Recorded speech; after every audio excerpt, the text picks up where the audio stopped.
Grange Avenue official plan and zoning bylaw amendment application. We do have deputants on this item. Ki Wang Zhang. Ki Wang Zhang. You online? No. Ki Wang Zhang. Okay, the next person up on my list is Greg Yuns, U-E-N-S. Here he comes. Okay. Again, there are many developers on my list. If you don't have to speak.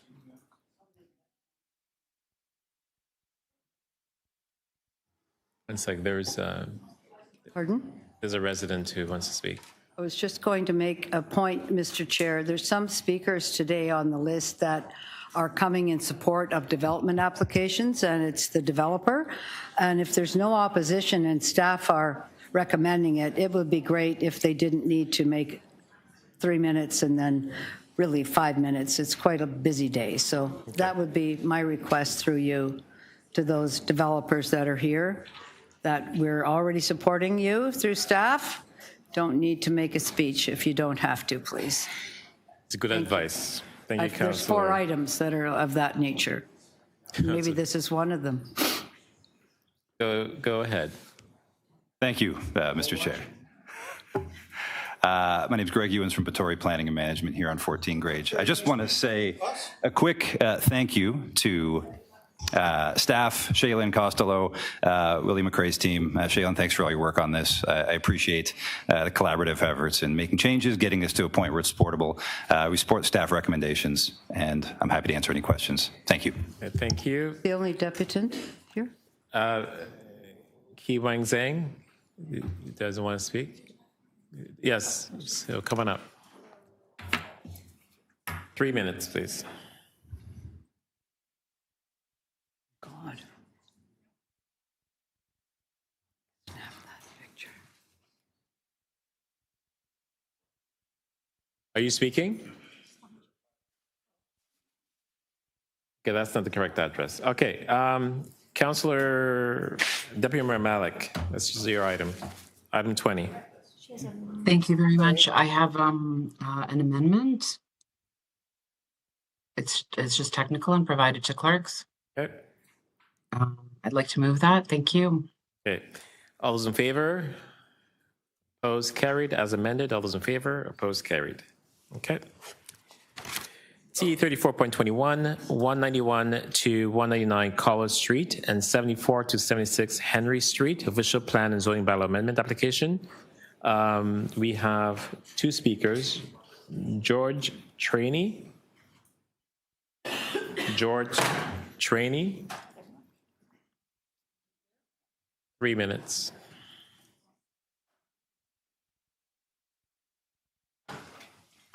My name is George Trainee. I live at 58 Henry Street. I've been involved in 191 to 199 College Street since we were here the last time and they got approval for a 30-story building. Then they came back and wanted an additional 15 stories. There's 2 major issues with this site. One is the tall building setback being reduced from 12 meters to 7.5. And I should just be noted that 203 College Street was required when they applied to get the tall buildings setback reduced by the Land Tribunal to 12.12 meters. And so the condo owners who purchased 203 College Street, I would imagine, had every right to assume that through the Land Tribunal decision that took into 199 College Street into mine, would have assumed that the 12-meter setback would have also been required for additional development. And from the city's website on tall buildings, the construction of a tall building on sites that are too small to accommodate minimum tower setbacks. Setbacks result in negative impacts on the quality of the public realm, neighboring properties, the living and working conditions for building occupants, and overall livability of the city. So, can they build a building with 12-meter setbacks? That's the only way it should be. The next thing is the site plan. the site plan has some major issues in that the transportation impact study falls well short of the reality of today's urban use of rear lanes and Henry Street.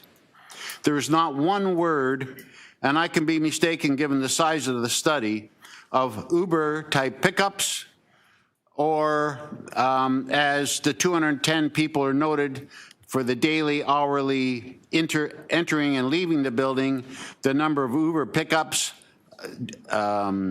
the use of Amazon delivery trucks, the food delivery bicycles, none of these were ever mentioned. And so if this plan was to be approved, I would ask that the site plan not be approved without further discussion with the city and the neighborhood. Thank you very much. Thank you. Any questions for the deputant? Seeing none. Thank you.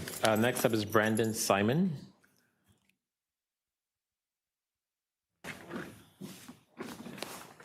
Thank you, Mr. Chair. My name is Brandon Simon. I'm a principal with the Planning Partnership. We're here on behalf of the owner and applicant, and I'll keep my remarks very brief. We're very proud to be here to advance the development in partnership with the city that we'll deliver what we believe will be Canada's largest single building affordable housing project. The initial iteration of the project already included 408 affordable units. We're adding 137 new affordable units with this application, bringing the total to 545 units. That's 80% of the total number of units in the entire building being affordable, which I think is unprecedented. We're incredibly proud, and I think it's a testament to the city's desire and willingness to support new affordable housing projects. We've worked very hard with city staff to advance this application quickly so that we can capitalize on that affordable housing initiative and move this forward as quickly as possible. We fully support staff's recommendation and the conclusions in the staff report, and I would be happy to answer any questions that you might have. Thank you. Any questions for the deputant? Yes. I have two questions. Question one, why don't you have the 12.5 meter setback? Through the chair, so we looked at a block planning approach with city staff where the total building tower setback between the two buildings is 20 meters. There are no balconies on either building, where in many typical instances you'll have 5 or 6 foot encroachment of balconies in either building into that tall building setback. So 20 meters with no encroachments whatsoever, and that's been enshrined into the zoning bylaw amendment that's before you today. And we've worked very hard with city staff to massage the building massing to a point where they can support the massing that's proposed. Okay, and the other question raised by George, which is a very fair one, is about how are you going to manage move in, move out, loading, drop-offs, all of those things. Will you commit to work with the community during the site plan process to clearly address all of those issues? Through the chair, yes, we're happy to continue working with the community. I think what's unique about this project is we actually have 6 short-term vehicle parking spaces at the back of the site, directly accessible from the laneway, which is never found in a tall building development in the downtown. Those are conveniently accessible to Ubers, to Uber Eats, to deliveries, to pickups and drop-offs. And the transportation consultant has done a very extensive study of other buildings in this context and figured out or determined that will support the maximum kind of single point load for those types of trips. So we're very confident that the plan is very forward-looking in terms of these new challenges that exist for urban development, but we continue to work with city staff and the community to make the plan even better moving forward, for sure. Okay, thank you. Okay, Councillor Fletcher. Yes, I just wanted to, who did your transportation study? Through the chair, BA Group. BA Group. And the new way of moving around, you feel that with Uber and FedEx and people working and receiving parcels all the time, that you have the capacity to address that, and you've built that in? Through the chair, yes. I think in many instances, where buildings just have underground parking or no parking, you're forcing those types of users to park on the street, often in instances where you're not supposed to park there. In this case, we have 6 surface parking spaces at the back from the laneway that are dedicated just to that. They're directly accessible to the lobby, so there'll be police to make sure that residents, visitors do not use it just for pickups, drop-offs, Uber Eats. We think that's a very convenient location for it, and we think it's a step up from what's typically provided in most development projects. Thank you. Councillor Sachs. Yes, thank you. I want to make a motion on this that isn't ready yet, so can we just hold this down, please? I do want to pick up George's point in a motion. So we could hold it down, I'll come back to it. Okay, hopefully. Thank you. Before we move on, we do have some items to add to the agenda, T34.217 to T34.258. Councillor Fletcher, you want to move that? All those in favor? I'll move that. Opposed? Carried. Again, there is an overflow room in Committee Room 4. Yes. So if anybody wanted to grab a seat, you can go there if you like. I know there are many people there already. Item T34.22, 240 McCall Street, official plan and zoning bylaw amendment application. We have two speakers here. Haley McWilliam, are you here? Okay, 3 minutes. Hi there, good afternoon. My name is Haley McWilliam, and I'm an associate at Bousfields Inc. and the planning consultant for Ronald McDonald House Charities. Louise Smith has also registered as a speaker as well, just in case there are any questions regarding the organization. The proposal before you today is to redevelop the existing Ronald McDonald House facility to provide an expansion that will accommodate 200 beds on the same site, allowing families to stay close to their children while they receive medical treatment in Toronto. Throughout the application process, we worked closely with city staff, engaged with adjacent landowners and the community. As a result of these discussions, several important changes were made to improve the development. First, we heard from the community that they wanted the height along Henry Street, which is the site's west frontage, reduced from 6 stories to 4 stories. So we made that change. And to ensure that the project could continue to deliver the goal of providing 200 beds, the height of the McCall Street component was increased by 1 story to 19 stories. This height is in line with other recent approvals in the area and provides an appropriate transition in built form from the tallest buildings located around Queen's Park Station. Through collaboration with the University of Toronto, the tower was also revised to increase setbacks and separation distance from the lands to the north. I'm aware that concerns have been raised about both the height and the use, and I'd like to briefly address those issues. So first, with respect to height, I want to reiterate that the element along the Henry Street frontage is 4 stories. That's the same height that exists on the site today, and a height that is permitted within the neighborhood's designation. The 19-story element is located along McCall Street, where it is compatible with the involving built form character and helps to create appropriate transition from the taller buildings around the subway station. With respect to the proposed use, Ronald McDonald House is not a new use on the site. It has operated on the site for many years and continues to provide an invaluable service to families accessing healthcare in the city. It's also strategically located in proximity to many of the city's largest hospitals. The site is also adjacent to a number of U of T institutional buildings to the north and the east, meaning that the proposed use is compatible with and reflective of the existing institutional context of the area. We really appreciate all of staff's time and the efforts that were involved in getting the application to this stage. I have reviewed the positive staff report, and I'm pleased that staff is recommending approval of this application. Thank you so much for your time, and I'm happy to answer any questions. Thank you. Any questions for the deputant? Seeing none, Councillor Sachs. Yes, I move approval. All those in favor? Opposed? Carried. T34.24, 420 to 444 Yonge Street, and 1 to 23 College Street. Official plan and zoning bylaw amendment application. We do have deputants in this item.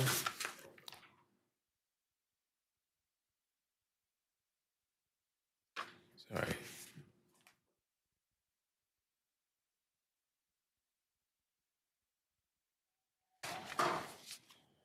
Jeremy Bass. Sorry, Melanie here. Go ahead. Oh, thank you, Councillor. Yeah. Good afternoon, Chair and members of Community Council. I'm Melanie Hare, a planner and partner with Urban Strategies, and here on behalf of GWL Realty Advisors, the applicant for the proposed College Park redevelopment. I will be speaking to item 3424 of the OPA and ZBA before you, but can also answer any questions in the items 3425 and 3426, all of which are related to implementing this proposal.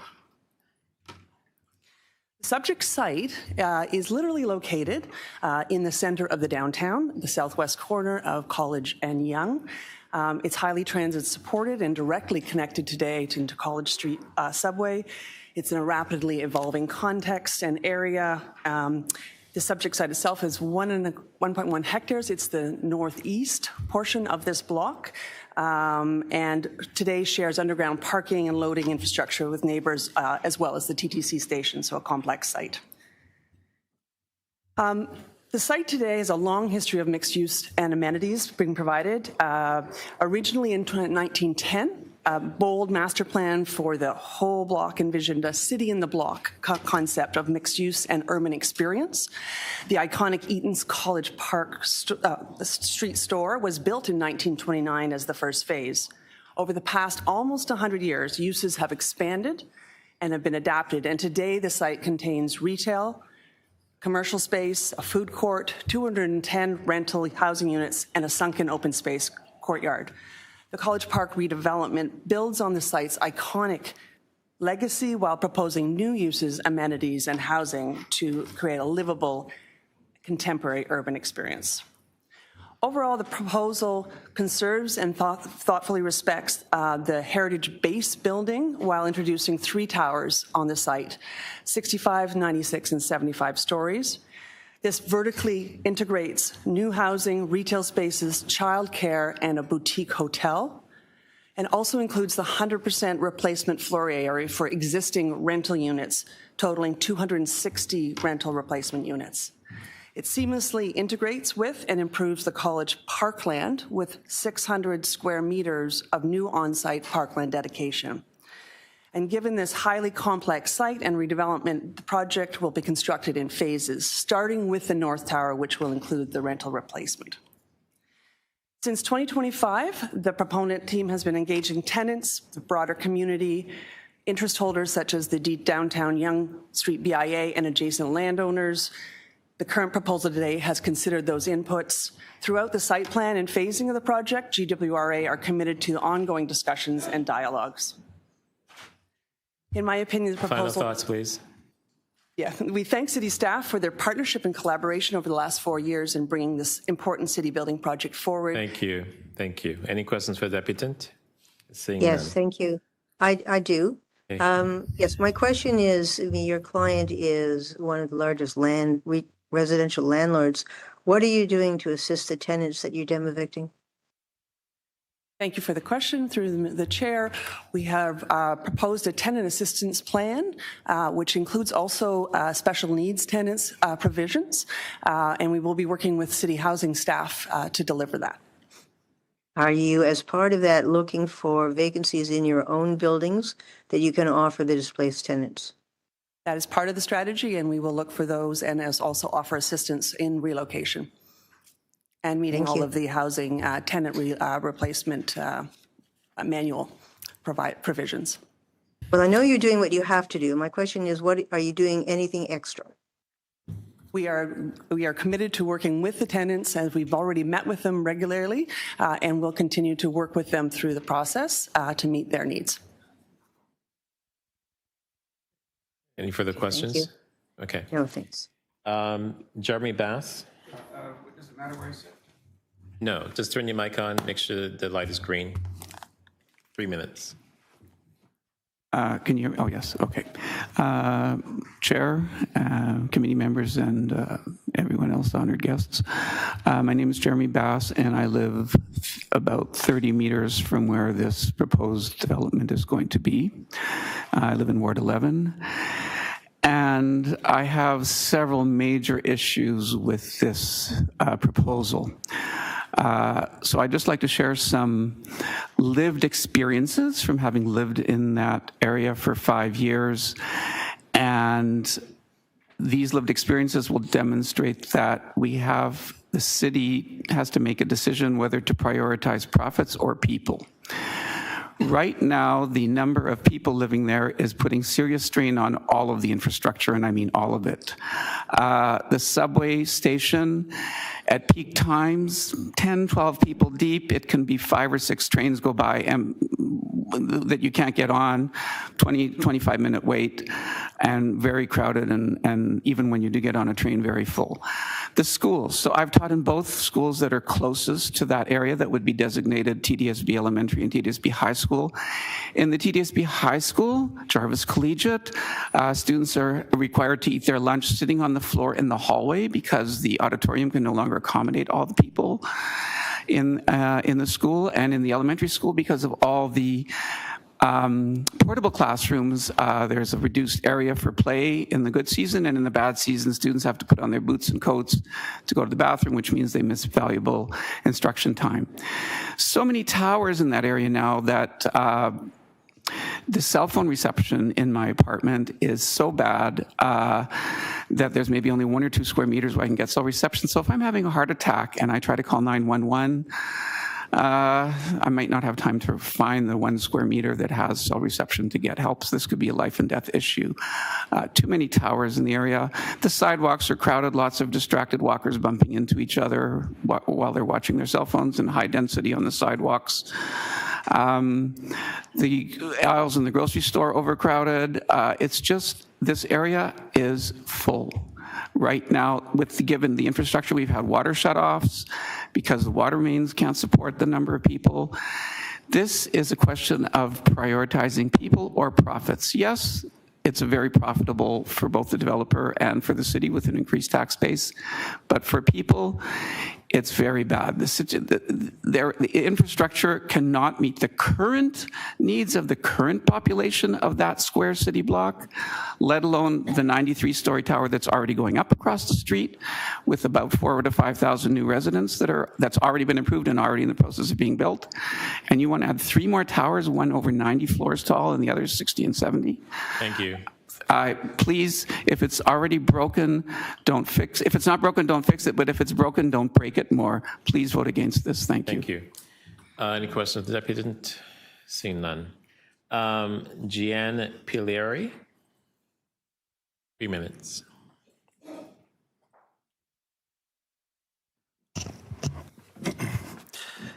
Good afternoon, Chair and members of Community Council. My name is John Pileri. I am a resident of Ward 11 and a candidate for City Council in Ward 11, University of Rosedale.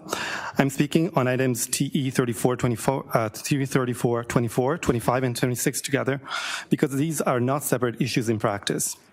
The planning approval, the rental demolition, and the heritage alteration all form one decision about the future of one of the most important intersections in Ward 11, Yonge and College. This is a site where major growth can make sense. It is directly on top of College Station. It is in the downtown core.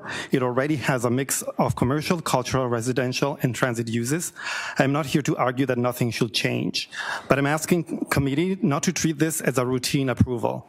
This proposal would permit 3 towers of 65, 75, and 96 stories with 2,342 residential units.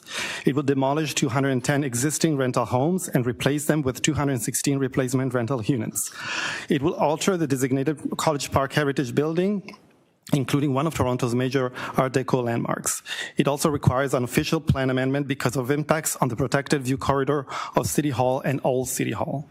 That combination demands a higher standard of public interest protection.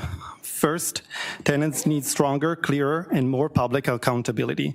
The staff report includes a replacement rental units, right of return, similar rents, and a tenant assistance plan. Those are important, but for tenants, especially seniors and people with special needs, the real question is not only what is written in the agreement, it is whether they can actually navigate relocation, uncertainty, construction timelines, and return. I ask committee to require clear public reporting on tenant relocation and return, a named tenant liaison, and explicit contingency planning for construction delays. Second, the parkland in public realm cannot become theoretical benefits. A 600 square meter parkland dedication is welcome, but the report also allows that land to be used for construction staging for up to 6 years after conveyance. If public space is being promised, residents should know when it becomes usable, what interim public realm protections will exist, and how pedestrian safety around Young College and College Park will be maintained throughout construction. Third, heritage conservation must be more than retaining a base under towers. College Park is not just a facade. The conservation plan, interpretation plan, Senate plan, lighting plan, and material standards should be treated as central conditions, not administrative details. So my request is simple. Move this forward only with stronger conditions before final council approval. Require clearer tenant accountability, clearer construction and public realm communication, stronger heritage transparency, and a concrete community benefits package. Growth at Young and College may be appropriate, but growth at this scale must show residents that City Hall is not just approving height and density, it is protecting homes, heritage, public space, and trust. Thank you. Any questions of the applicant? Seeing none. Warren Rill, R-I-L-L.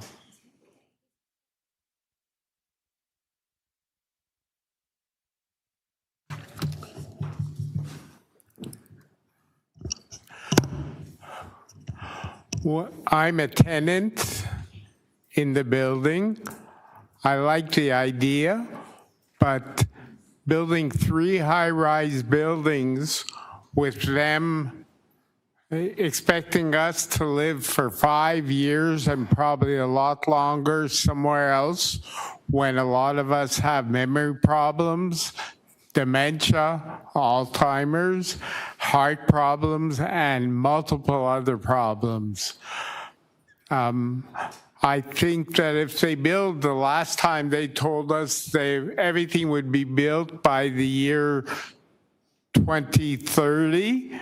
Now they're saying we'll move out by 2032, and that it can take 5 years or more when we move out to move back in.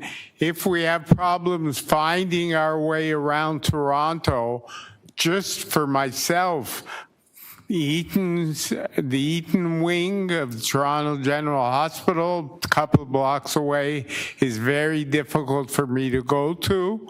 Where am I going to live? I think that they have to build one building at a time and pull down our building at the end so we get to move in.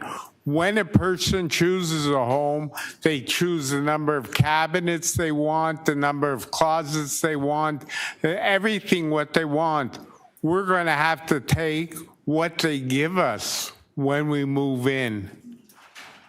And I think that you have to think of the old people, because that building has a lot of people. I've only lived there about maybe 10, 12 years, but other people have lived there 30 years.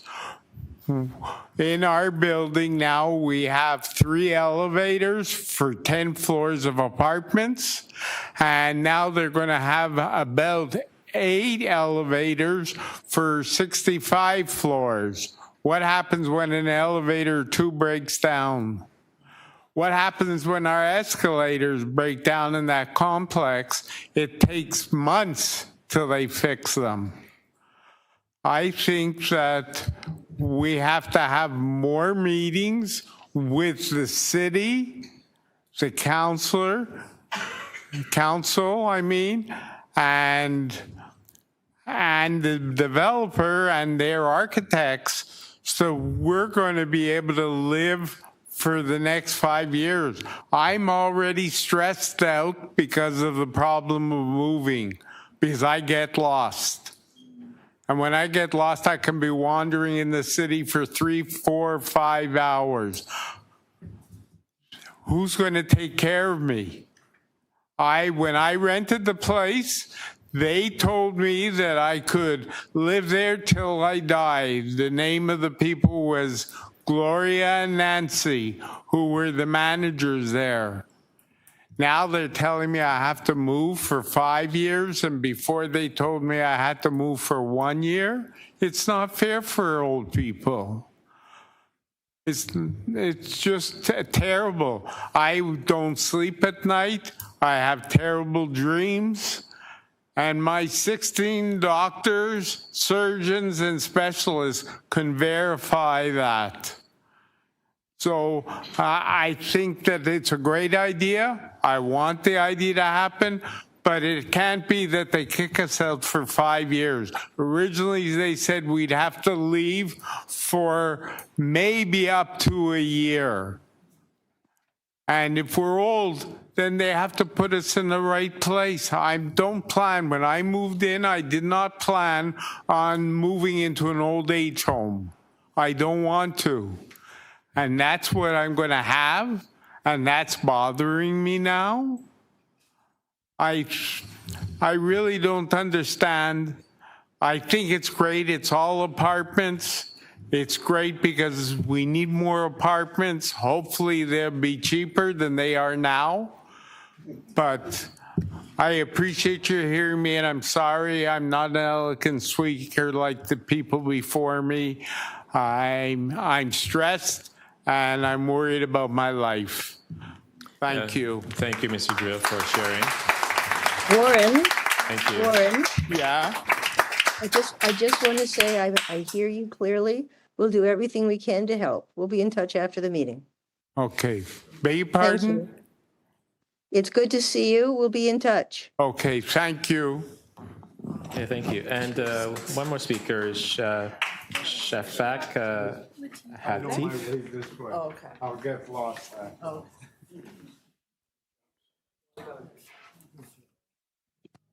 Maybe someone should give him a cab home. Do you have taxi chits here? Hello, Council. My name is Go ahead. Shafak Latif, and I moved into the building less than a year ago. My concern is that this is an older building and it's rent controlled. And so when they build new buildings, we're going to lose rent control buildings for future generations. And I think it's very important that we think about our future generations because, you know, it's hard to get rent control buildings in the city the way that the city is. And I would like for the city to think about the people before the profits. And I mean city councilors to think about the people before the profits. So please keep in mind the future generations. Like we lose this rent control building and many others. What are we going to do? You know. So I really feel that this is important. So I don't want to have, and the density is so intense. We have like 5 or 6 tall, skinny towers in that one area. They're all like more than 30 stories. It's so dense, and you know it takes a long time just to leave the building. You know, for people that drive and also people that use public transit. Yeah, the area is too dense. And this is not a good idea. I think we really need to put this thing to an end, because the city, that area, has too much density already. Thank you. Any questions for Deputant? Councilor Sass. Yes, I do.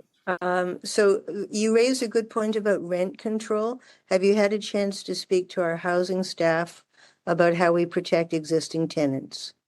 Yes, so basically they did come to the building in regards to the current tenants, and they're giving all the things for current tenants, but what about tenants that, you know, like when they build these new buildings, it's not going to be rent controlled, you know, like they're going to have people paying market rent, right? So the rent controlled 200 units are going to be gone. They just care about profit. So can I ask that you make a point to speak to the housing staff before you leave? Because they can explain to you the 200 rent control units are still going to be rent controlled, but the city doesn't have authority to make the other new units rent controlled because that's the province. Do speak to housing staff before you go. No, but I would like you to put a hold on this and maybe like look into it, you know, like I think that would be fair because, you know, like they're offering us all these things, you know, like if you will do this for you and that for you to move you to a different location. Well, the thing is that, you know, this is an older building. It was built in 1976. So it's rent controlled and rent protected, right? That way.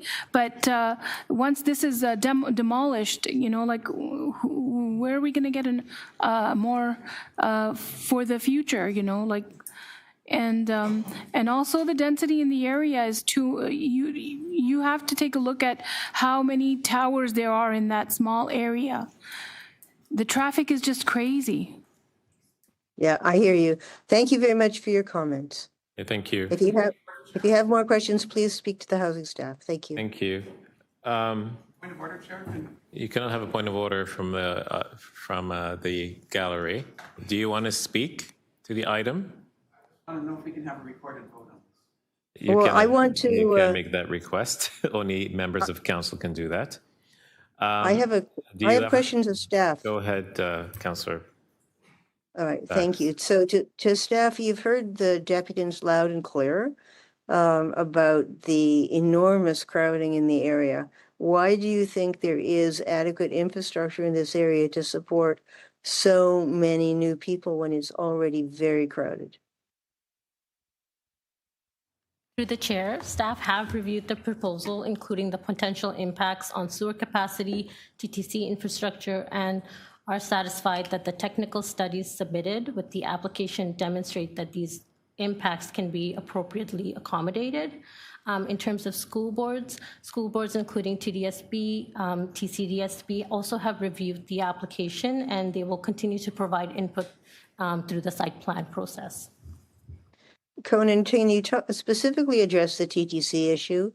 The college station does get very, very crowded. On what basis can the TTC say that they can take 4 more very large buildings in this precise location? Through the chair, we don't think we have TTC staff in the room, but we know that they did review this application as well and have been part of the communication that we've had and discussions that we've had on the development. And they have not raised any issues specifically with this. We are located right on top of the college subway station.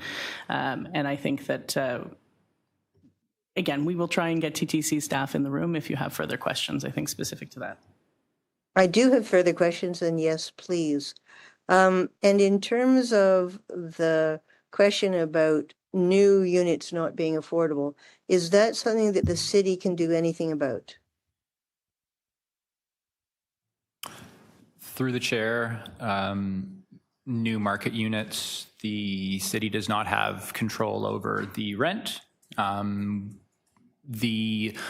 All replacement units will have rent control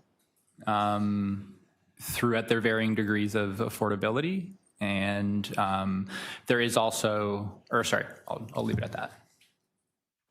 Okay, thank you. Those are my questions. Okay. So Councillor Sachs, what do you want to do with this item? I want to send it to council without recommendations, please. I have work still to do. Okay. Do you have a motion for that? There we go. All those in favor? Move the council with a recommendation. Opposed? Carried. And I'm going to make the same motion for the other 2 items for the same property, please. Well, we have speakers on them. Where am I? T 34.25, 420, 444 Yonge Street, and 1 to 23 College Street, rental housing demolition application. We do have. Warren Rill, did you still want to speak? I think he left. It's gone. Okay. All right. You want to move this to council with a recommendation? Does she want to speak? Yes, please. You want to? Sorry. She's not. Yes, I want to move all 3 of these items to Council Sachs, we have to go through it individually. Okay, thank you. Does she want to speak? Do you want to speak to this item again, or you just?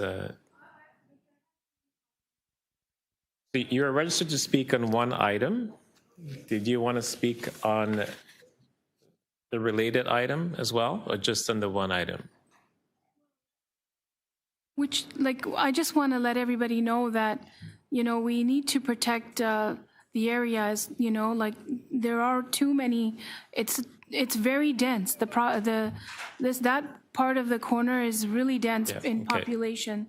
And also, we don't want to lose, a building that is is rent controlled, how are they going to monitor? Like, how are we going to know? They say that, you know, the X number of units will make sure that they're rent controlled going forward. But who's going to be controlling that? Like, who's going to be looking into monitoring it, or, you know, like, yeah, like taking account for that? Yeah, thank you for your comments.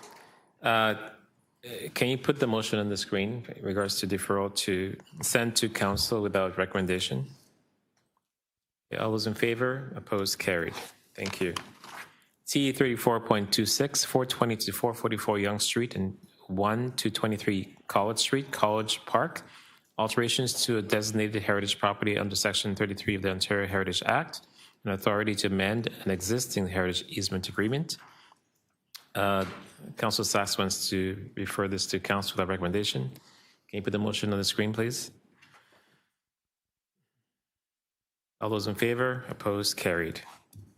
T 34. Thank you, Mr. Chair. And can I ask the housing staff to please speak to the deputy before she leaves? Thank you. Okay. Is your staff in the room, Councilor Sachs? My staff is not there, but there should be housing staff there. T 34.27, 835 to 839 Yonge Street, zoning bylaw amendment application. There are speakers on this item. Tyler Greiner. Okay, you have 3 minutes.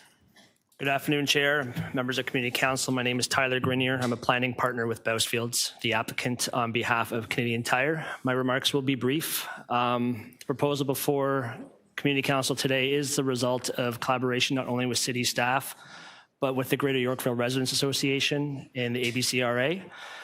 Through several meetings with them, we now have a proposal before you that we think has provided significant public realm improvements on Yonge Street, securing new large setbacks, new tree plantings, a new pop space in place of an existing gas station, broken up the massing on the east side, and are happy to retain the Grand Central Market Heritage Building on the site. In fact, we're actually extending it and reinstating an existing bay that was removed in the 80s.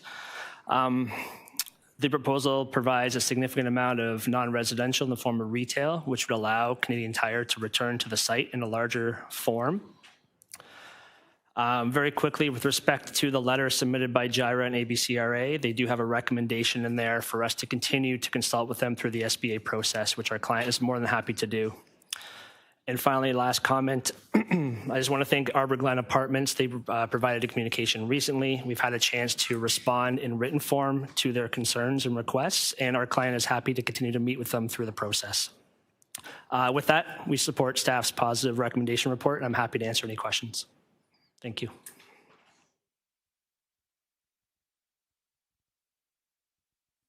Thank you. Any questions of the deputant? Seeing none, thank you. Emer Gravim. Okay, 3 minutes.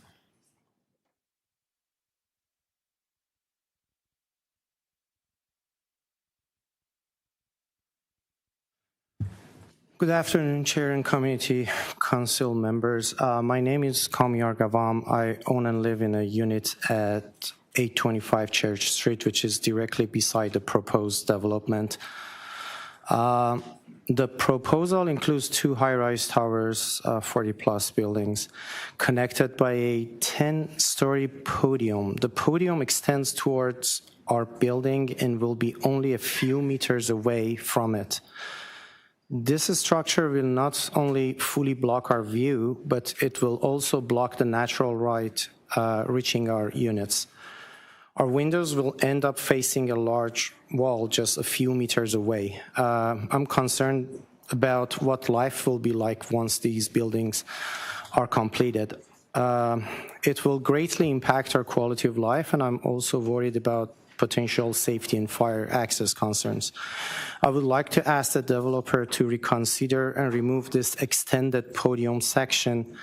The site is very large and the proposed towers are already extremely tall. I don't see the need for this extension that projects towards our building, especially when it will be located only a few meters from our homes. Thank you for your consideration. Thank you. Councillor Sachs. Yes. Question for staff, first of all, about the comment that was just made. Why is the extension of the podium so close to the adjacent building? Through the chair, the podium is currently 5 meters away from the property line of the adjacent building, which is consistent with the mid-rise design guidelines. But this isn't a mid-rise building. This is a very high-rise building. The high-rise has 20 meters of separation, which is significantly more than we typically get, which we usually ask for 12.5. Have you reviewed the impact on the neighboring building of this large mass so close to the property boundary? We have and will continue to review as the design is refined through site plan.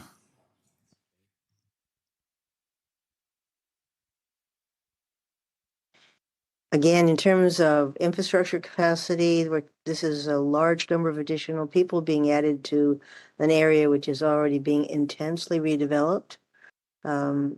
What have you done to ensure that there is and will be adequate infrastructure capacity for such a large development? Through the chair, we're actually putting a hold on this approval. There's a holding bylaw, which is a requirement on the applicant to provide those studies that will determine whether or not there's capacity. Why are you bringing it to council before those studies are reviewed, submitted and reviewed? Through the chair, again, through any development review application, we always ask for the technical studies that support the development. So a development is not able to proceed without them. In this instance, they did submit those technical studies, but our staff have found, at least our engineering staff have found a few things that they want to continue to work through with the applicant. We're giving them that time to be able to do so. There will be a hold on the bylaw, which will be in this, the zoning permissions will not actually, they will not be able to build a building until they satisfy those. And if you have further questions on the hold specifically in the engineering, I'll ask our engineering staff to jump on here. Okay, well, we'll talk about them later. We certainly, again, have more conversations to have on this. Thank you. No other questions of staff at the moment. Mr. Chair, I'm going to send this one without recommendations as well. I have begun negotiations with the applicant, but there's more work to do. Okay, you have a motion? Okay, all those in favor? We're going to cancel without recommendations. Just remind Thank staff, you. just remind my colleagues that it's going to be a huge council agenda. So if we can get I know. through, okay. I was Thank you. I was asked to pass that along.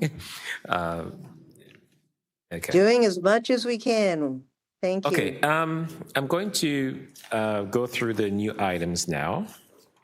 So item T 34.217, reclassify Creek Place Laneway. Councillor Bradford.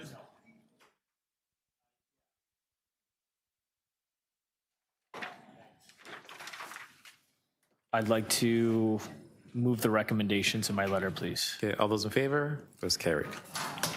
T 34.218, North Line Road Parking Amendment. Councillor Bradford. I'd like to move the recommendations in my letter, please. All those in favor? Opposed? Carried. Parking. So we're at 218. It says a parking amendment. New business. Do you have that in front of you, Councillor Burks? Yeah, these are the new items.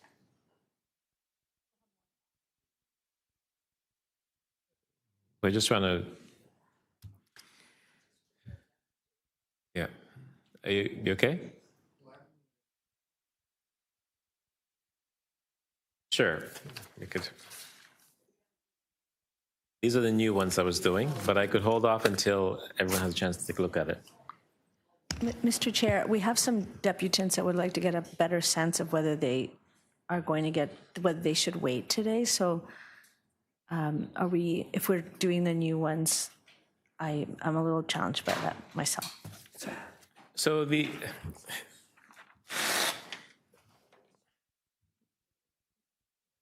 okay.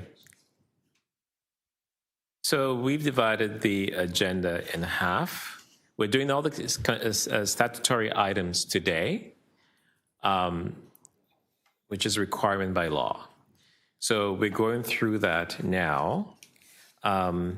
and the other half of the agenda we will go through tomorrow. So based on what I have here in front of me, if you're looking at the item numbers, we're going to go through items T 34.28 right through to TE 34.58, plus the new items we added today, right? And everything else will be tomorrow. Does that make sense? Yeah, okay, so clerks is saying that I'm on track here. Even though some of these items are timed for 10 or 1:30, the reason why it's taking this long is because of the speakers list. And I can't control, when people speak or how long the speakers list is. So we're going as quickly as we can. So we expect to have quorum until we... We did do a quorum check before this meeting, and so we were told that we would have quorum for duration today. Till 5, okay, thanks. Until 5? Yeah, apparently it's 5, not 6, that people are staying till. I was told that we have quorum until the end of today, until the agenda is complete. That's why I'm asking this question, because I talked to a couple of my colleagues and they say they need to leave at 5. 1 second, let me speak to my staff who did a quorum check.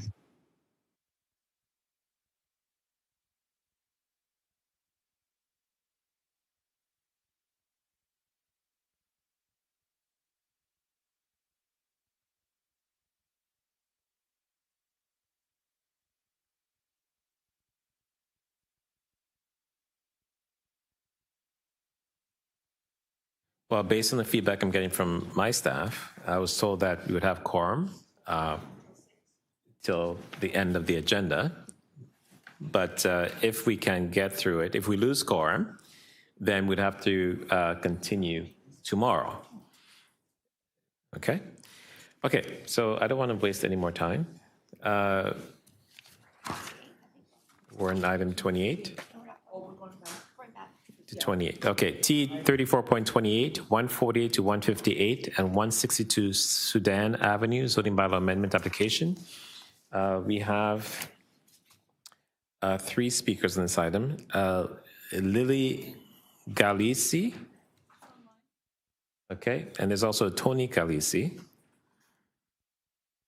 And then Adam Brown. Lily, are you there?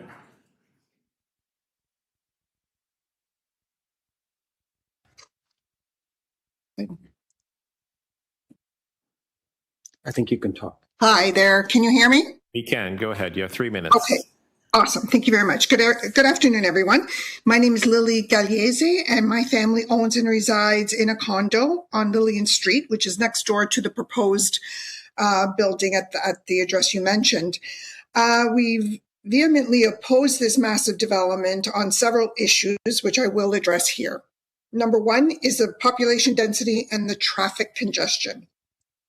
Our neighborhood is already extremely busy and densely populated. We have traffic flow issues, high level of traffic congestions of vehicles, cyclists, and pedestrians. We already do not have enough street parking for visitors, deliveries, and services. For example, the tradespeople and others.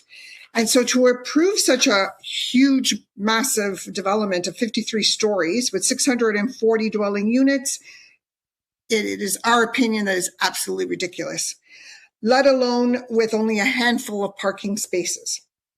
We're talking about at least, by my calculations, at least 2,000 or more residents in this unit, in this building. With 640, we will see thousands of deliveries. I believe that was mentioned a couple of speakers ago. And I'm thinking about postal, food deliveries, Amazon, Ubers, waste management, etc. And so per week, we're talking about thousands. This will further cripple our neighborhood and community. The next item I would like to bring up is the overcrowding of our neighborhood schools. Our schools are critically overcrowded and facing severe enrollment pressures. And because the schools in the Yonge and Eglinton area are operating well beyond their planned capacities and students are being redirected away from their neighborhood schools. The TDSB is redirecting students to alternative overflow locations designated by the board.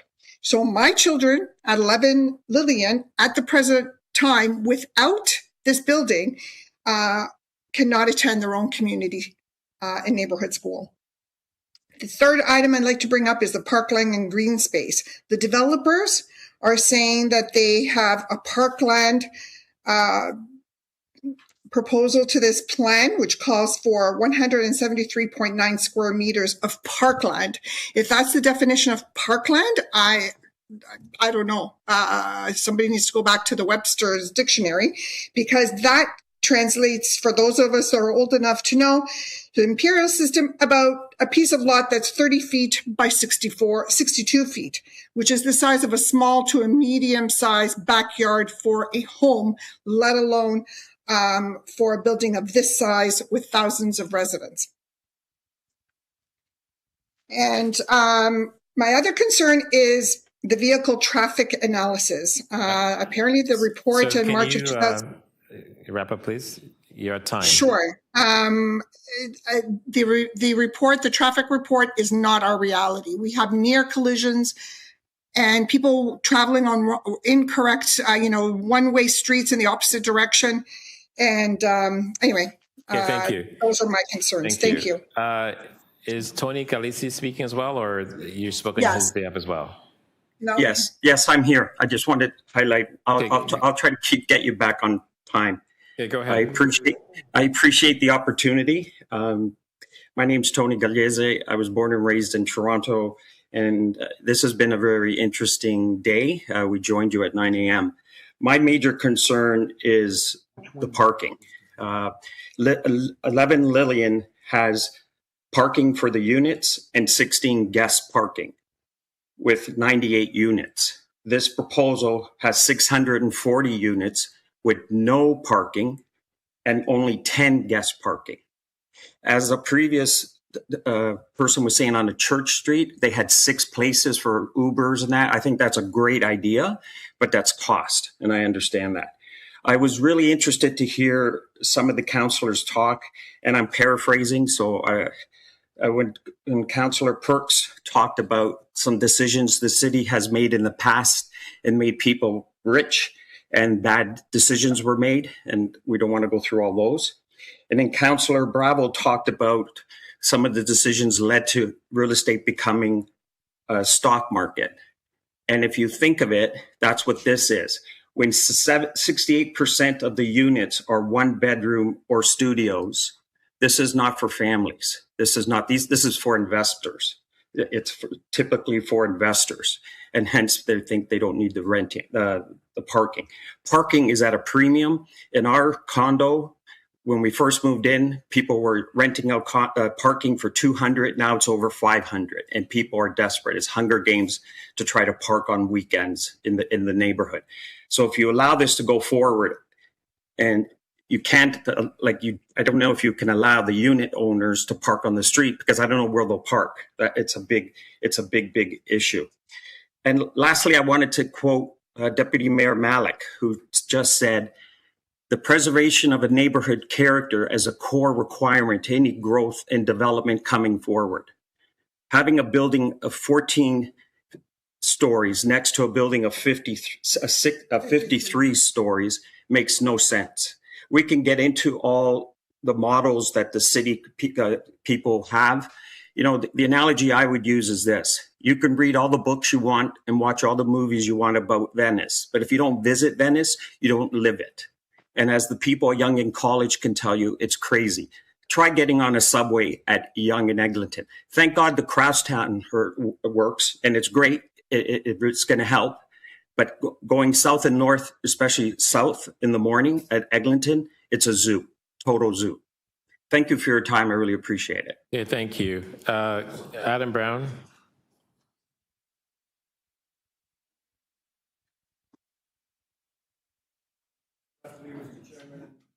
Council, I'll take the direction that one of the councillors said. I have staff recommendations that support this application.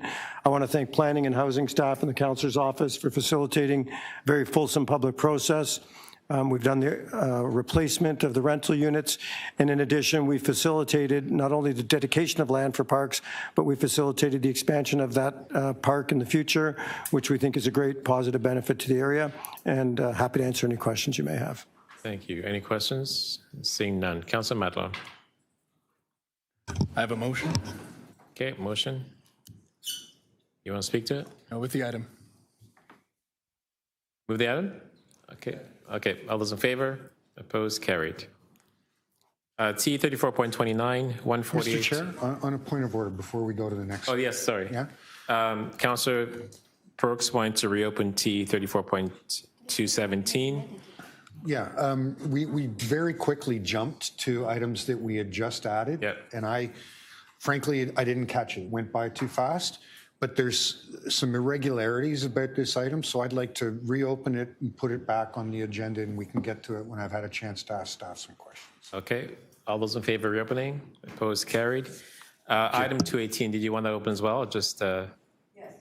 No, 218 was. Okay, yeah, I'll move for 218 as well. We want 218 as well? You want 218 as well? Okay.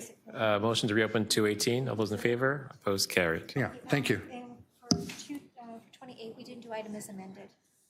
Okay. Item 228. Oh, no, 28. Sorry, item 20. Last item? Sorry. Item 28, item is amended. All in favor? Opposed? Carried. Thank you. T 34.29. I guess we're all getting tired here, eh? 148 to 158 and 162 Sudan Avenue, rental housing redemolition application. Again, Lily Galisi and Tony Galisi. Did you want to speak to this item? It's related to the item 28. Oh, I should smile. While you're doing that, on a point of privilege, a little bit of research has just told me that we are actually setting an all-time record at Toronto East York Community Council for the number of items dealt with in a single meeting, Mr. Chair. And I want to congratulate you on the excellent job you're doing. Oh, thank you. That's very kind, Councillor Perks. As the previous record-holding chair, yes. I wanted to Did congratulate you forget the clerks, Councillor? And yes, of course, the clerks. Lily Galisi and Tony Galisi, are you still online? Okay, I'm going to take that as a no. Adam Brown, did you want to speak to this item as well? No, okay. Councillor Matlow. I move the staff recommendation. Moving staff recs. All those in favor? Opposed? Carried. Okay. T 34.30, 1913 to 1951 Yonge Street, and 10 to 22 Davisville Avenue, 17 to 21 Millwood Road, zoning bylaw amendment application. We have a few speakers on this item, and they're all applicants. So Amir Hassim and Shilza Rajan, be very brief. Good afternoon. It's actually just going to be me. I'll be stepping in, but I'm happy to answer any questions that you might have for times. Good afternoon, Chair and members of Community Council. My name is Shaliza Rajan, and I'm a senior planner at Bousfields, the planner for the applicant. I intend to take less than 3 minutes of your time today. I have reviewed the staff recommendations, including the draft bylaw report and support staff recommendations. I would like to personally thank Shane Taylor, Patrick Miller, SIPO, and Oren for all their hard work on these applications. This application has a lot of history and a lot of moving pieces, and at times we've had almost daily phone calls and email exchanges, and I really just appreciate the diligence that Shane and Patrick and Oren and everyone else have put onto these applications, SIPO as well as the many other members of the city staff team who have reviewed the application and all the various studies. The one thing that I want to highlight for this application is the number of public realm benefits, including the new POPs connection between the Bidbot connection and Yonge, as well as a new Midwalk connection between Davisville Avenue and Millwood Road. In addition, I wanted to highlight the fact that the applicant will be contributing to the construction of the new mid-block connection as a part of the Section 37 benefits, and that this is an entirely rental building project.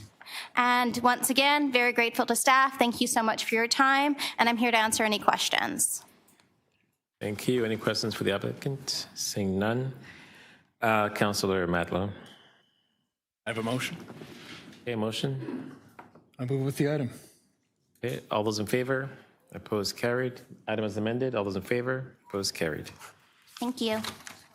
T 34.31, 2010 to 2050 Young Street and 15 Lola Road zoning bylaw amendment application. Speaker withdrew, so Councilor Matlow. I have a motion. Okay.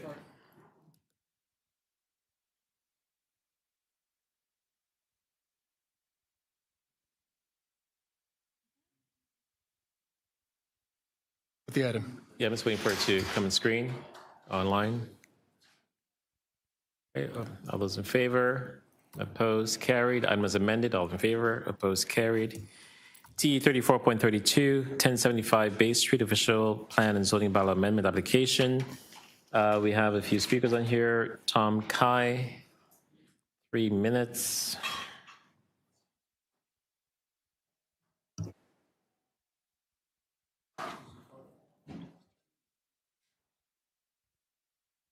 Hello, Council. This development plan for 1075 Bay Street, I understand that this report that's currently being debated is not about the construction of the condo itself, but about the floor space change. But I will talk about the condo first, because why not? The condo is being built in a part of town that is very close to the University of Toronto.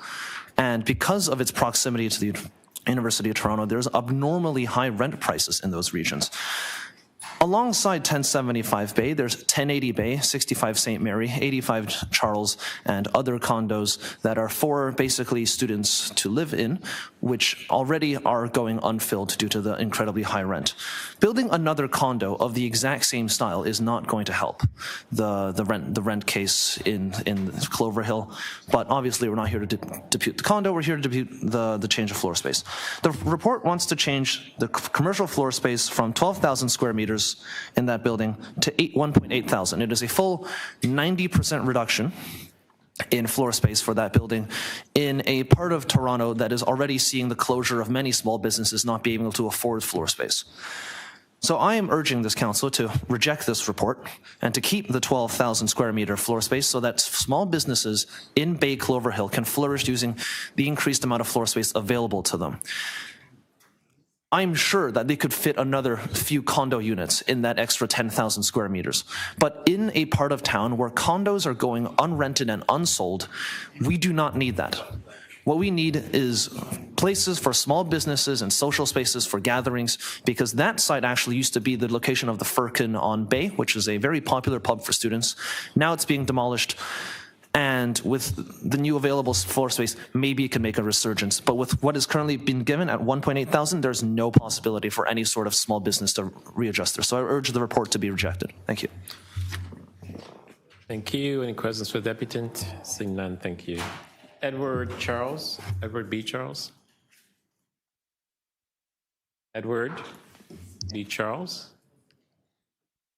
Going once, going twice. Oh, sorry, I'm on the wrong list. My apologies. Mr. Kai is on both lists here. Benjamin Larson. Okay.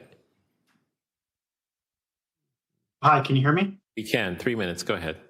Yeah, my name is Benjamin Larson. I'm a partner at Elevate Planning Project Management. We are the applicant to 1075 Bay Enterprises Limited Partnership, who's proposing a 62-story mixed-use building on this downtown site.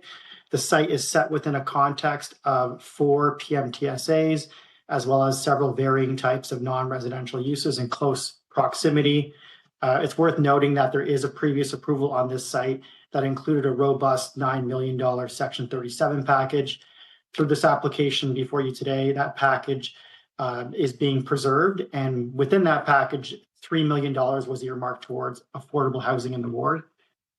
So again, it's being preserved and is actually being supplemented through the current application with additional benefit in the form of required non-residential space or 10 more affordable housing units. I don't intend on giving a full presentation, but but I did want to communicate that we thank city staff for working collaboratively with us on this file, that we support the recommendation by community planning and their staff report, and we'd be happy to answer any questions you might have. Thank you. Okay, thank you. Any questions? Yes. Go ahead, Councillor. You mentioned 10 affordable housing. Is that from the $3 million Section 37, or is that plus? That would be plus. There's an optionality baked into the current approval, whereby 1,815 square meters of either non-residential space or non-residential space and affordable housing must be provided. And that how many affordable units are you planning to put in this development? In the optionality with the affordable housing, it was 10 affordable housing units. 10 affordable, and then if you were to use the $3 million, how many more affordable would that be? What would the 3 million? That is dependent on what the city uses. The city can take that those funds and allocate it to however many affordable housing units it can. And just remind me the total number of units then again, please. In this of total units in the proposal? No, a total number of units in your proposed development. Yeah, so the proposal with the residential would be 738 units. 738, and you're proposing 10 affordable units. Is that correct? Did I hear that right? We are proposing to preserve the original requirement from 2021 of $3 million earmarked towards affordable housing, and then in addition, the 10 affordable housing units. So 14 out of 785, was it? Well, the 3 million, it depends on how many. I'm talking about units now, numbers, units. How many was it again? The total number of units was 738 units. 738 and 14 affordable. That's, thank you. That's all. Thank you. Okay, thank you. Up next is Robert Fisher.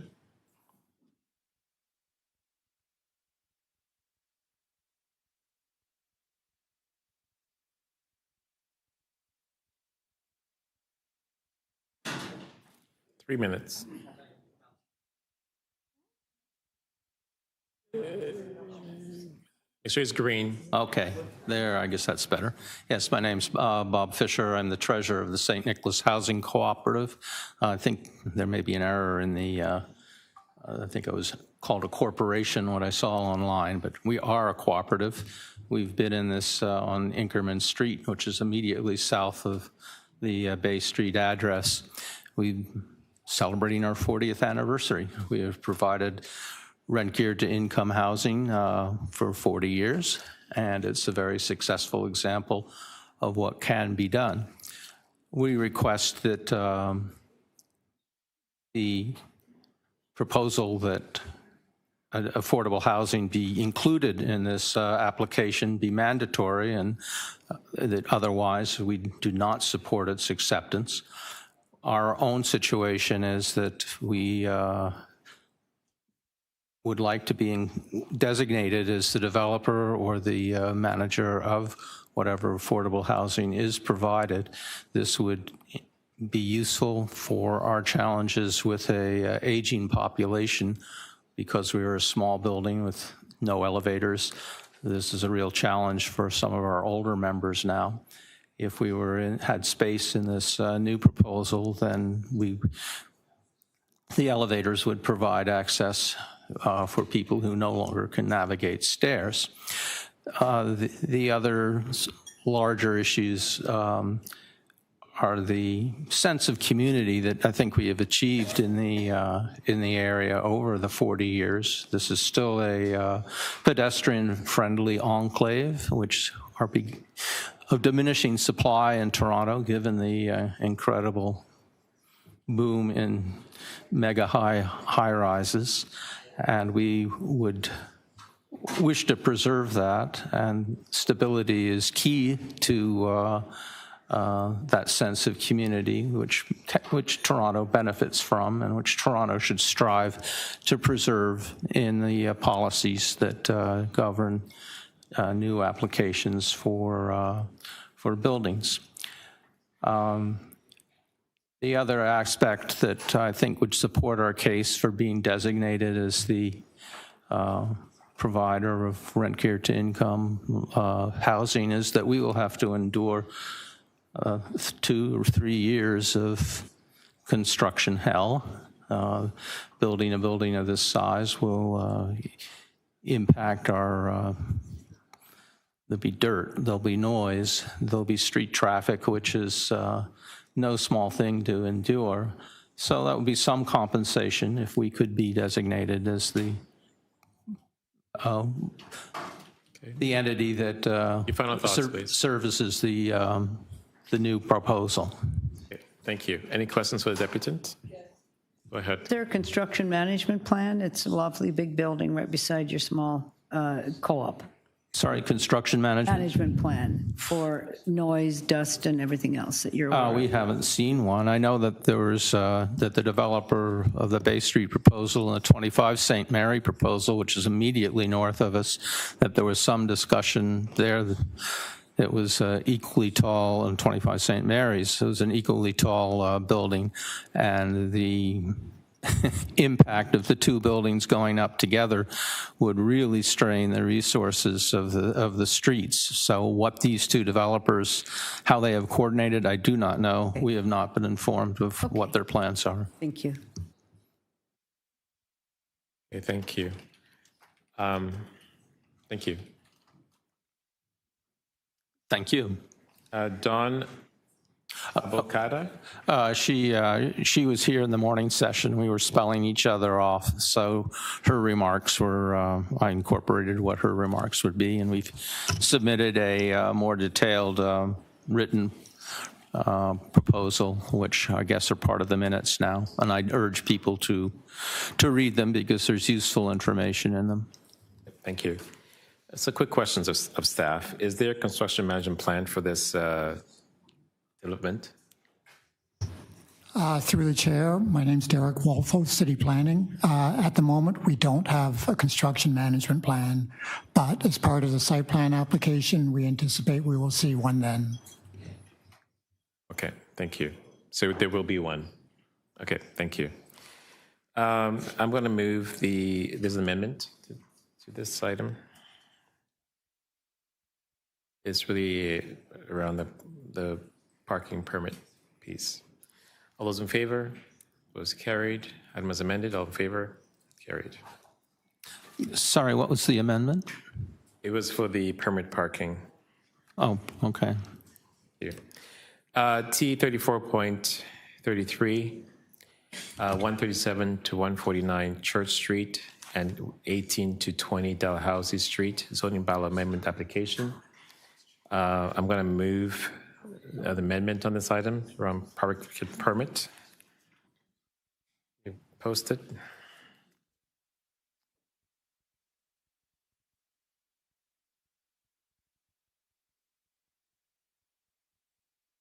All those in favor? Opposed? Carried. Item is amended. All in favor? Carried. T 34.34, 27 Grosvenor Street and 26 Grenville Street, zoning bylaw amendment application. An amendment to Section 37 agreement, decision report. I'm going to move staff's recs on this item. All those in favor? Opposed? Carried. TE 34.35, 77 Howard Street, zoning bylaw amendment application. There are speakers on this item. Tom Kai, is it? 3 minutes. Hello again, Council. So reading the bill that has been provided on the website, it reads primarily like a bill to improve 77 Howard. Most of the bill is written such that it includes lobby improvements, elevator improvements, whatnot for 77 Howard. But then if you get to the last paragraph of the bill, it's hidden away in a corner somewhere on the bill where it says they want to build a 41-story condo literally on top of the original building. This would involve what they consider facade retention, was specifically mentioned. And if you research a bit about facade and retention, it involves bolting giant steel beams to the exterior of the building such that there is a suitable enough foundation during construction to build a condo on top. I could not imagine being a resident of 77 Howard Street listening as giant steel beams are bolted to my wall. So I would assume that having talked with residents of 77 Howard Street, they're not particularly enthused about it. On top of that, there is a condo across the street from 77 Howard that is mainly empty. I'm sure right now there's people looking for condos to live in St. Jamestown. Maybe you can direct them to the building across from 77 Howard instead of bolting an entire building on top of 71 Howard Street. So 77 Howard Street. So I don't think that this condo is in any way beneficial to either the condo market or the residents of Howard Street, because there's already a condo that's empty that people could live in, and I'm sure 77 Howard Street residents don't need giant steel beams bolted to the exterior of their building for several years at a time. So yeah, I don't think this bill should be approved because it's a massive detriment to the residents there. Thank you. Okay, thank you. Edward Charles. Okay, do we have quorum? 2-4. Yeah, okay. Edward Charles. 3 minutes. Yes, sir. Thank you. Good morning, my name is Edward Charles, and I live at 77 Howard. Before I speak about this application, I need to put something on public record. The notice posted in our lobby did not identify TE 34.35, the application affecting our own building. It directed residents to a different agenda item on a different subject, TE 34.58. Also, as a resident relying on that notice, could have, any resident could have missed the hearing about this regarding their future home. And on the same day, residents were expected to participate. Unit inspections were scheduled. Whatever the intention, the effect was the same. It became harder for residents to participate on the very day their participation mattered most. And that reflects the larger problem. With this application approved now, what you're doing would be protecting residents later. And the issue is the decision report acknowledges that residents use the proposed development area as a primary muster point during fire alarms. So where is the replacement? Where do hundreds of residents assemble during construction? Where do we assemble permanently afterward? A fire route tells emergency vehicles where to go. A muster point tells evacuated residents where to go. They are not the same thing. And where's the plan for a real emergency when residents are evacuating while firefighters, ambulances, utility crews, and building staff all need the same constrained site at the same time? The uncertainty is not only above ground. The hydrogeological record says no wells were drilled on site, no on-site groundwater sample was collected, and on-site boreholes and monitoring wells are still required. They studied the ground beside the site, but they have not yet drilled the ground they actually want permission to excavate. Then there is the wind study. This is not hypothetical. Our entrance has sitting quality conditions year-round today. Under the proposed 41-story tower, that entrance exceeds the standing criterion in spring and winter. And even in the tested mitigation scenario, the deterioration remains. Not unsafe is not the same as unchanged. Technically acceptable is not the same as no worse off. Then there are the trees. Most are not being removed because they are dying. The arborist record shows that at least 31 of 33 regulated removals are driven by the development and associated works. The design shows something else for that space. So where's the before and after heat analysis, after mature canopy and open ground are lost? Where's the study of sunlight, glare, or heat reflected from a 41-story facade back onto the occupied building beside it? The applicant studied shadow, they studied wind. Where's the heat analysis? And then we are told about community benefits. That is a farce, but this neighborhood has heard that promise before. If you look at the Dr. Gordon Chong Park, serves thousands of nearby residents, yet residents see children's play infrastructure that amounts to a single swing. 3 swimming pools connected to the broader ownership group remain closed. A tennis court has been left in disrepair. Meanwhile, the wider community is excluded from private condominium gyms and swimming pools. So when we hear the word community benefit, we have every right to ask, benefit for whom? Because so far we have only witnessed a farce. And just weeks ago, a food bank program began operating at 77 Howard. That does not prove this development caused food insecurity. It proves something simpler. Community need is already here. More density is not the same thing as more community capacity. The city has already decided that unresolved engineering matters are serious enough to require a holding provision. So I ask, why are unresolved resident safety issues not protected with the same seriousness? Final thoughts. Okay, thank you. Thank you. Thank you. Yeah. Okay. Up next is Mike Drawer and Carla Tamayo from Boonsfield.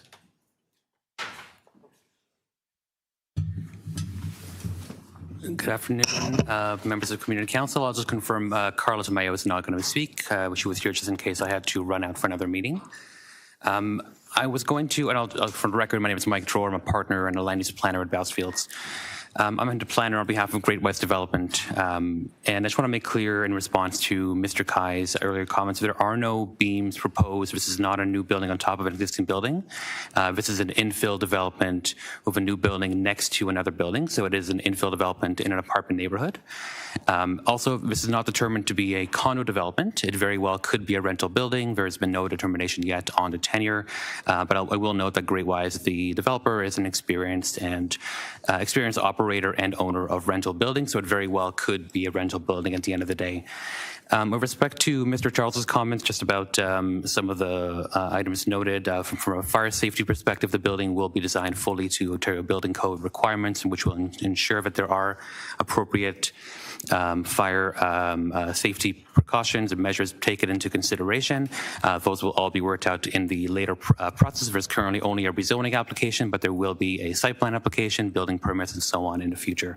Hydrogeological issues will also be determined and worked out in the site plan approval process.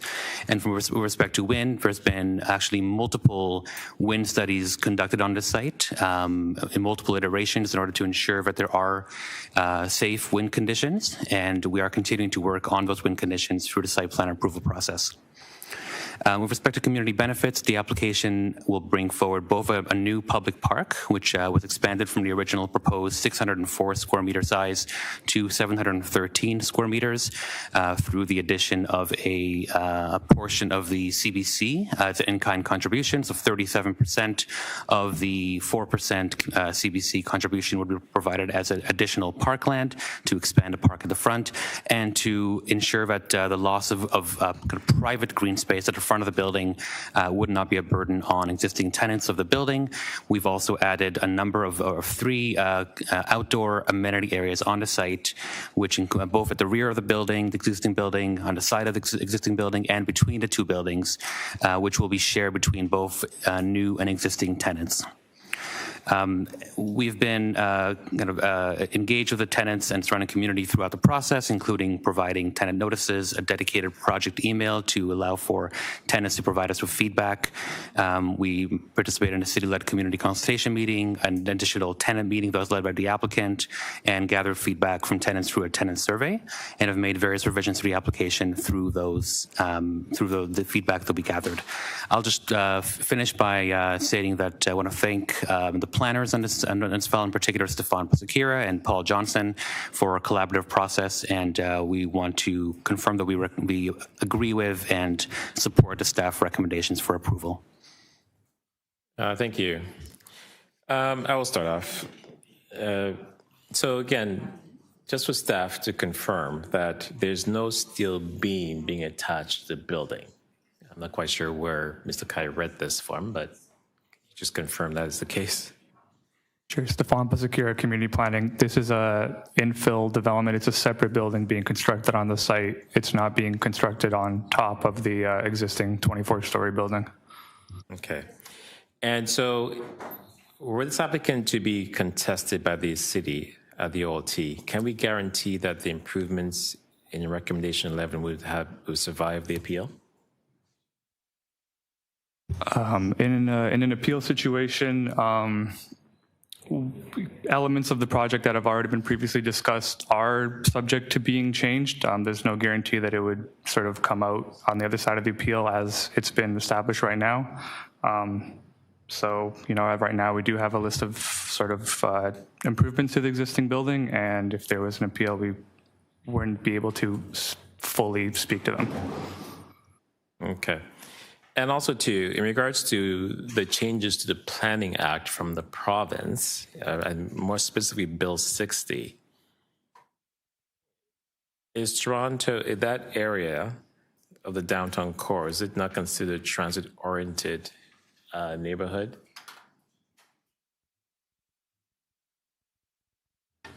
Through the chair, Paul Johnson, manager of community planning. Yes, this area is identified as a protected major transit station area, and it's within more than one of them. And in regards to Bill 60, do we have a say on the height of this building, or buildings in this area per se? How much authority do we have on this? So there are minimum densities that are approved within PMTSAs, but we have the ability to negotiate and discuss the heights of buildings once those minimum densities have been achieved. So on this one, we looked at the usual things like shadow impacts, wind impacts, the context, the heights of existing and planned buildings within the area, because this does meet and exceed the minimum densities of the PMTSA. And also, I know staff in my office has worked to actually ask for improvements at 77 Howard. If this were to go to the OLT, what would happen to these recommendations in 11 here around accessible door improvements and fob improvements, new roof, the facade, all these things? If it was to go to a sort of contested OLT situation, elements of the project can be modified. So there is a chance that they might not go forward, but if the applicant is willing to carry them forward, then they could be retained. And also, too, if this goes to the OLT, there's also a possibility that they may even ask for even more density. In some cases, I've seen that happen as well. Right? Can you respond? Yes, that is possible that the application could be changed if it was to be appealed. Okay. So it's taking a risk, you would say. I think in the context of any appeal, there's always a risk involved. And at this stage, we think that the proposal that's before you is something that we would recommend for approval. Okay, thank you. So I'll speak to this. I mean, again, this is my ward. This is, I live actually not too far from. Yeah. Oh, yeah. Can you, sorry. I have a motion for the permit parking. You know, I am reluctant to support staff's recommendation on this. I know that St. Jamestown is already a very densely populated area, you know, with a lot of marginalized people, you know, with a lot of, and the buildings are very old, right? I mean, that's the complaint I've heard throughout, that the landlord or the owners of the property can do a better job to maintain the buildings. And that is something that I've actually met with them about over the last 4 years to try to actually improve the existing buildings. And so I find it, I just feel that it is a gamble that to go to refuse this application and send it to the OLT, knowing that likely that it would be approved and all the things that we have actually requested and worked with staff on would disappear overnight. So, you know, with that in mind, and knowing, again, we have sent things to the OLT here before, and most often the applicant is successful and we have eggs on our faces. And we have less than what we actually went into this with. So for that reason, you know, I am going to accept staff's recommendation on this. And again, some of the benefits that I'm looking at here is accessible door improvements, upgrades to the heating and control system, including new generator, upgrade to the maintained electrical room and electrical components, 16 e-bike parking spaces, a new fob system, a new roof, and facade improvement, including exterior brick replacement, and 2 new outdoor amenities. So those are things that we have been working hard to make happen. And I think, and I'm afraid that if this goes to the OLT, all those things would disappear.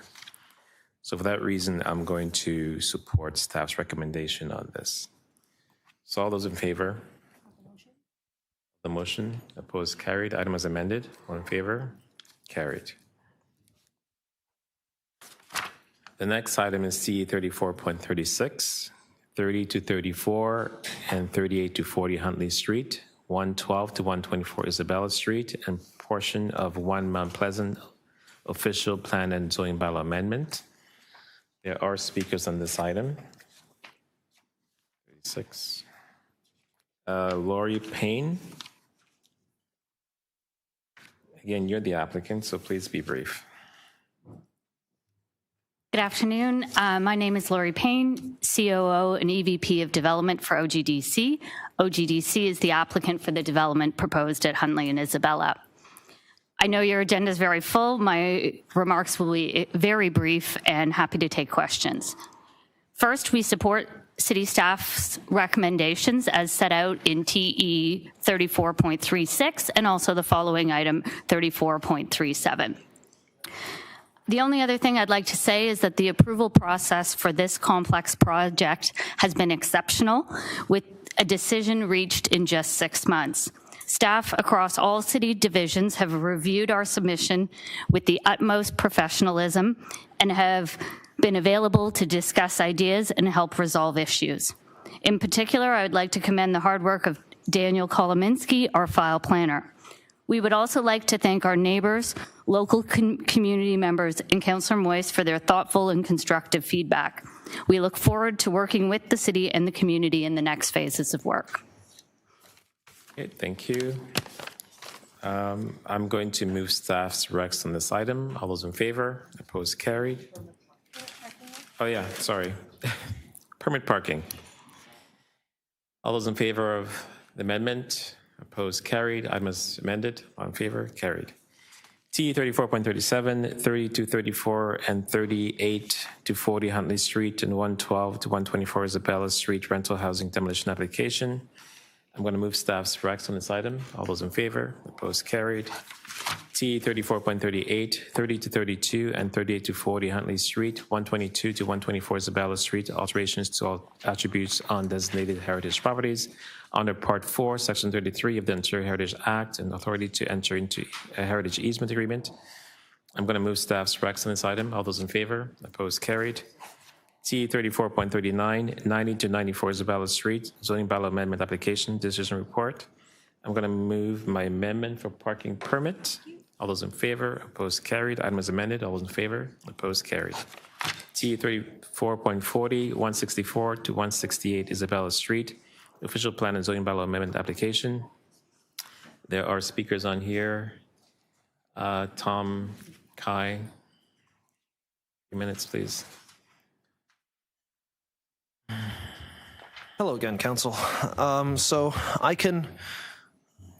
do ask here just everyone to imagine the headline on the Toronto Star when they get wind of this development. 70 stories of condo construction next to the Monseigneur Fraser College. It's a high school. It's a high school with students have to go to school for several hours a day, and you want to build 70 stories of condo space right next to them. Not like in their district, but literally 1 block over. So there has to be some kind of idea in city council or the community councils that you cannot be engaging in this kind of high intensity construction next to high schools, middle schools, and elementary schools where children have to go to school, and while their lungs and bodies are developing, you're subjecting them to construction dust, high concentrations of mercury and other stuff that is just present on construction sites. I don't find that beneficial to the students of Monseigneur Fraser College, or the residents have to sit through several years of construction of a condo that, let's be honest, no one can really afford in this economy. So I seriously suggest that, because the report does say there's no financial consequences to this action. There are health consequences to the action. There's the health of all the students and the teachers and the staff at Monsignor Fraser College that have to basically breathe in construction smoke for several hours a day for several years because a condo was necessary in this part of town. Also, it isn't. There's no need for a condo, a 70-story condo in this part of town. There's already several other developments that have already been proposed that are reasonable condo developments nearby that do not disturb residents or is economically viable. This 70-story condo is not economically viable. It is not health viable or educationally viable for any of the students or residents living next to it. And this is why I think it should be rejected, because it is incredibly irresponsible to plan this and not say, who will think of the students? Thank you. Any questions with Deputy? Seeing none. Questions? Jane McFarland. Please be brief. Thank you.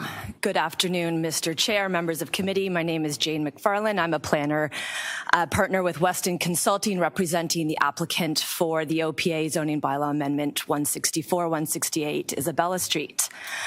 I wish to note that the proposed applications are to support a 70-story residential building on the site, but it's planned to be a purpose-built rental building, not a condo building at this point.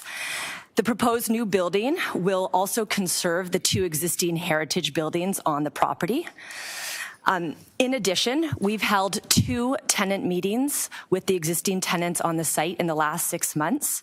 We're prepared to enter into the agreements that are noted in the staff report, providing replacement units to accommodate for all the dwelling rooms and the dwelling units on the site, as well as the tenant assistance plan.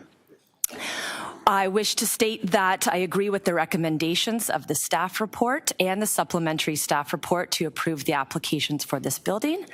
I wish to thank staff, the multiple departments, Heritage, Planning, SEPA, for working on these applications. It's been a couple years since we've at this, and I'm available to answer any questions from committee today. Thank you. Any questions of Deputant? Seeing none. Thank you. Thank you very much. I'm going to move amendment to the parking permit.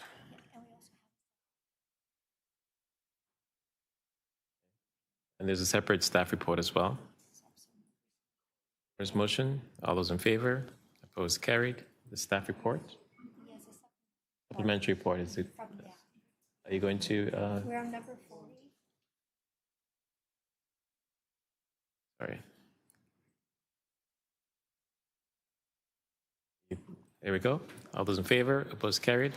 Item is amended. All in favor, opposed, carried. T 34.41, 164 to 168 Isabella Street, rental housing demolition application. I'm going to move staff recommendations on this item. All those in favor, opposed, carried. T 34.42, 164 to 166 Isabella Street and 168 Isabella Street, alterations to designated heritage properties under Section 33 of the Ontario Heritage Act. An authority to enter heritage easement agreement. I'm going to move staff's recs on this item. All those in favor? Opposed? Carried. T 34.43, 115 Jarvis Street, zoning bylaw amendment application.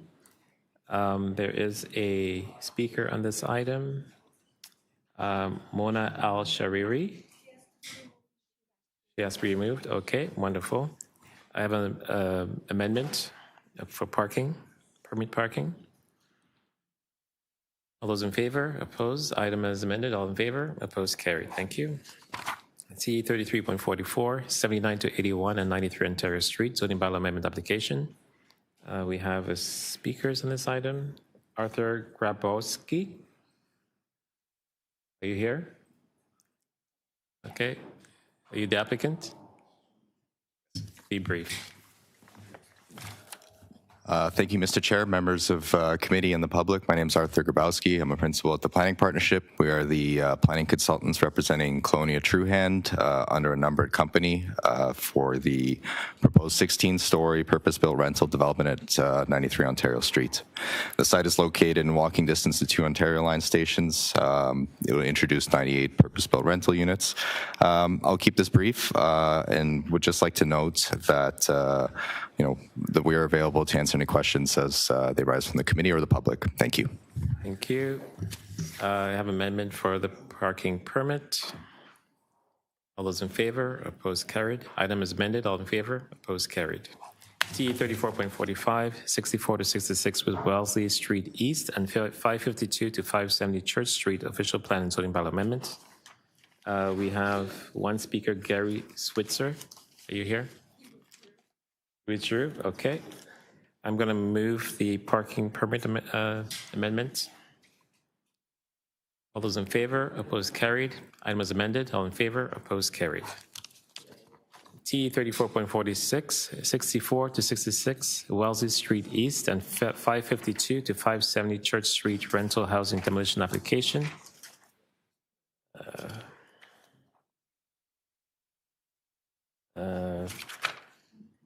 Tom Kai.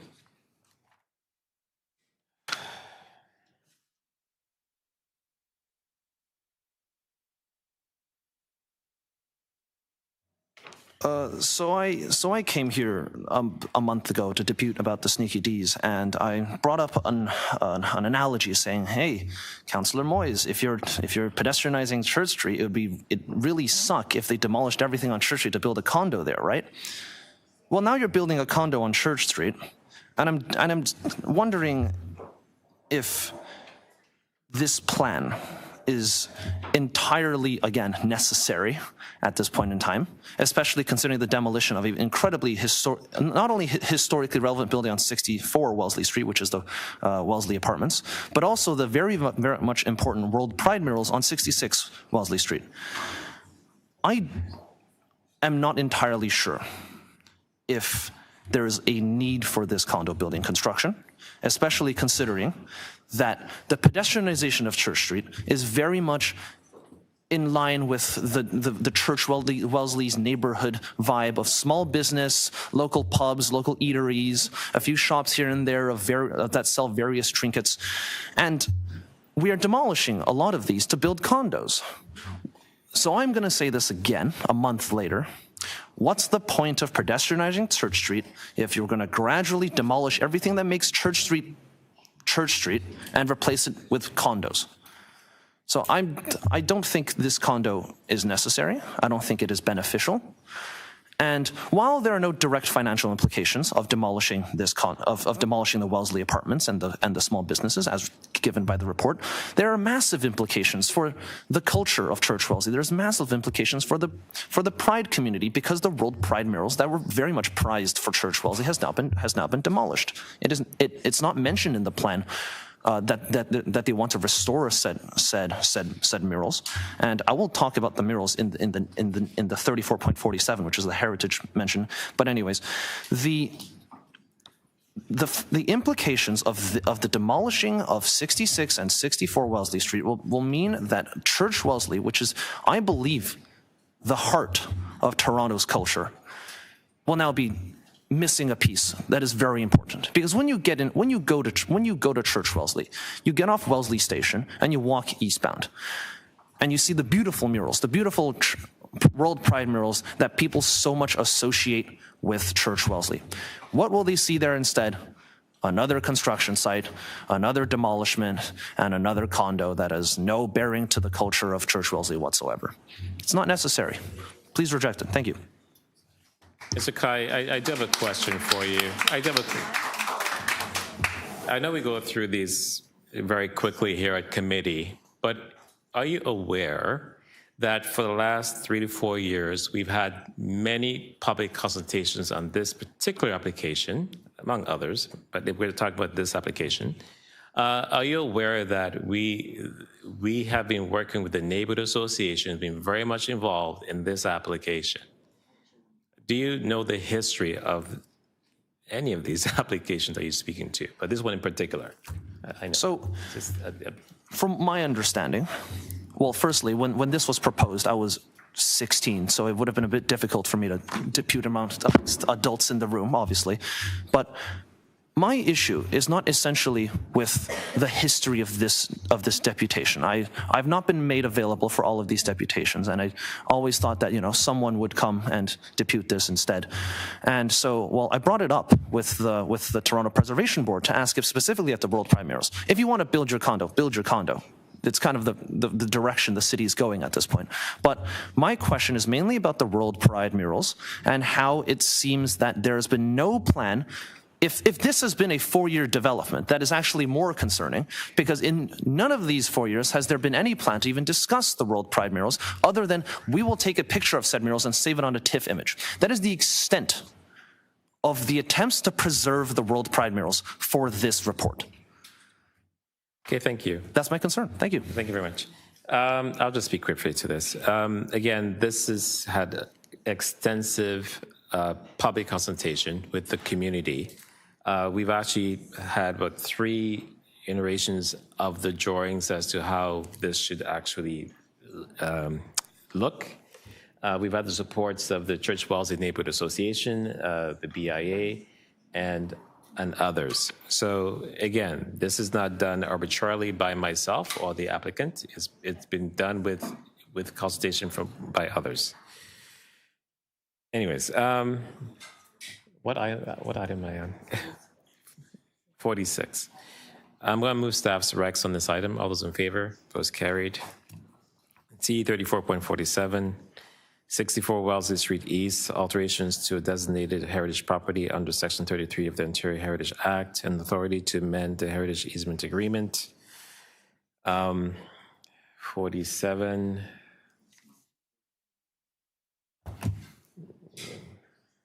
Mr. Tom Kai.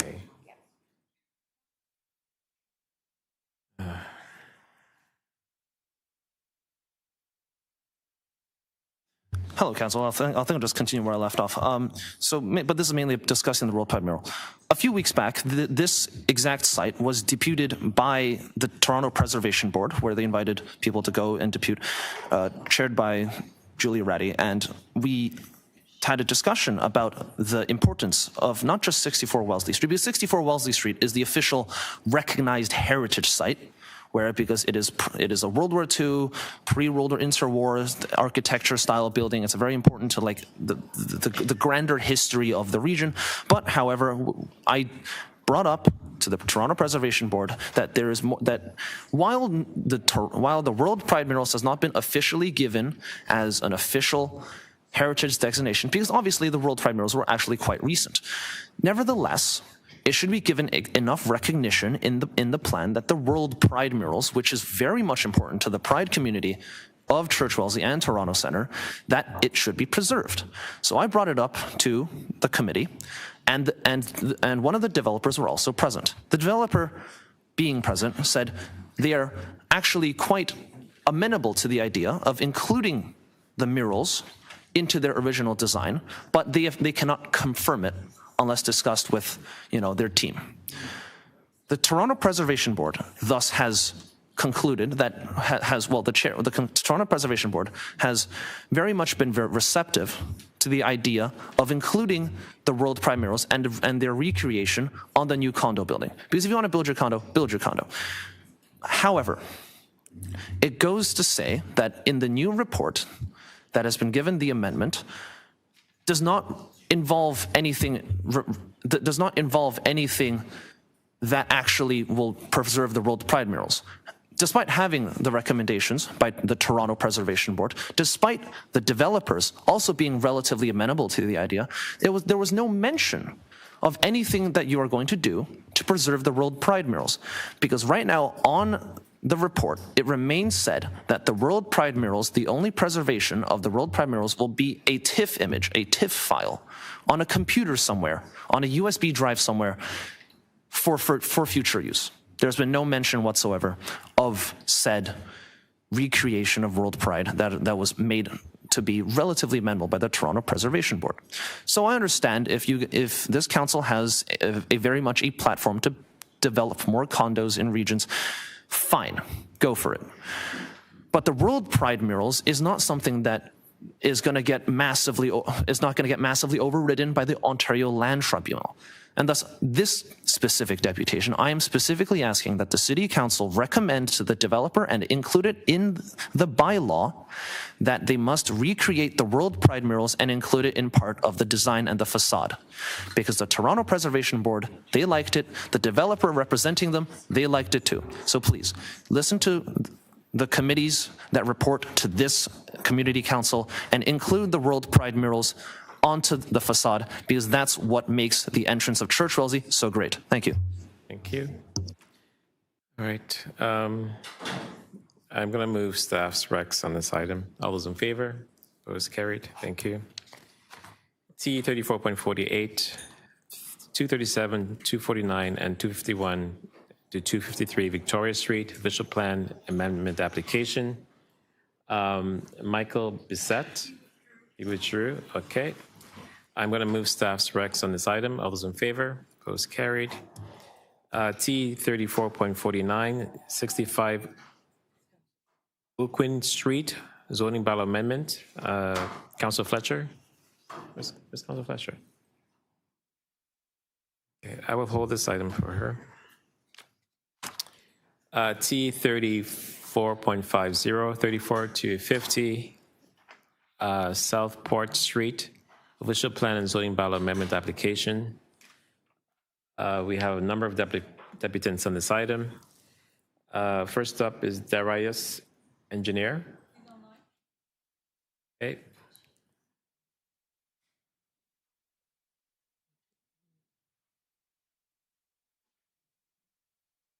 Yes.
Dwelling units and one vehicle.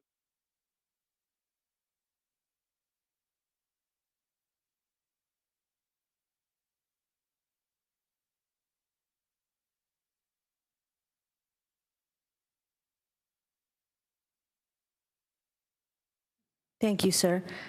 Are there any questions of the deputant? Seeing none, the next speaker is Sue Hutton, and I'll alert the people that follow. Talia Markijani would be following Sue Hutton. You have 3 minutes. Thanks for coming to committee. I want to make sure can you hear me okay? Thank you so much. And thank you, all of you councillors. My name's Sue Hutton, and I am a single mother who lives at 60 Southport. I am a social worker who's worked in community my entire career. I now work with a research team at the Centre for Addiction and Mental Health, and the majority of my work is related to creating inclusive communities where people are able to safely get around in their communities. I'll give a brief example. My first client many, many years ago was part of the deinstitutionalization phase. So I see you nodding. So somebody lived in an institution. We were part of a class action lawsuit related to that. So my job as a young social worker was to help people get into the community, live in apartments, get around. So I was helping people learn how to get to the bank, learn how to walk safely on the streets, get their groceries. And my second week on the job, I recall being at the home of one of these apartments that we had secured, and I didn't realize that the sirens that I was hearing was her death. And that client had crossed the street. and ended up being killed. So that was my very first introduction to community development and the importance of planning. So now that I'm at Southport, I'm realizing we are in a community that's quite dangerous. I used to work, I've worked at CAMH for a long time, but before that at Arch Disability Law Center, where I'd ride my bike from my Christie Pitts home, and it was a smooth, amazing ride with bike lanes. And I lived in Christie Pitts, and I biked everywhere. I'm a single mom. My son bikes everywhere and walked everywhere. Our groceries, very connected, safe, excellent community. I moved to Southport and was completely shocked at this community's challenge as it is, even before this massive intrusion of this tower, which does not meet the needs of Toronto's, the policies and the commitment and the values to having affordable housing. As a social worker, I've advocated for housing forever. I've tons of clients who are in Toronto housing, in Ontario housing. And this slab tower, I'm just going to call it that, is going to be spilling 1,000 more people into our streets.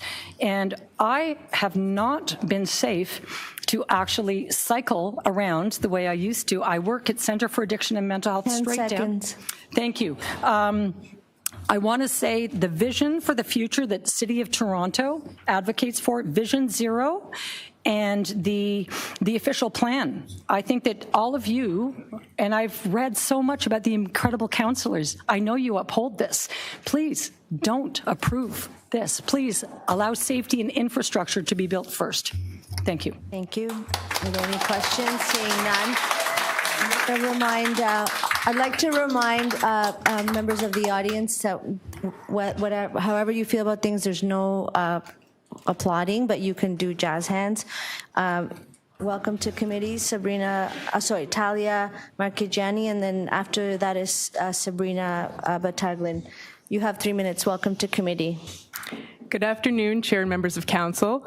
My name is Talia Marchigiani, and I've been a resident of 60 Southport since 2019. I'm a naturopathic doctor and a registered psychotherapist, and my work and values are centered on health. Health is shaped by the strength of our communities, access to nature, safety, and stability.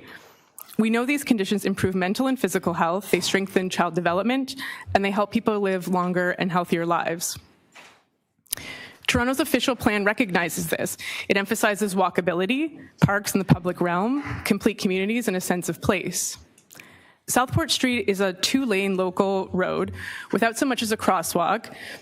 It's lined with mid-rise buildings and abundant green space, and so it already offers many of these conditions. Many residents have lived in my building for decades, families raise their children here, and seniors age in place. For decades, Southport residents have consistently asked for retail, family-oriented housing, and development that respects the capacity of our sewers, our schools, and our local streets. In 2012, after years of consultation, residents, planners, council, and the developer approved a plan for 34 to 50 Southport, which consisted of 2 towers, 16 townhouses, and retail. Like many others, I purchased my home believing that that plan would be honored. Today, 1 year after construction has already begun on the first tower, council is being asked to replace the approved townhouses with a 32-story tower, which will end up being the tallest tower on the site. The planning report acknowledges increased traffic, shadow, loss of light, wind, reduced open space, and a pressure on infrastructure. These impacts are considered acceptable, but acceptable to whom? The reports explain how they can be mitigated and how they conform to planning policy, but they don't explain why these impacts are worth it. In healthcare, we don't create harm just because we can manage the side effects. We ask whether the treatment leaves the patient better off. Why should the same principle not apply to community health? Over the past several weeks, I've helped many residents prepare submissions and tried to understand this process myself. I've come to appreciate how unequal it actually is. The applicant has the resources to commission planners, engineers, technical studies, and legal counsel. We residents just have our lived experience and whatever time we can find between work and personal responsibilities. But despite this, more than 1,600 people signed a petition, and dozens wrote submissions while having no background in planning, law, or politics, and we have people here sitting in with their badges. If community consultation is to be meaningful, then our experience has to matter. When the technical reports don't reflect what hundreds of residents are experiencing, 15 seconds. I believe council should err on the side of caution because we elected you to represent us. And so I urge you to reconsider the recommendations, reject or defer this amendment so that you can process what you heard today and create a plan that incorporates what Swansea residents actually need. Thank you. Thank you. Any questions of the deputant? I'm going to ask once again that you please refrain from clapping. We have to institute the same rules for on all items, and we've had very passionate deputations all day on a number of important questions. So please do not clap, or you can show your support in other ways. Thank you. The next speaker is Sabrina Bataglin, followed by Woodrow Pelly and Mike Drawer. Welcome to committee. You have 3 minutes. Thank you. Good afternoon, Chair and members. My name is Sabrina. 5 years ago, I made one of the biggest decisions of my life and chose to buy my home at 45 Southport Street directly across from the site and raise my young daughter in Swansea because I believed in this neighborhood. And I believed in Toronto's planning process. When I purchased my home, the approved vision for the site was 2 residential towers and 16 townhouses, a balanced community, our community. We accepted that.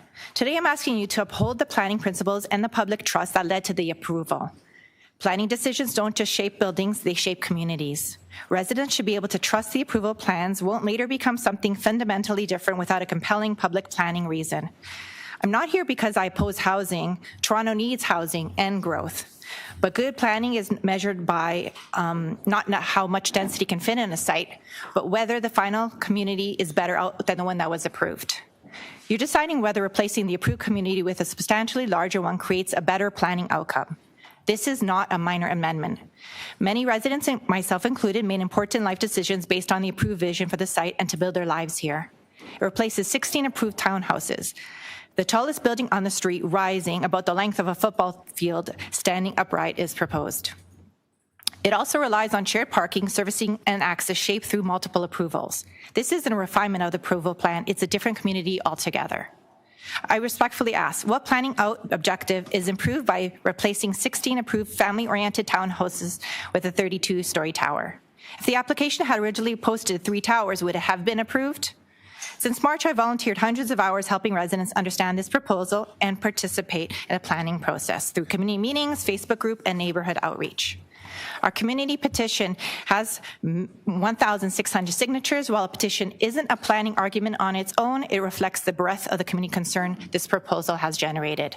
Despite those efforts, I know there are many residents affected by the proposal whose voices aren't represented today.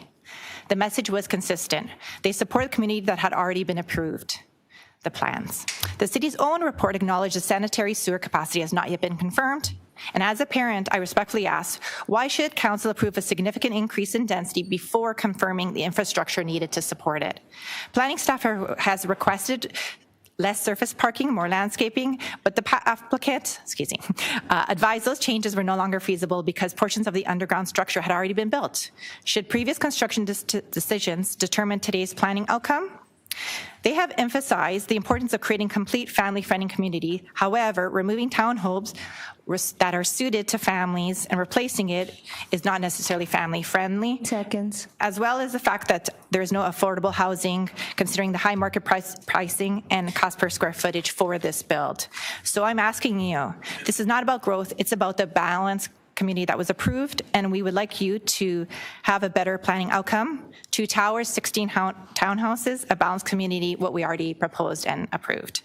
I respectfully ask you to refuse this amendment and preserve the original approved vision of 3450 Southport Street. Thank you. Thank you.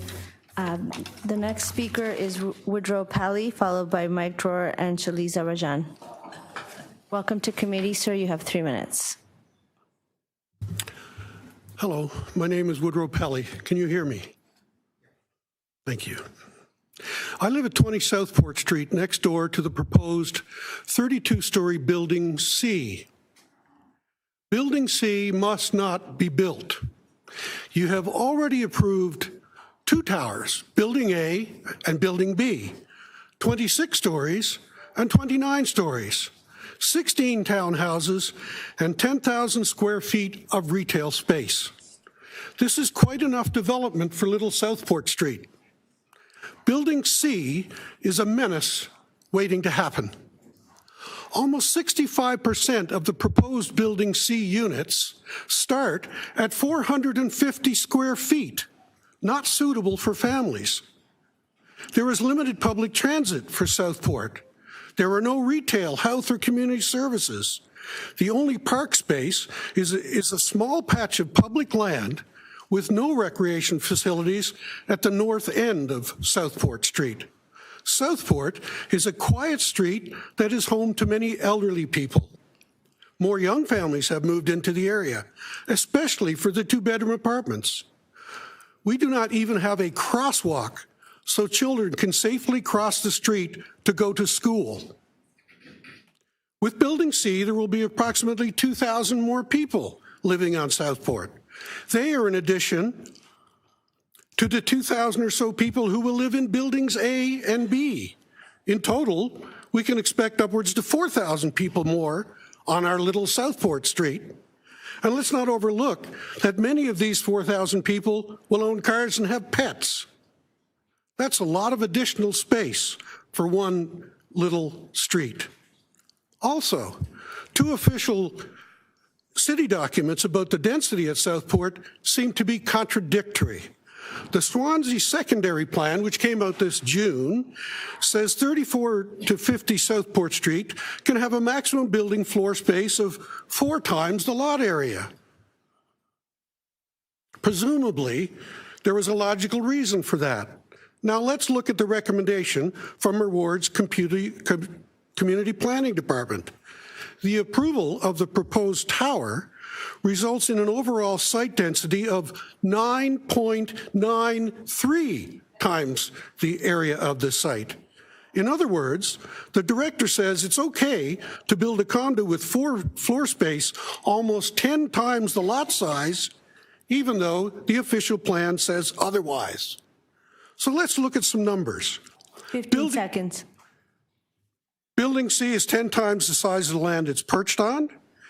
It's a 250% variance of the official plan. Please, councillors, do not approve Building C. You have already approved the project. Please leave well enough alone. There is no need to punish us with too much density, too many units, too many cars, too many people jammed into zero green space. Thank you. Thank you. Any questions of the deputant? Seeing none. The next speakers are Mike Dror, Shaliza Rajan, followed by Nikki Rel. Welcome to committee. You have 3 minutes. Good afternoon, members of the Community Council. My name is Mike Dror. For the record, I'll just confirm that Shaliza Rajan, Shaliza Rajad will not be speaking today. I'll take both of our times. With respect to the presentation, my presentation, I will just say, I know there's a lot of speakers on this item, so I'm going to try to keep it as brief as I can, but there is a lot to cover. I'll confirm we are fully in support of the staff recommendations for the application, which recommend approval for the official plan amendment and zoning bylaw amendment applications. And these applications would, as stated by a number of residents from the area, add a third tower to the development in place of a low-rise townhouse building, which is originally approved as as Building C as part of the application. That application was 14 years ago. It was approved in 2012, originally submitted in 2010. And the proposed tower, which is now on the table, will fit on the site, has been designed to be generally in line with the tall building design guidelines, and will step up from the 26 and 29 story heights that are the heights of the under construction buildings A and B. You've heard from some residents about capacity concerns in the area, and that's valid concerns that have to be considered in every application. We have considered all of them. The application included a detailed traffic study prepared by Lee Consulting, which was reviewed by staff, and no outstanding concerns remain from a traffic perspective. On schools, the application was circulated to the local school boards. The Catholic School Board confirmed we have no capacity concerns. The TDSB did say they did have some capacity concerns with the local high school, which can be mitigated through alternative measures. That is not an urgent issue because there is an outstanding servicing concern, as mentioned by one of the deputants, that is related to the Swansea pumping station and capacity at that station.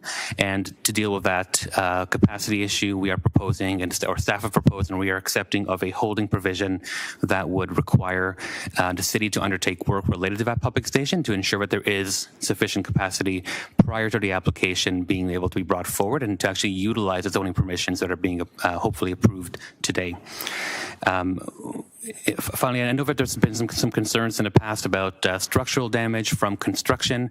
I will say that as part of the construction of buildings A and B, there's been a detailed water monitoring program that has been introduced by Isherwood, who is the structural consultant for the applicant, and that included a pre-construction survey, condition survey of adjacent buildings, vibration and movement monitoring, and various other things to ensure that there is no damage from the construction. I will also just finally note that there is a community benefit contribution as part of its application, which is a expanded Section 37 in the form of additional public art on the site. 10 seconds. And I'll confirm that we are in support of the recommendations, and I'm happy to answer any questions from Community Council. Thank you. Are there any questions of the deputant? Seeing none, the next speaker is Nikki Brown, followed by Benjamin Mitchell, and then William Yetman. Online, I do. You have 3 minutes.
Thank you. Thank you.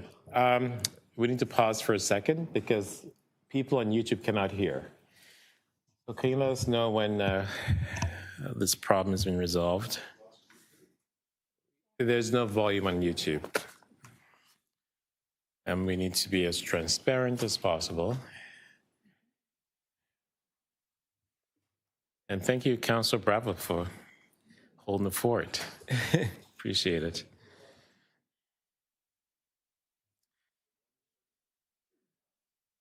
Okay, don't.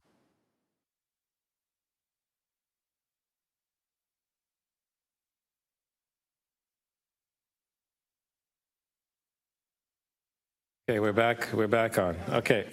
Benjamin Mitchell. Oh, Sabrina? Yeah, that was Sabrina. Now okay. Benjamin Mitchell, are you here?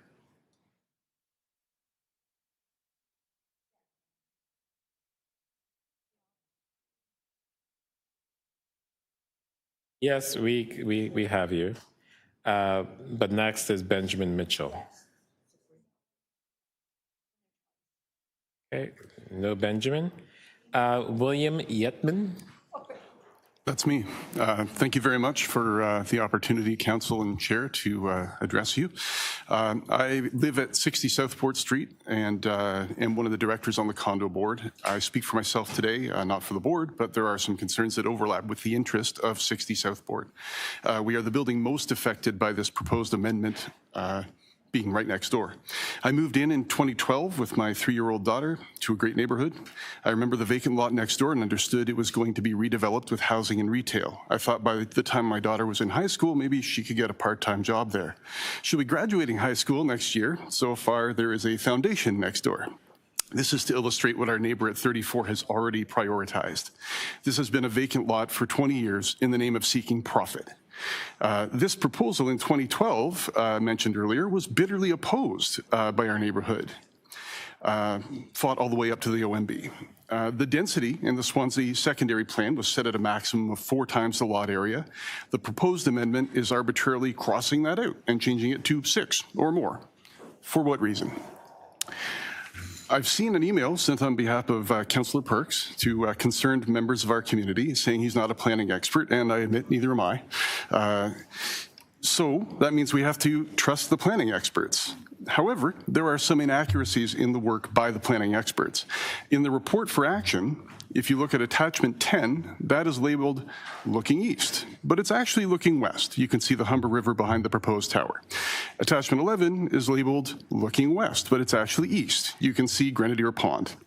You may say, well, that's not a major error, but to me that's sloppy and significant when we're supposed to trust that the shadow study is acceptable.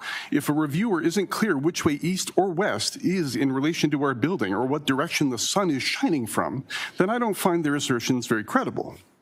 There are inaccuracies in the transportation impact study as well about the speed limits for the South Kingsway and the Queensway. These are listed at 50 kilometers an hour when they're actually 40. Windermere, Southport, Ormskirk are all actually 30 kilometers an hour, not 40, as in the report. So if they missed that, what else did they miss? We have to trust them, but their evaluations include mistakes.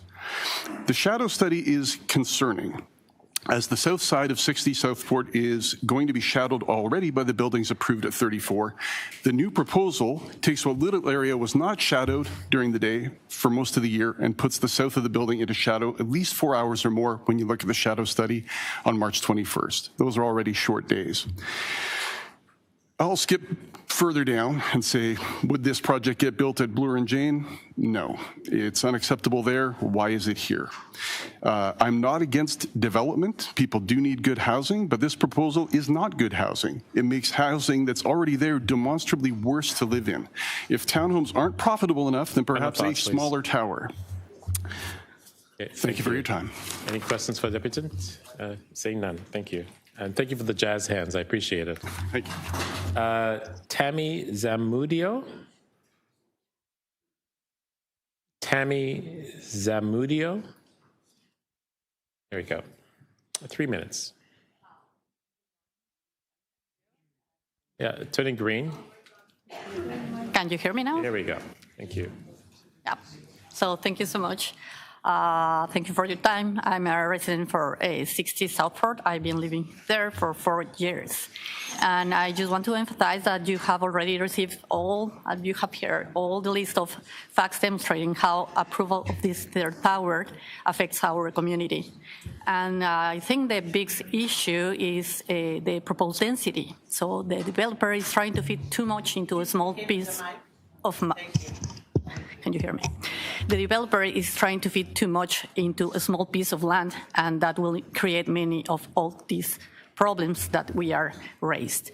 So the current infrastructure and the way the Swansea area was designed do not support this level of residential density, especially this site. As an example, the proposed design includes only 2 vehicle exits into a 2-way street. None of the 40 tall towers along the Humber Bay shores and the Queensway Lakeshore West Corridor have these same conditions.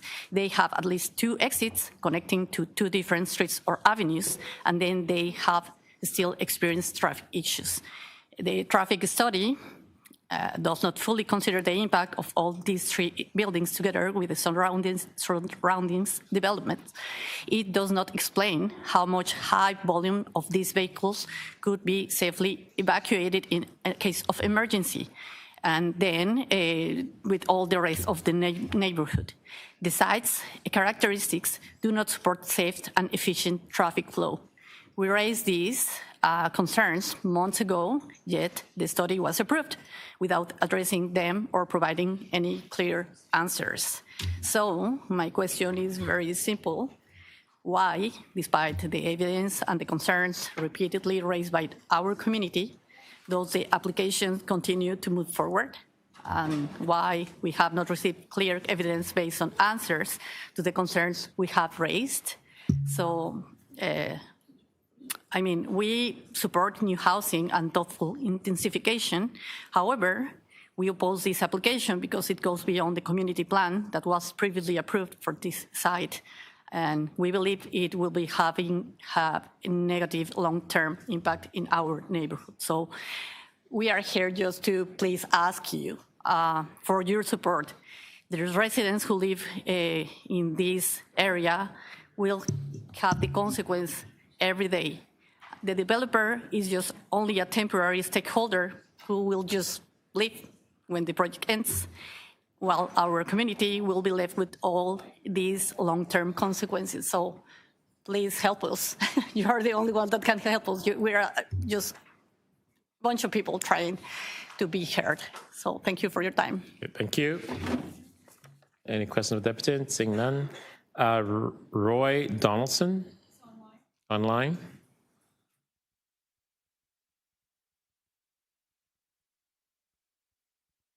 Roy, can you hear us? Okay. Can you hear me? Yes, we can. 3 minutes. Go ahead. Okay, thank you very much. I am a short-term resident of 60 Southport. I've been here a mere 37 years. And I've watched a lot of things come and go. I'm currently the president of the Condo Corporation, YCC 87. And like Bill, I speak more for myself, but also for the corporation to a certain extent. My duty is to protect the assets of the corporation, as all condo directors are bound to do. I'm going to start by saying, first of all, I had submitted a written package. I'm not planning to go through that or attempt to in the 3 minutes. I'm just going to go through the summary and a few specific points. Certainly, my first point is I agree with my colleagues and others. This third tower is too much. I find it a bit of a game. I'm going to say that over the years, I've watched successive changes to apartment ratios, garage ratios and spots and all the rest of that. And I find that we've been gradually pushed into this corner. I think the approach is something that I can't tolerate. I think it's very unpleasant. And now we find ourselves suddenly with this gigantic tower. It will abut my building, being very paternalistic here. And I think it's disgraceful. I think the original 16 should stand. And I ask council to look at that and say, no, that's not acceptable to change this from 16. There's some other specific remarks that some of my colleagues actually have mentioned. I found that the artwork, I'm not against artwork, but I think council could have asked for better instead of 400 and whatever it was, thousand. Why didn't the council ask for here in front of Swansea School to repair some of the dreadful asphalt roads we have? 475 would have done better there. It wouldn't have made me happy, but at least it would have been useful. I'm afraid the artwork I consider useless. I think I asked that council reconsider this application, and they move that perhaps a small compensation discussion should be held. For example, with all this increased car traffic, which my colleagues and friends and so on have said, and increased pedestrian traffic, we're going to be under pressure here. One speaker said there's a small park at the top end. I'm not sure. There's really no space here for anybody. What are these people going to do in these tiny little shoebox condos? I'm sorry, but that's what they are. I can't see any good to the community with this. They're going to have to find somewhere to go. So we and our sister building, I can't speak for them, but I would think they're thinking our sister building is 35 Ormskirk. We're going to have to build far more fencing. I know the city can't legally force this, but surely if they can get 475 grand for artwork, can they not do it for fencing? And there are a few other odds and ends. In my written submission, the last page, I give you something that I think you should look at, councillors. And just to summarize, the third tower is bad. It's awful. It's a carbuncle. Thank you. King Charles. Any questions for the deputant? Seeing none. Tanya Gelling. Yes. Okay, 3 minutes. Go ahead. Hi. Good afternoon, Chair and members of Community Council. My name is Tanya Gelling, and I live on the south side of 60 Southport, which is facing right up against that new proposed building, with my 2 teenage children. I've called this neighborhood home for just over a year now as a single mother and a sole income earner in my household. I support housing. I support intensification, but I'm asking you to slow down this application. I want to tell you why I'm here. The 7 years before I bought my unit were some of the hardest of my life. I've had 2 separate breast cancer diagnoses. I've had multiple surgeries, chemotherapy, and other treatments, and 2 marriage breakdowns. Before living here, I was in a very small and difficult rental with my children. And this condo was to be my sanctuary. I watched these buildings for a year before I purchased. I was told the site hadn't seen construction in about 20 years and that it might never be developed. And furthermore, that there will be townhomes and not a high-rise. A week after my deal closed, the ground broke. Now I'm looking at a proposal for a 32-story tower that would loom directly over the south side of my building and my unit, nearly double the height of anything else around it. This isn't just about losing a view or some sunlight. It's about losing light, period. As a 3-time cancer survivor, that has real consequences for my mental health and that of my kids' well-being. It also has real financial consequence. Once that tower goes up, no one will choose a shadowed south-facing unit when there's a north-facing one available. My value will drop. My property value will drop, and I paid a significant amount of money just over a year ago for this, basically all the money that I have. So I'm asking you directly, who compensates me and my neighbors for that loss? This building was the only realistic option for my family. A single-family home was never within reach for us. Is the city comfortable letting a handful of developers profit while hundreds of existing homeowners absorb that cost? I'd also ask you to look at who this proposed building will actually serve. It's overwhelmingly 1-bedroom units. There are only about 33 bedroom units in this entire proposal, and even those are tiny and very expensive. This isn't housing for families, and my neighborhood is full of families. Finally, I ask this plainly. When our own Councillor Perks recommends approval before residents have even had a chance to speak, it's hard not to wonder whose interests are actually being prioritized here. Dear Council, I ask you to revert back to what was promised to us and help us stop the ongoing bait and switch this community has had to endure and fight against for over 20 years, or at the very least, defer this application until the real impacts on light, on property values, on traffic, on safety for our families like mine are properly studied and understood. Thank you. Thank you. Dragana Simon, online. Hello. Hi, 3 minutes. Go ahead. Hi. Thank you. Yes, my name is Dragan Simon. I live in 60 Southport Street, which is the proposed new building is going to be standing right in front, around 25 meters. Only area that's going to divide us is a little visitor parking. I agree with everything that my neighbors and the neighborhood already spoke about. So I don't want to repeat those, but I do want to shine a light for the council to emphasize some of the major concerns. First, the proximity of that proposed tower to our building. To be honest, so we moved in 1997 to raise family.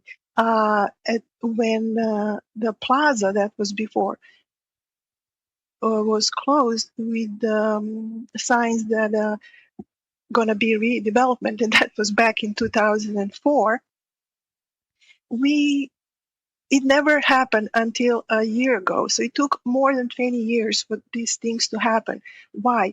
I want to inform the council there were always issues with the stability in the water level situation in regarding to our building, because our building 60 Southport was the first to be built on this very short and narrow street.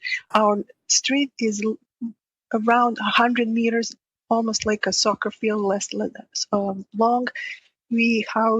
So our building was built first in 1972. Then other three condo buildings were erected, 45, 65 Southport, and then behind us is 35 Ohms Creek.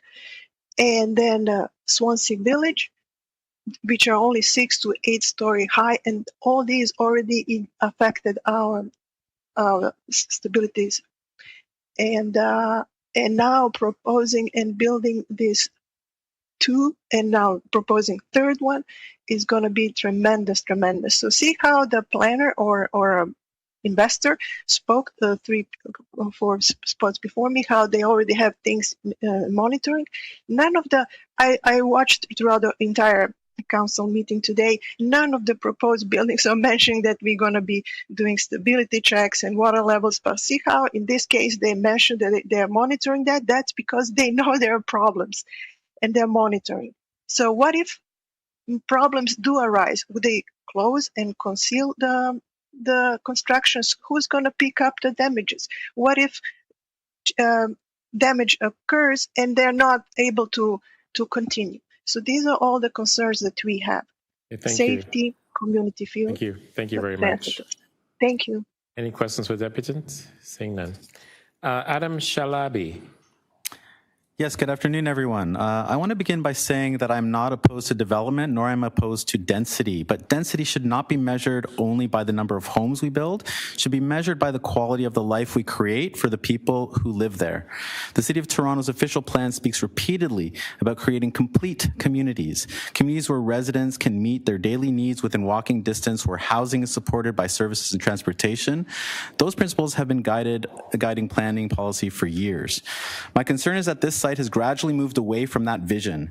Many residents here today may remember Swansea Plaza. It was not simply a strip mall, it was the neighborhood center of gravity. This mixed-use parcel provided a hub of activity that serves a much smaller community. I would love to see those who have made Swansea their home be able to shop like back in the day, where seniors picked up prescriptions, where parents bought groceries after work, and where kids like me could hang out in front of the variety store with our bikes, drinking Coca-Cola and trading baseball cards. 15 years ago, residents were told that redevelopment would preserve that spirit. At the community consultation in 2011, State Building Group expressed its commitment to bringing back neighborhood service retail, including a grocery store, cafe, and restaurant. Residents accepted taller buildings, increased density, and years of construction with the understanding that this would become a vibrant mixed-use community. Today, they are considering the third tower and basically the same amount of retail. As we substantially increase the number of residents, how are we also increasing access to the everyday services that make a neighborhood functional? This is not an argument against density. This is an argument for complete communities. What we continue to wait for is the public benefit that was intended to accompany that growth. Transportation tells a similar story. Residents already experience crowded transit, particularly on local bus routes serving this area.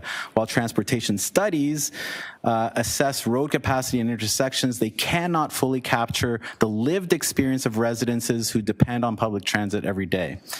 My concern today is not simply the addition of another building. It is whether we are continuing a pattern where residential growth consistently outpaces the services that allow neighborhoods to thrive. I have seen the mismanagement of large development spaces where retail and services don't provide community. Density alone does not build communities, people do. And people need spaces to buy groceries, meet neighbors, support local businesses, and live their everyday lives. If our planning framework is not equipped to insist upon a truly complete community, then I hope the developer will recognize the unique opportunity before them. I respectfully ask Council to consider whether this application represents an opportunity not simply to approve another tower, but to strengthen the mixed-use vision that has always been presented for the site. Retail, community service, and walkability should not become secondary considerations once retail density has been secured. Thank you. I invite any questions the council has. Any questions for Deputant? Seeing none, thank you. Thank you. Kai Wakely? Not here. He sent in a submission. Okay. Yeah. Jennifer Zabawa? Very good attempt. Zabawa. Thank you. Thank you, everyone, for allowing us to speak today. I am a resident of 24 Southport, and my unit faces the current construction on Tower 1. I can touch the tower closer than this room, than me to you, sir. That's how close it is to our community. And while we cannot stop the approved 2 towers, it doesn't mean that we should just add a 3rd one. All of the issues raised by my neighbors and by the community regarding the first 2 towers, including sewage, the wind impact, the transit, pedestrian safety, the traffic congestion, these are already valid. These are true concerns that we already have in our community. And there's no need to take this and multiply it by doubling the population of that site. We are already drowning. We're already taking on water. There is no need to turn on the faucet. The townhomes are the only part of the planned build that made any sense to the need of the community. Removing them would be foolish. It would prove the greed of the builders and would be an insult to our community. Let's not compound the issues we are already contending with. Seriously, who does this benefit? It's certainly not the residents of the proposed towers or of the community already.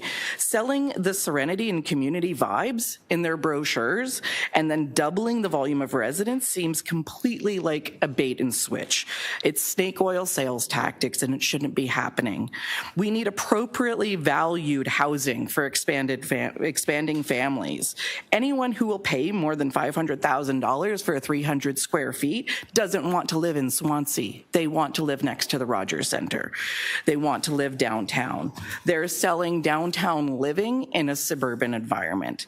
The approved 2 towers, that approval went through almost 15 years ago. Since then, the area has changed. We have tons of condos in there. There's 2 towers at 103 and 105 Queensway. There's also the expansion of Swansea Mews, which is also going to be rebuilt right on our doorstep. And that is affordable community housing. Much has changed in our area except for the builder's plan. They need to consider their client base, and that means townhomes. There are already 2 towers that have not sold in over a decade. We don't need a 3rd one to sit there vacant, overpriced, and unfulfilling the needs of our community. What they do need, and what the council needs, is to listen to the existing residents of the community because we know this community best. This is proven by the letters, emails, speakers, and all of those advocating to preserve all we value about our community. We do not need another out-of-touch canned response from Councillor Perks or the planning committee saying, don't worry, we won't issue parking permits. I implore you, heed our call, no 3rd tower. Okay, thank you. Any questions for Deputant? Seeing none.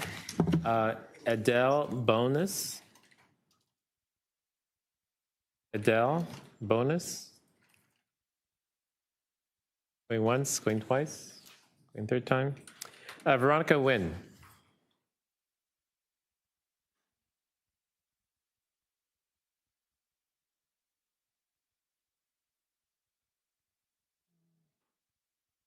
Okay.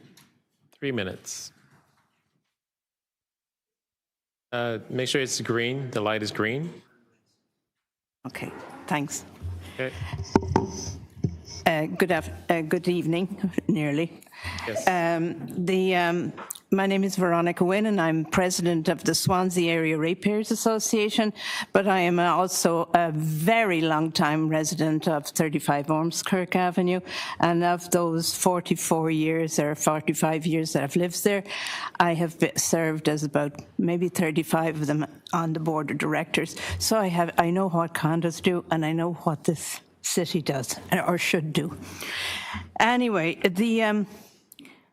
we are back to where in 1989, when the construction of the Southport Village incurred the destruction, or the $1.5 million worth of damage to 60 Southport because of the dewatering problems.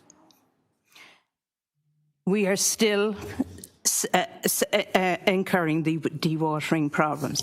The reports, I always read the reports from these. Peritas talked about methane study.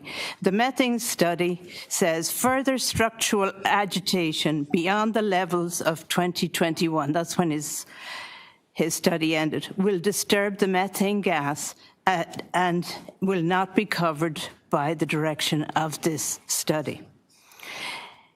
Dewatering. Potential adverse effects on adjacent structures due to dewatering must be assessed, quantified, and suitable prevention remedial measures implemented. I was there in '89 when I saw what happened to 60 Southport. I was there in 2012 when we went to the OMB to get to approve this plan, which we thought was, hey, okay, because what could we do? It seemed okay because we liked the 15 townhouses. I was there when after 10 years I was able to get everybody to approve the pre and post condition surveys and all those things that helped protect us from the original plan and the dewatering process. Now we're back to where we started. We also do not know, we're not following what our Prime Minister says. You know, build for need, not for profit. Well, he didn't say that. He didn't say for profit. He didn't say that. He said build for need, and is for families. But anyway, but I say that. I just thought I'd throw it in. So forget the 66% of one bedrooms, and families need 100% 3-bedroom apartments. I'm also quite upset. Your final thoughts, please. Pardon? You're almost at time. I'll have the time? You are at time. Oh, I am the time. Okay. Okay. You good? Just to put in there, don't take away the crosswalk. We want traffic lights. Okay. Thank you. Sorry. Up next is Vanessa Raponi.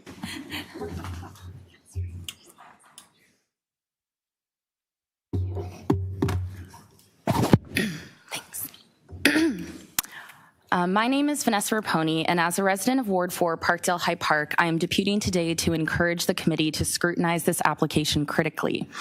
I'm frankly confused. Just this morning, we approved 154 supportive housing units for Park in Parkdale. We spoke about homelessness, affordability, our shared commitment to building the kind of Toronto we want to see. We talked about investing in the right kinds of developments and aligning our decisions with our values. So I'm struggling to understand how this Southport application, which is merely an 8-minute drive from Park, reflects that same vision.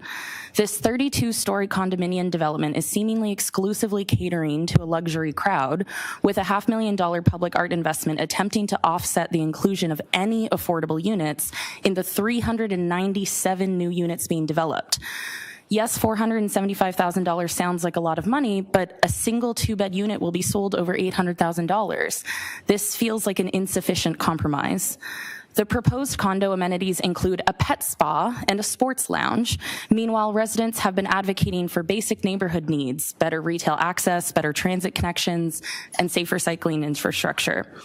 This proposal includes 24% two-bedroom units and 10% three-bedroom units in alignment with the city's growing up guidelines, which is great, but we also need to ask what kind of housing are we building and for whom, and does this meaningfully address the affordability crisis that we are facing? I also want to acknowledge the reality of the development process. These applications are moving through a speedy 40-day review timeline rather than the previous 70-day timeline. But with such a compressed timeline, what more can residents realistically do?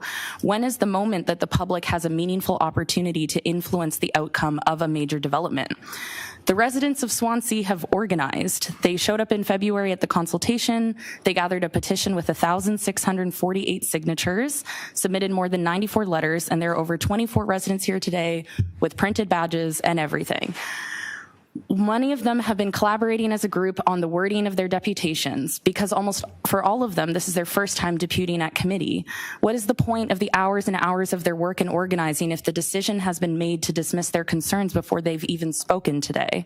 How can we reasonably expect people to be civilly engaged if we're not giving power to the people by actually listening to the issues that they raise? Is the reality that we are approving projects like these because we know that if they are refused, they may simply go to the Ontario Land Tribunal? Is the logic that there are enough affordable units nearby being built that counteract these sorts of luxury condo developments? The concern from residents is not simply whether housing should be built, it is whether the housing we approve reflects the needs of Toronto today and whether communities have a meaningful role in shaping such future. If this application is approved today, I ask that the councillors voting in favor will speak to how this development aligns with their vision for Toronto, why this is the right decision, why our neighbors' concerns do not require further changes to this proposal, and how this project advances the equitable, affordable, and inclusive Toronto we continue to say we are committed to building. Thank you. Thank you. You were doing so well. Anna Gonka.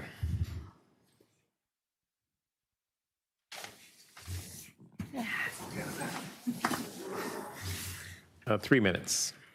Hello, councillors. Thank you for this opportunity. My name is Anya Gorka, and I have lived on 65 Southport Street, kind of kitty corner across the street from the site for about 5 years, and 11 years really nearby, so I know our community. And my 3 kids learned to ride their bikes in a wobbly sort of way on Southport Street. One of them is still kind of happy-go-lucky with biking, and I'd like it to continue to be that way.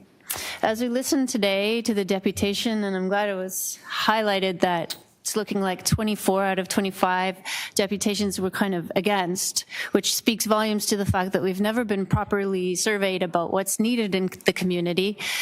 I've been endeavoring to look for the reasonable ask.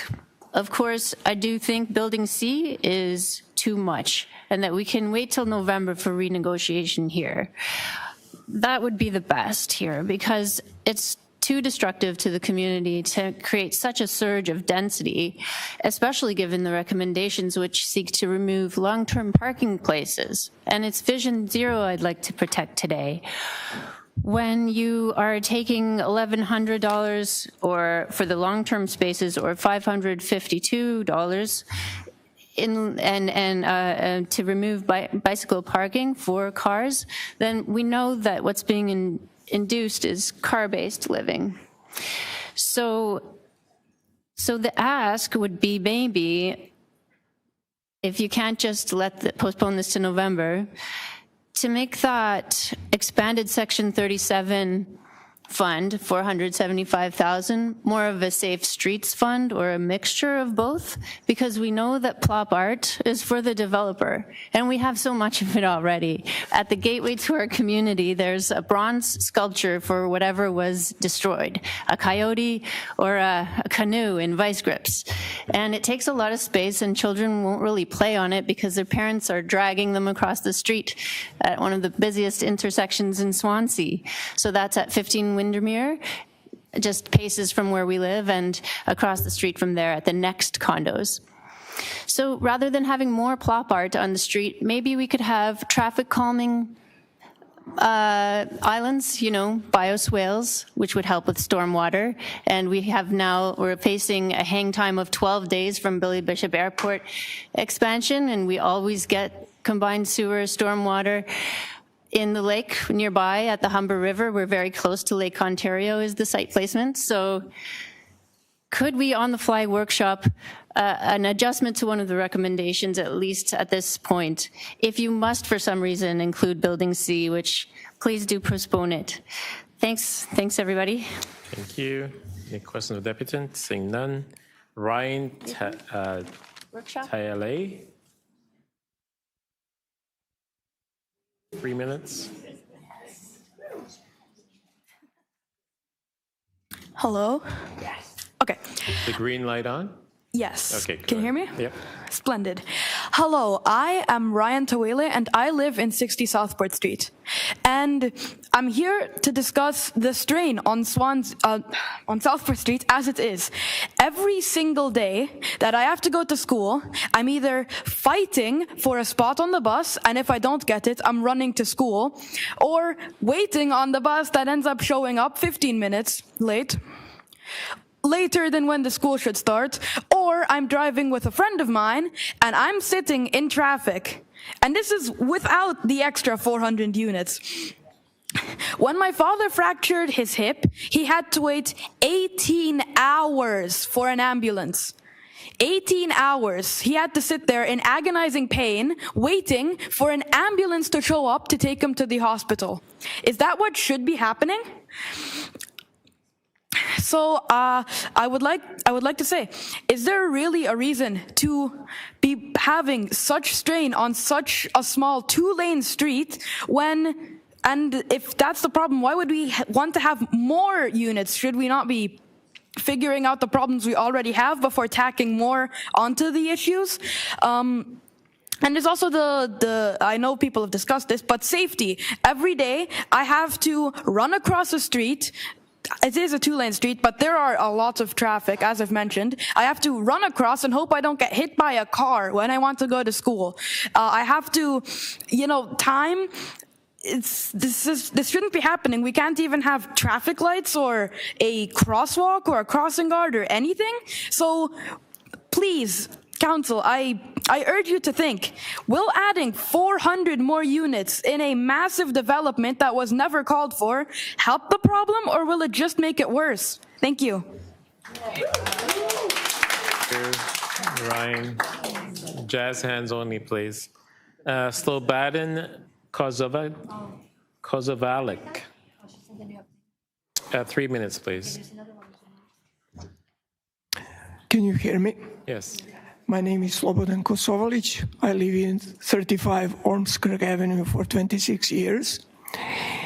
And I would like to say that approving those first 2 towers, you created catastrophe. Now you're with this C tower that you are planning to approve, you are elevating that into total disaster. Issues with the public transport cannot be solved. TTC Line 77 has 2 buses. They cannot increase that because of the small streets. Now, when we have 3 towers out there, the parking spot for stores is going to be reduced. People are going to park cars along the street. It's going to be, as I said, disaster. I learned in my building, I'm a member of the board, that the developer is advertising those units that they're selling, saying that there is a large park area on the north side of the development. There is no park. That is a private property of my building. So increasing the number of units in that small area, that is when you go around the block, it is Ormskirk, Southport, South Kingsway, and Queensway. It's 400 by 400 meters space. you are increasing number of people beyond the physical capacity of that space. 5 existing high-rise building in the area. All of them, they were built in 70s. Mine was the first one in 71. Ever since then, the infrastructure has not been upgraded. What is the issue with the sewer? Does the sewer can support that? All that sewer is picking up all those developments on Bloor and Jane. That is massive. Everything is coming down to us. We tried to get from the development information about groundwater study. We never got that. By building these buildings, which are having deep basements, we are creating barrier for groundwater, which is going to start rising northward. So all our properties, Southport 60, 35 Ormskirk, and building across the street are going to be affected by that for a long time. Okay, thank you. How can we get those studies and see what has been approved and based on what? Thank you. Thank you. Okay, that's the last speaker. Questions of staff? No? Okay, to speak? Yeah, I want to start with an amendment, which is the same amendment we've been moving on all the developments today, bringing it in line with the current permit parking rules so that people who move into this will not be able to get on-street permit parking. Okay. Let's think a little bit about the context for this one. I first of all, want to thank all of you who came and spoke so passionately on this. I think it's a profoundly important reminder of the way planning should have worked and doesn't currently. I want to bear that in mind as we think about what we do when we go forward. So the first piece of context I want to refer to is the original 2 towers. It's worth remembering that the Swansea community went to what was then called the Ontario Municipal Board in opposition to it. And that appeal was dismissed. Okay? So it's worth remembering that there is an appeal body that can decide simply not to listen. That was how planning law worked in 2013. It has changed since then. The rights of community organizations to be supported by an intake worker to fight their case at the OMB are worse now than they were then. Further, there is a procedure at what we now, the Ontario Land Tribunal, called a de novo hearing. Applicants have the right, if the City of Toronto doesn't make a decision in time, to go to the board and ask for something entirely new. They could ask for more than what's here.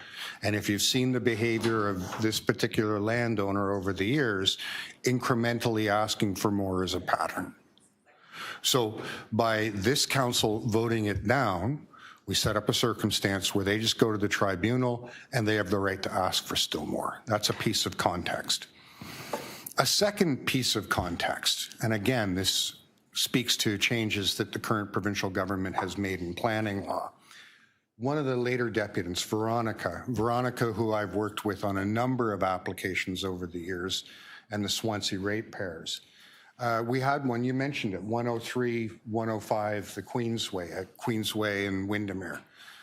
And at that time, the province allowed us enough time when reviewing an application to sit down and workshop it with the community, the developer, the councillor, and planning staff. And while we didn't make huge changes, Veronica, I mean, the basic height they asked for is what they got, we were able to do a lot of fine-grained work at street level and make real improvements. The timelines that the Doug Ford government has introduced on development review have removed the ability of community and council to work together to get those fine-grained improvements. It's infuriating. It's just infuriating. The final one I wanted to talk about, one of the other deputants made a mention about how this morning we talked about a really positive development where we're building supportive housing in another part of the ward. And the reason we were able to do that is because the city was the lead, right? We have been at this council deliberately and continuously trying to replace a market-only approach to housing with social housing, not-for-profits, co-ops, and so on.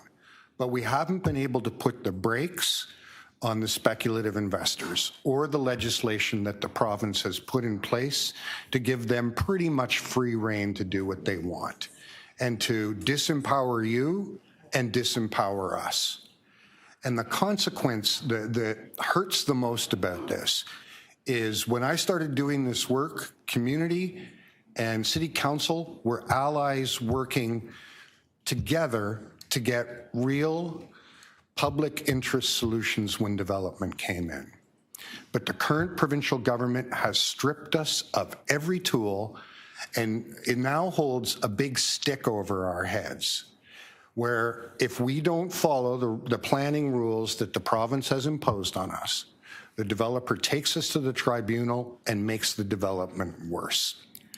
So reluctantly, the best thing I can do in the public interest right now is to support the development as is. And that's what I'm going to be moving today.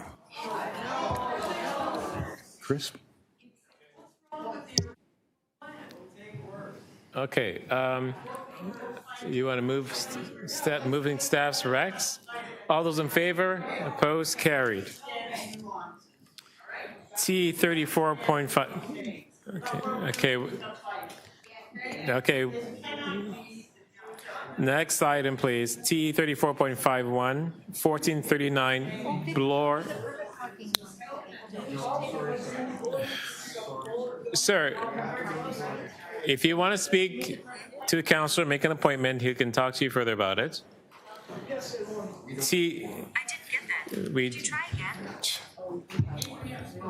have quorum. Yeah. T 34.51, 1439 Bloor Street West, zoning bylaw amendment application. We have speakers on this item. Gianni Stiglek. Yeah, Jeannie Stiglek. Yes, correct. It's been approved. We don't even get a shout out to you and me. You approved. How many stories do you want?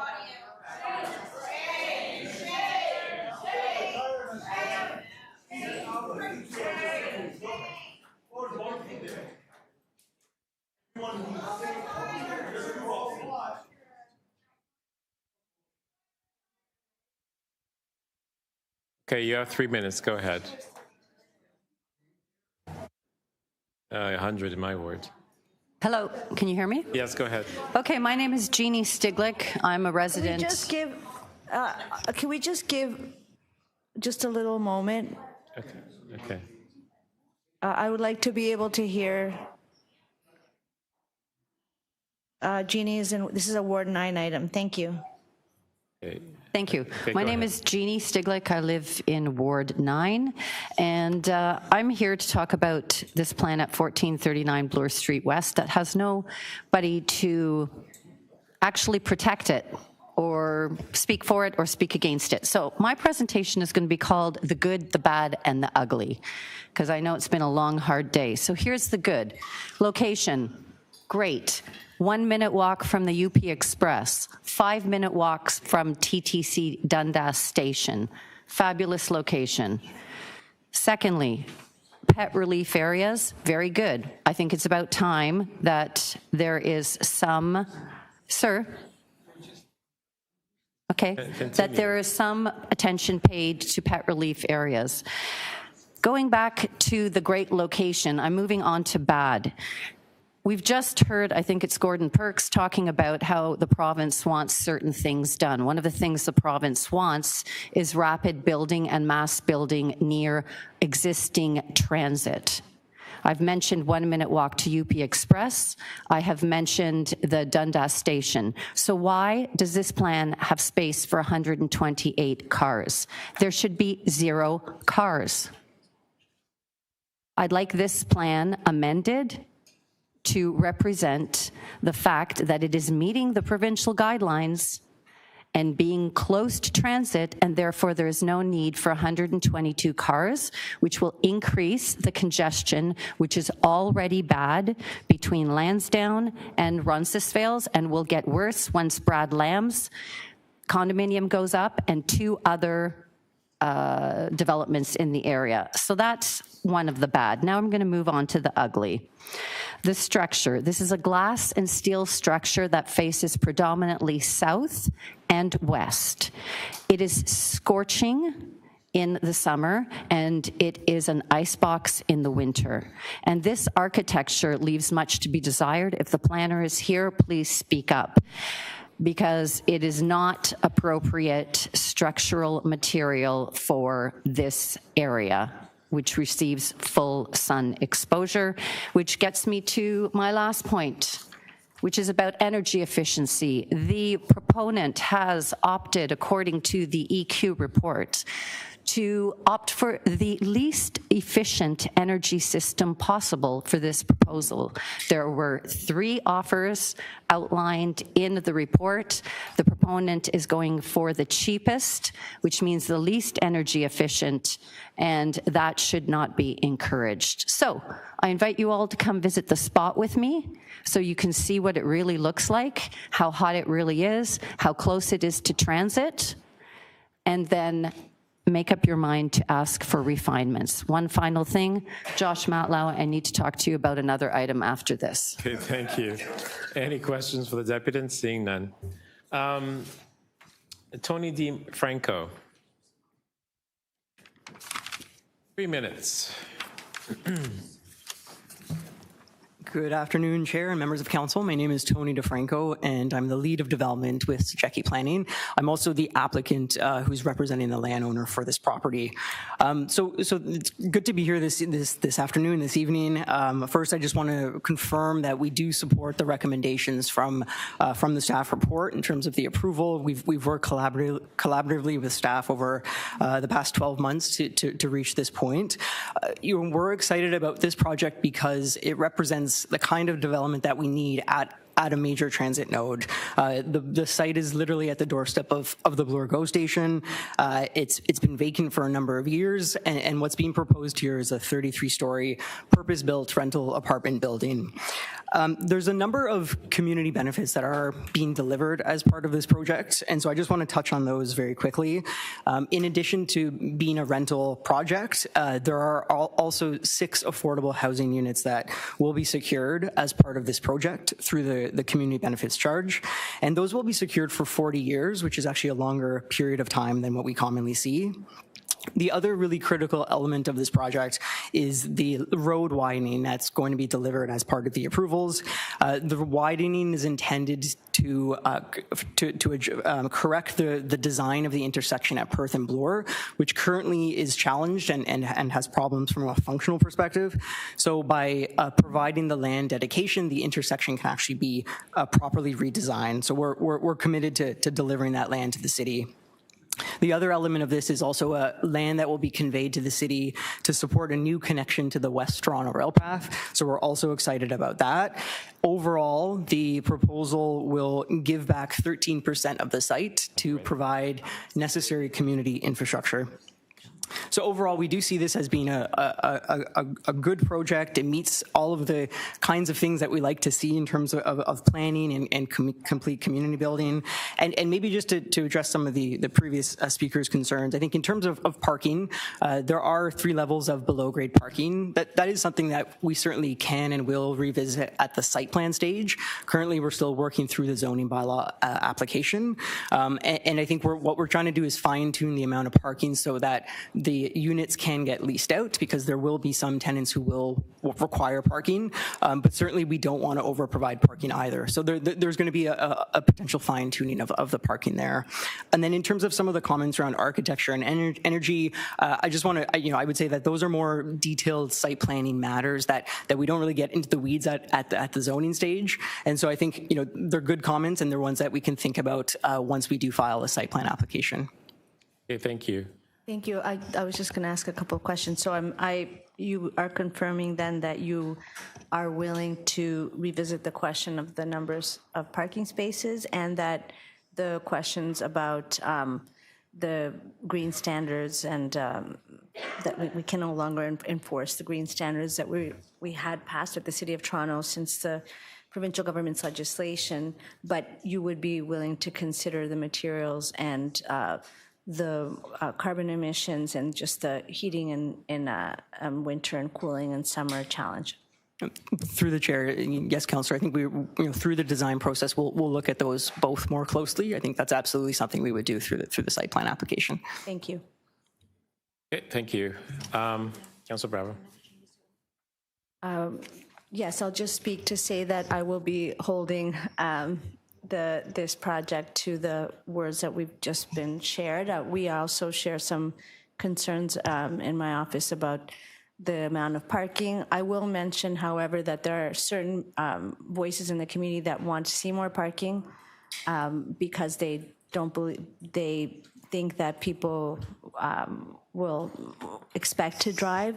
I think it's one of the challenges when we have this massive conversion of employment lands here, where you have a completely new community that is almost like a micro city, but without the benefit of first having a plan of how the roads are going to work.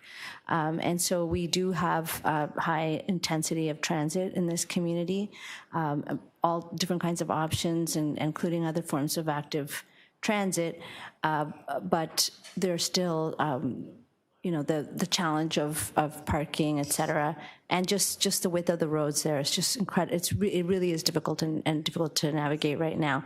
So those are the different tensions that are being held here.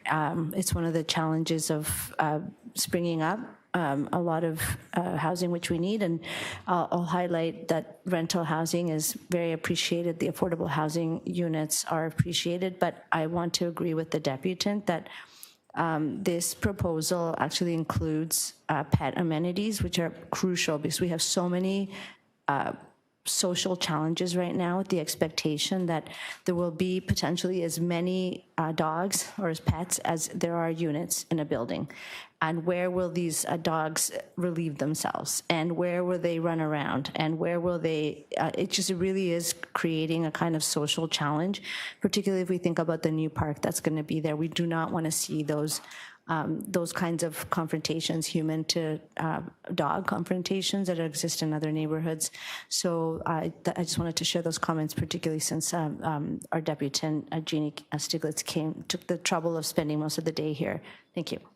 Councillor Bravo, do you want to move the parking amendment? Yes, I apologize. I do have an amendment, which is to exclude this building from on-street permit parking. Okay, thank you. All those in favor of the amendment? Opposed, carried. Item is amended. All in favor? Opposed, carried. Thank you. The next item is T34.52, 1875 to 1901 Eglinton Avenue West, 137 Kirkington Road, and 1656 Dinover Road. Visual plan and zoning bylaw amendment application. We do have speakers on this item. Andrew Fernancic. Okay, Andrew. Yes, good afternoon. Please be brief. Go ahead. I will be. And good afternoon. Again, my name is Andrew Franchik. I'm a principal with W&D Associates. I'm here on behalf of the owners. of the site, which is just west of Dufferin and the recently opened Fairbank Line 1 station. One of the owners here, John Wyman, owner's representative, John Wyman, is also registered to speak, but I'm taking up his time, so we will be brief, and he will not be speaking, but he'll be available for any questions. I'm pleased to be here in support of the staff recommendations for approval of the proposed 34-story building, which will deliver 446 new purpose-built rental units and nearly 10,000 square feet of grade-related commercial uses.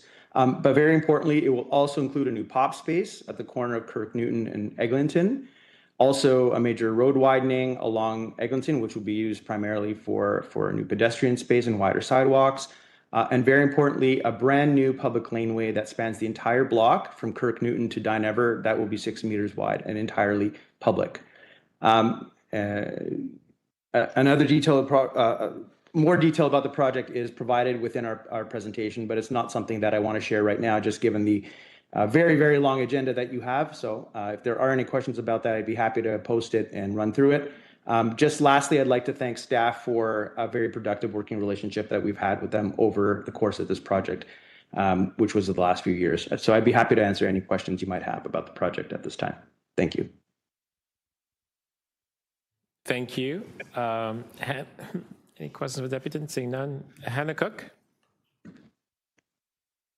Hannah Cook? Hannah's also with the developer. She will not be speaking.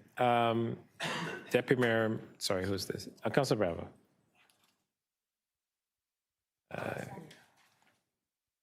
Thank you, Chair. On this one, I also have a motion. This is also very close to high order transit, and my motion is to exclude it from on-street permit parking. Thank you. All those in favor of the amendment? Opposed, carried. Item is amended. All in favor? Opposed, carried. Thank you.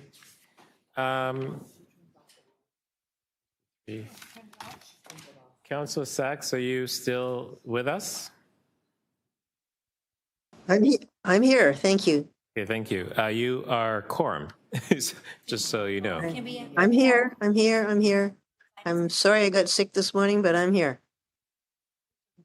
Okay, okay. I will have to redo item 53 because, sorry, 52, because your camera was off.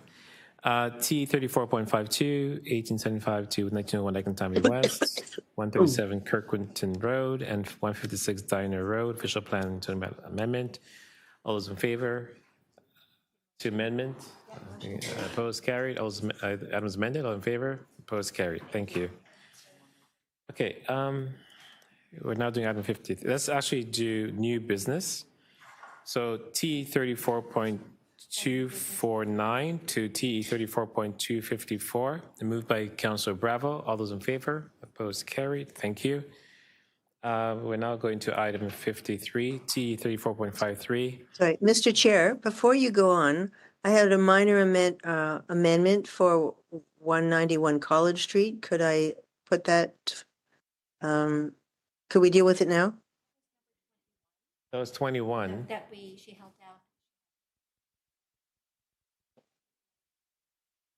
Sorry, item 21? 21. Okay, 1 second. Earlier today. She held it down. Sorry, let me just look for it. Okay, T 34.21, 191 to 11, sorry, clearly I'm tired. 191 to 199 College Street and 74 to 76 Henry Street, official plan and zoning bylaw amendment application. Yes, I asked you to hold it down earlier so I could get a motion done. The motion's done and the clerk has it. Do you have the amendment, Councilor Sachs? Here he is. Okay. All those in favor of the amendment? Opposed? Carried. Item is amended. All in favor? Okay, great. Thank you very much. Yep. T 34.53, 215 Lakeshore Boulevard East, official plan and zoning bylaw amendment. We do have speakers here, Melanie here and Anson Kwok. Is that the two of you?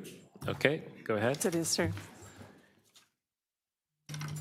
Good afternoon, and we'll keep this brief. My name is Melanie Hare. I'm planning partner at Urban Strategies, and I'm joined by Ensign Kwok, VP of Sales and Marketing for Pinnacle International Realty. We're the owner and applicant for the proposal at 215 Lakeshore Boulevard. We're here to speak in support of staff recommendation and the proposed OPA ZBA for Phase 2 of the Lakeside development. We'll keep this very brief. It's been a long afternoon for everybody, but we're here to answer any questions. While Phase 1 of the block and the development is already under construction, the proposed Phase 2 of the project proposes to deliver mixed-use buildings, which range from 70 to 14 stories, 1,383 housing units, including 80 new affordable housing units and 120 being built as part of the overall development approval initially. But we're also ground-related retail, community tenancy space, and a new POPs at the corner of Richardson and Chloe Cooley Lane. We want to thank city staff for many years of collaboration on this site, and particularly on Phase 2 and hard work in getting to this moment. We request Community Council support the staff recommendations and approve the OPA and ZBA that would implement this proposal. We're pleased to answer any questions you might have. Okay, thank you very much. Councillor Deputy Malik, this is your item. Thank you. I'd like to move the staff recommendations, please. All those in favor? Opposed? Carried. Thank you. Item 170, we need to reopen. Councillor Bravo, you're going to reopen. All those in favor? Opposed? Carried. And there's amendment that was told. Can you post the amendment, please? This is an amendment that staff have requested to the previous language. Okay. All those in favor? Opposed? Carried. Item is amended. All in favor? Opposed? Carried. Okay. Item TE 34.54, 500 Dundas Street East, zoning bylaw amendment application. We have many speakers on this item. Farina Khan, are you here?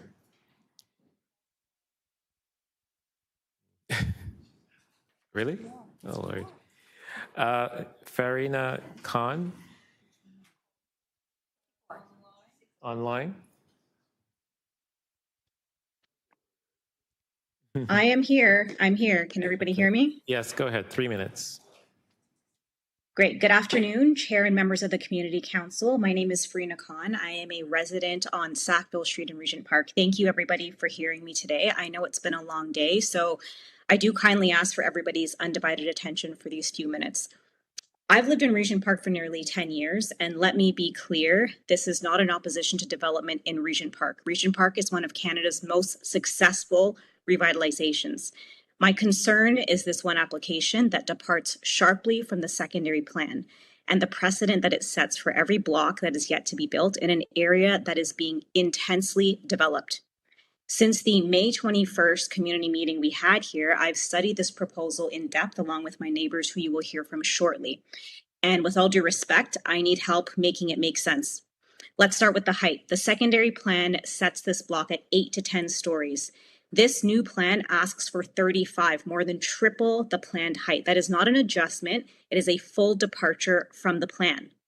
Then let's talk affordability. We were told this is about affordable housing. It's a collaboration with Fred Victor, who wasn't even at the community meeting yet. Of 413 units, fewer than 1 in 6 are actually affordable. That is under 16%. That portion isn't secured. It relies on outside funding that hasn't even been approved, and we couldn't confirm that it meets the city's own definition under OPA 558. City planning staff that I met with directly confirmed this project isn't required to deliver any affordable housing at all. So the secondary plan is invoked to allow market housing, but it's overridden on the height that it clearly sets out. So how can both of these things be true? Then there's density. We're told the area needs it. Over 3,200 approved units are already rising in phases 4 and 5 of the Regent Park plan, regardless of this tower. So what exactly justifies tripling the height here? Now let's talk transit. We're told it's near transit, yet the nearest rapid transit is the Ontario line at Corktown, which isn't even built yet. That's 1.2 kilometers away, and it doesn't That doesn't even meet the city's own tests for what is considered near transit.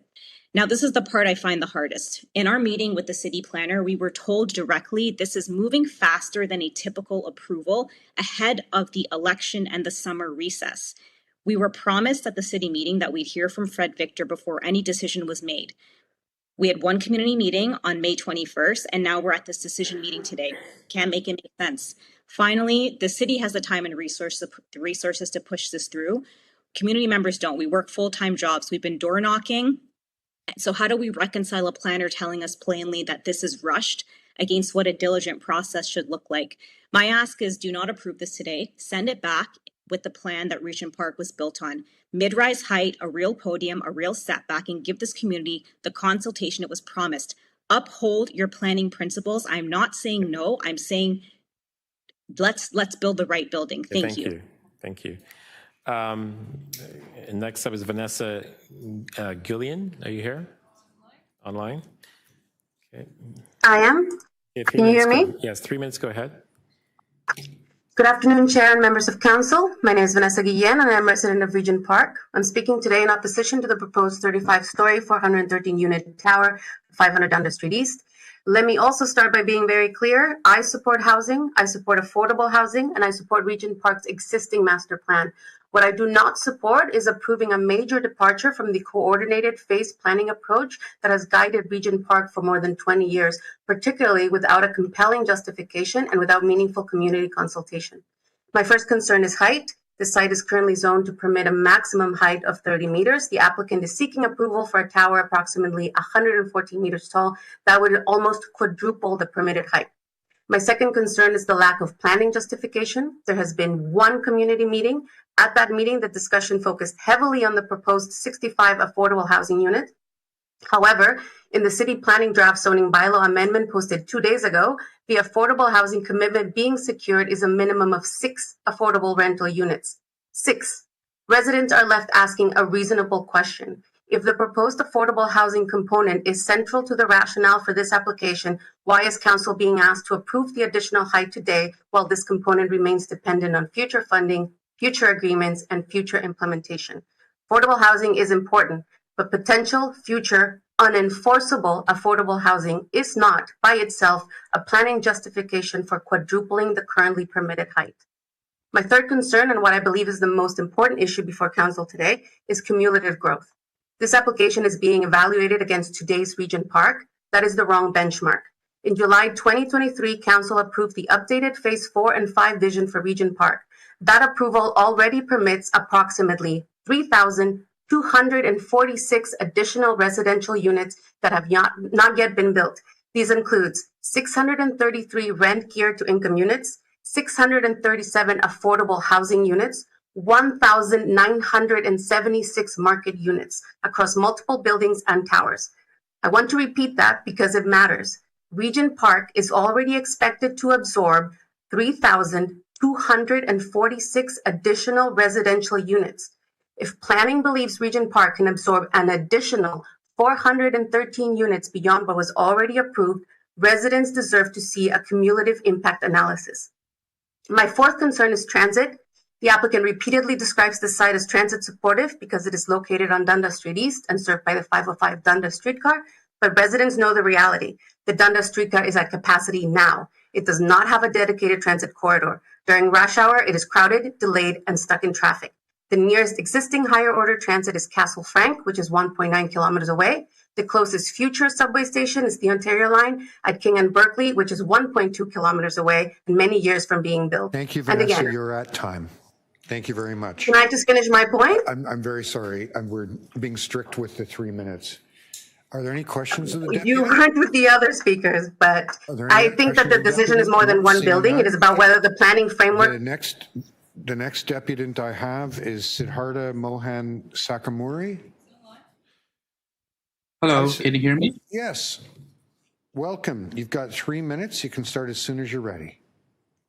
Thank you. Good afternoon, Chair and members of the Council. My name is Sid Sakamuri, and I'm a resident of Sackville Street. I'm here today to speak in support of the zoning amendment for the 500 Dundas Street East. I do want to say, do acknowledge the local opposition, but I think rejecting this project outright is a mistake. Our community urgently needs housing, and this site is, I think, is perfect candidate for transit-oriented growth. This site sits, an easy walk from the Ontario Line Moss Park subway station, which is like 12 to 15 minutes, and also, we are not placing a high-density building in an isolated pocket. Sorry we are building to interrupt. Sorry, Deputy Malik, can you please turn your camera on? Sorry, you are quorum. My apologies. Go ahead, sir. I will give you some extra time. That's okay. I was saying we're building homes right beside, a multi-billion-dollar rapid transit line designed to move thousands of people an hour.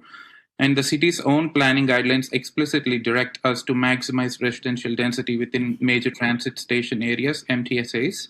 And building a 35-story rental tower here is exactly, in my opinion, what smart growth planning looks like. And I also want to stress that the influx of transit-reliant residents will provide a wave of local year-round patronage for our neighborhood's incredible network of small businesses, many of which are proudly owned by ethnic minorities and immigrants. Combining dense housing with subway access ensures these diverse local shops thrive, keeping community dollars local. I also want to stress how the development only is providing 89 car parking spaces for 430 units, ensuring that future residents will walk, take the streetcar, or ride the subway rather than clogging local roads with cars. I do appreciate the efforts of some of the community members holding the developer to accountable in terms of number of affordable housing units that are being promised, and I would support their effort in that regard. But I would request you to please approve this zoning amendment. Thank you. Okay, thank you. Next up is Michael Rosenberg. 3 minutes.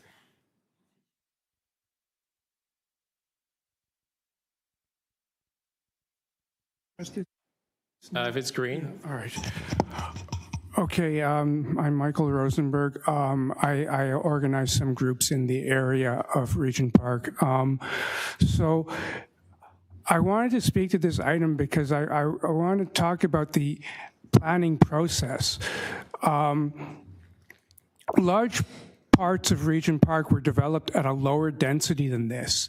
And that wasn't because the planners wanted it that way. It was because of circumstances beyond their control. There was a limited amount of money to build social housing, and there was a strong feeling at the beginning of the process that the ratio between social housing and market housing couldn't get too large. So that imposed, there was an economic limit on the number of social housing and a political limit on the number of market housing. So in combined, there was a limit on the total housing. And based on the fact that they could only build a certain amount in the area because of conditions at the time, they had to come up with the densities that the planners really didn't like. There was no intentional desire to produce the lower densities. But as a result of the unintentional production of the lower densities, you got a much better community.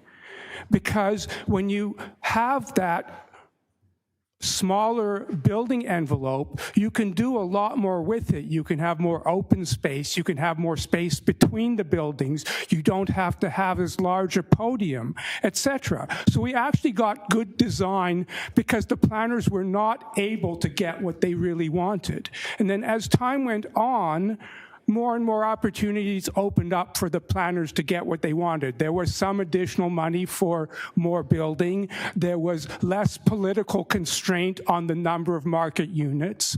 And the planners just kept approving more and more density. So by phase 3 already, there were some of these larger block buildings, boxy buildings, and then phase 4 and 5 also, and these two remaining parcels, the one at the Northwest and this one that we're dealing with today that were sort of outside of the phasing structure, also they approved at a much higher density.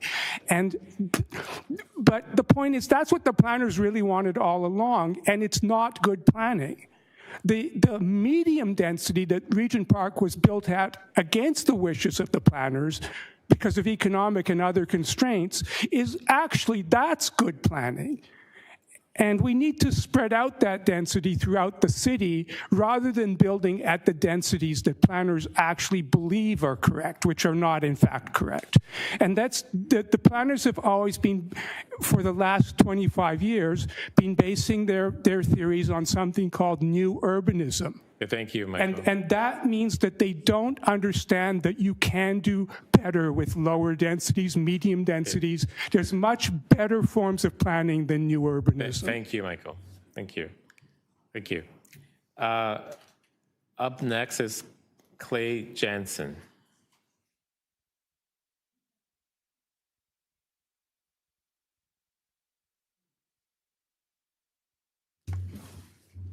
And you are with? I'll just make a point of administration for the clerks. This is Don Schmidt. He's registered, I think, in a few items, but he's just going to be speaking with me today. So are you the, what's your role here? Sorry, my name is Clay Jansen. Okay, you're a resident or you're? No, I'm here on behalf of the, I was just speaking just to, so the clerks are aware of that Don will not be speaking after this. Okay, thank you. So thank you, Chair and members of Council. Through you, Chair, my name is Clay Jansen. I'm a senior planner from Goldberg Group, and I'm here as a planner on behalf of the owners of 500 Dundas Street East. Beside me, as I mentioned, is Don Schmidt from Diamond Schmidt, the architects who have been involved in the Regent Park revitalization since 2005 and a part of the master plan. Don? Correct. Before you today is a decision report from city staff recommending approval of the zoning bylaw amendment, which we support and thank. I have prepared a presentation, but I think given the length of what today has occurred, I will just say these few remarks. I would first like to thank planning staff, specifically Catherine Bailey, for working with us. We appreciate her feedback through the process, and her comments have helped refine the proposal that you have before you today. We are grateful for their efforts in working with us and the whole project team. I'll just respond to two of the comments that were said related to the vision for Regent Park. This plan has not been static. It has been evolving. Since the revitalization was first advanced in 1995, more than 30 years ago, this plan has evolved with various amendments. There are many changes that have been informed by lessons learned on earlier iterations of the plan, resulting in a master plan that now permits greater height and density while continuing to support the overall vision for this plan.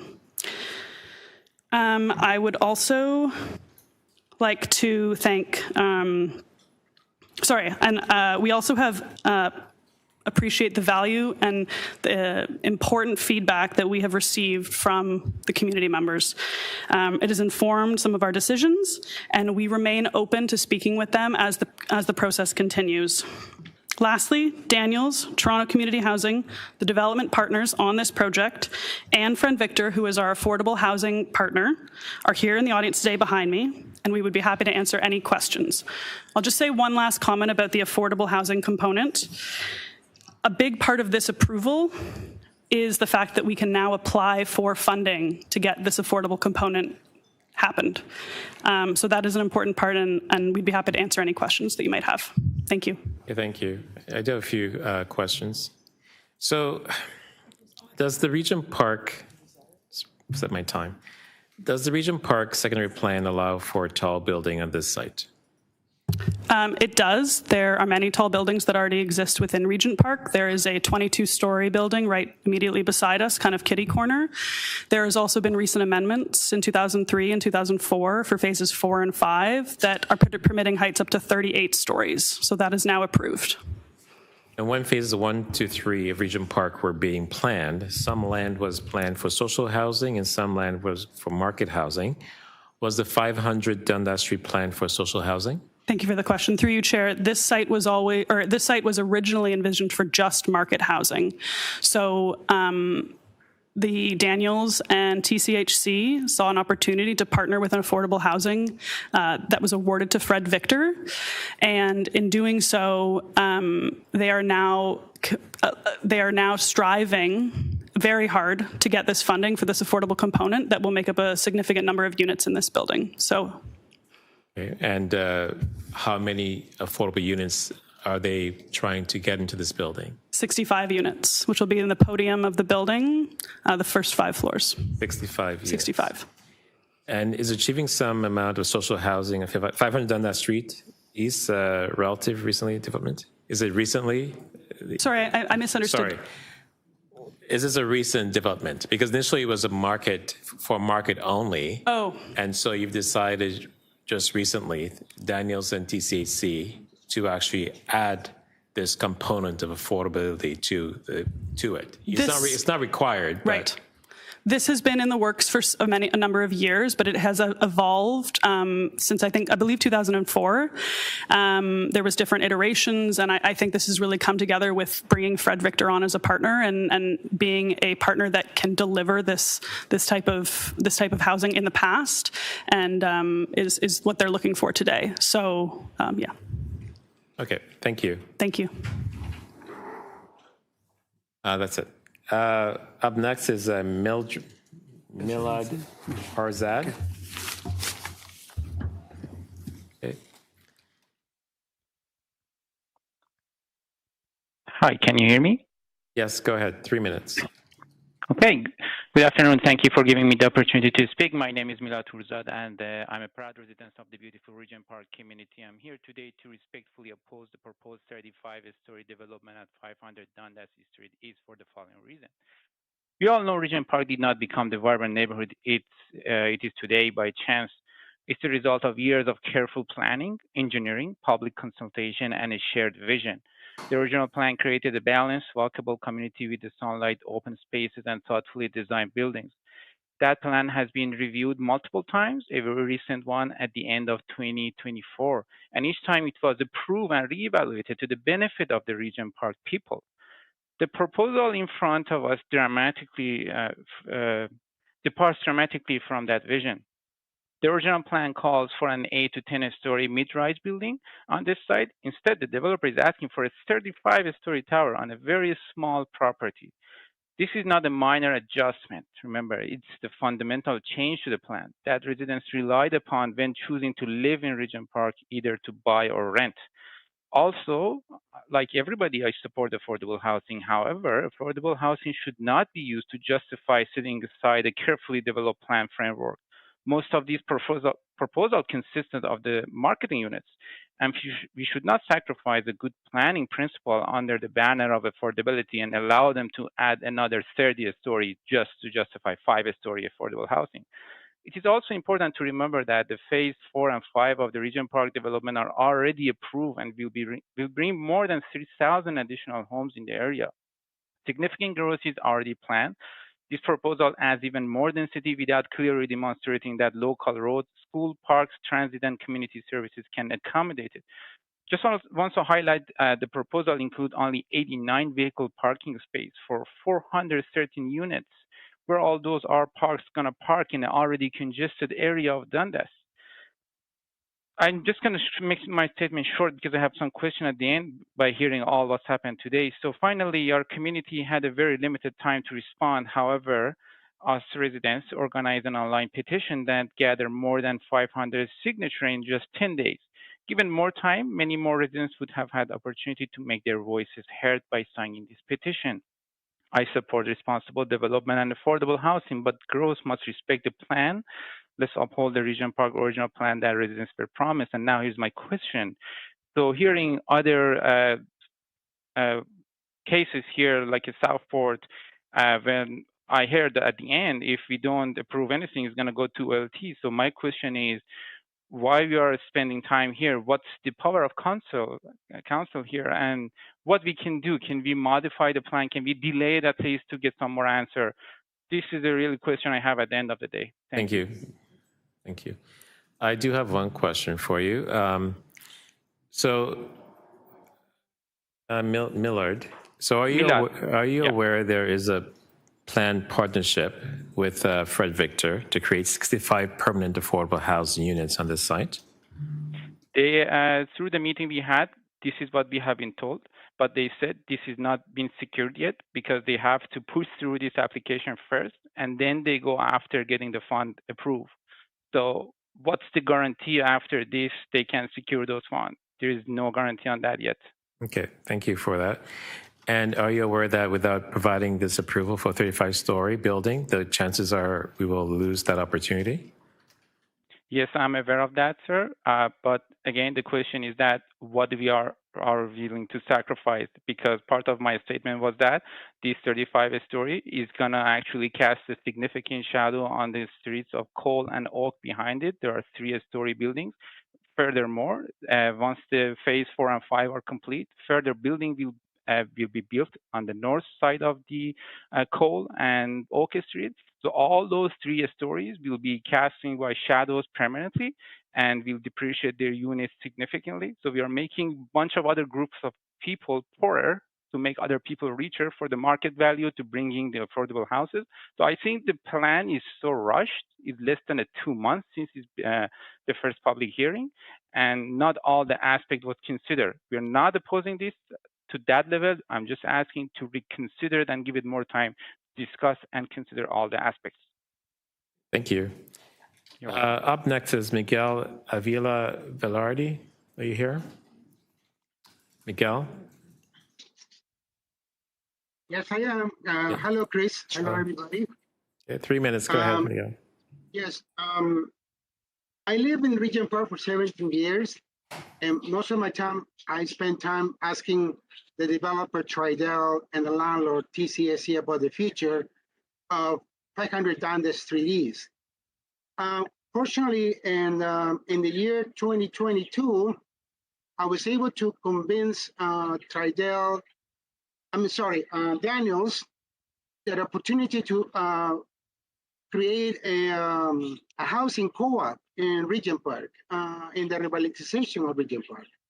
So in 2022, there were some conversations which already we know that it was dedicated for market purposes. So I guess I touched an sensible issue here that our community of TCSC residents have become the minority.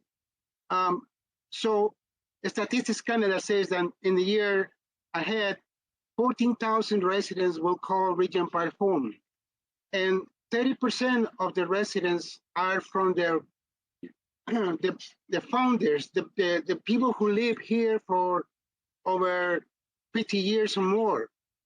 So they need more housing. And we have come to your office, the Regent Park Tenant Association, the Regent Park Neighborhood Association. We have asked you to include on the development plans units with 3 and 4 bedrooms to accommodate the large demand of residents who happen to have large family compositions. And on the plan for 500 Dundas 3Ds, we don't have no idea what are the suite models. I wish that Fred Victor, as our neighbor, can come and talk to us and share their vision, share the plans, and that will not happen today. So what we have asked you is, let's have a second sober decision in November after the elections, so that we can have a well plan for 500 Dundas 3Ds, because it's been almost 20 years that this piece of land has been empty and not addressing the current crisis, which is homelessness and people living on the streets. And the other fact is, many of our residents of Regent Park are moving out of here because they're not able to find a place. You have to put your name on the waiting list, and that's going to take forever. So my concern is, let's have units with 3 bedrooms, 4 bedrooms to accommodate the large population of residents who are from the Muslim community. Thank you. Thank you, Miguel. I'll just ask you a quick question, Miguel. Are you aware that 500 Dundas Street East was always a market property for Daniels. It was never meant to be a for TCHC. That is correct, Chris. And I just heard it from the lawyer that they said that that was the plan. But, you know, maybe when I talked to them about creating a co-op housing, that's when they started to move the ball rolling in Regent Park. And now we're seeing that the landlord, the developers are willing to accommodate more units for social housing. But it's not enough, my brother. It's not enough. Thank you. Wali Kogali Ali, is he here? Okay.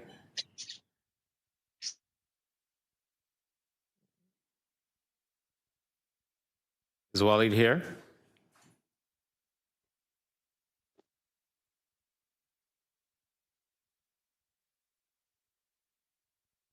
Waleed, going once, going twice, and a third time.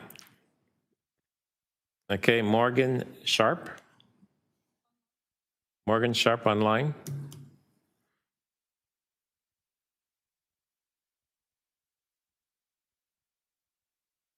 Morgan Sharp.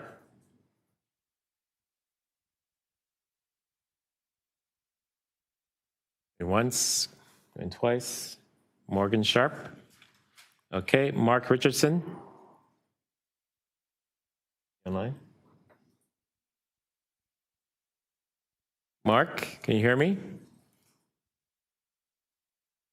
I can. Can you hear me okay? Yes, we can. Go ahead, 3 minutes. Thank you. Ladies and gentlemen, Mark Richards. Sorry, you're mute again. We heard you initially, and then you got cut off.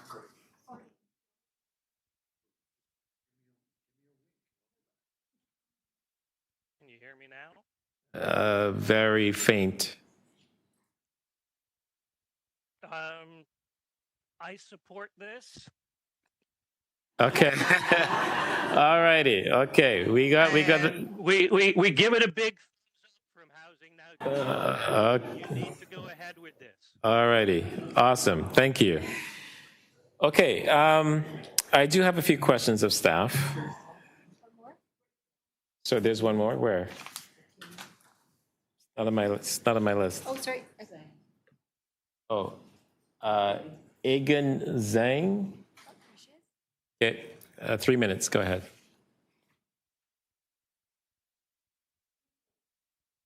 Make sure the green light is on. There we go. Thank you for giving me the opportunity to speak about the issue. It's so hard for me to speak in public, but I have to come. I don't want to come because I don't want this to happen to me, because it does. So my name is Ai Qun Zhang, and I'm living 42 Coast Street for 15 years from the beginning of the building. And since I heard there is a 35 stories building in front of me, and since that day, my good life stopped. Because before I came to the 42 Coast Street, there is a building on the left, block my sunshine. On the right, there is a building block my sunshine. But there is a gap between the right and the left. There is a gap. The sunshine still can come to me. But if there is a 35-story building built in front of me, right in front of me, there wouldn't be any sunshine come to me. I can't imagine how miserable my life would be. So I think it's not. It is like live in a jail. So I just ask the city or builder consider again, if you want to develop the Toronto is good, develop the area is good, but at the same time, when you make money, I mean, you don't give other people harsh. you can make money as well, make other people life better, not worse. That's what my point. We have more than enough building tower in our area. Right now, there is a finished building behind me, and another building is digging every day. So we don't need that many towers, because not there is a saying, the more the better, but for the building, not the more the better. Maybe the proper is the better, because too many buildings crowded together. Not only for people, we need more space to take breath. The building need more space to take breath. So just ask and the people can take a breath. Thank you. Thank you very much. Thank you, everyone. Mr. Morgan is back online, I was told, but before we do that, can I ask, okay, thank you, Councillor Bradford. I am going to ask questions of staff after this last debutant, and I would like to ask Mr. Zimmerman some questions. So can you go to the staff table? And so Morgan Sharp. Morgan Sharp online, Zimmerman over there. Your TCAC, so. He's not staff? Well, TCAC is.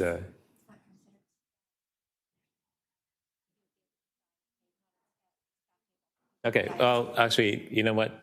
That's fine. Stay at the dais. Sit over there. Morgan Sharp. Toronto Police sits over there. Morgan, please unmute yourself. Morgan Sharp.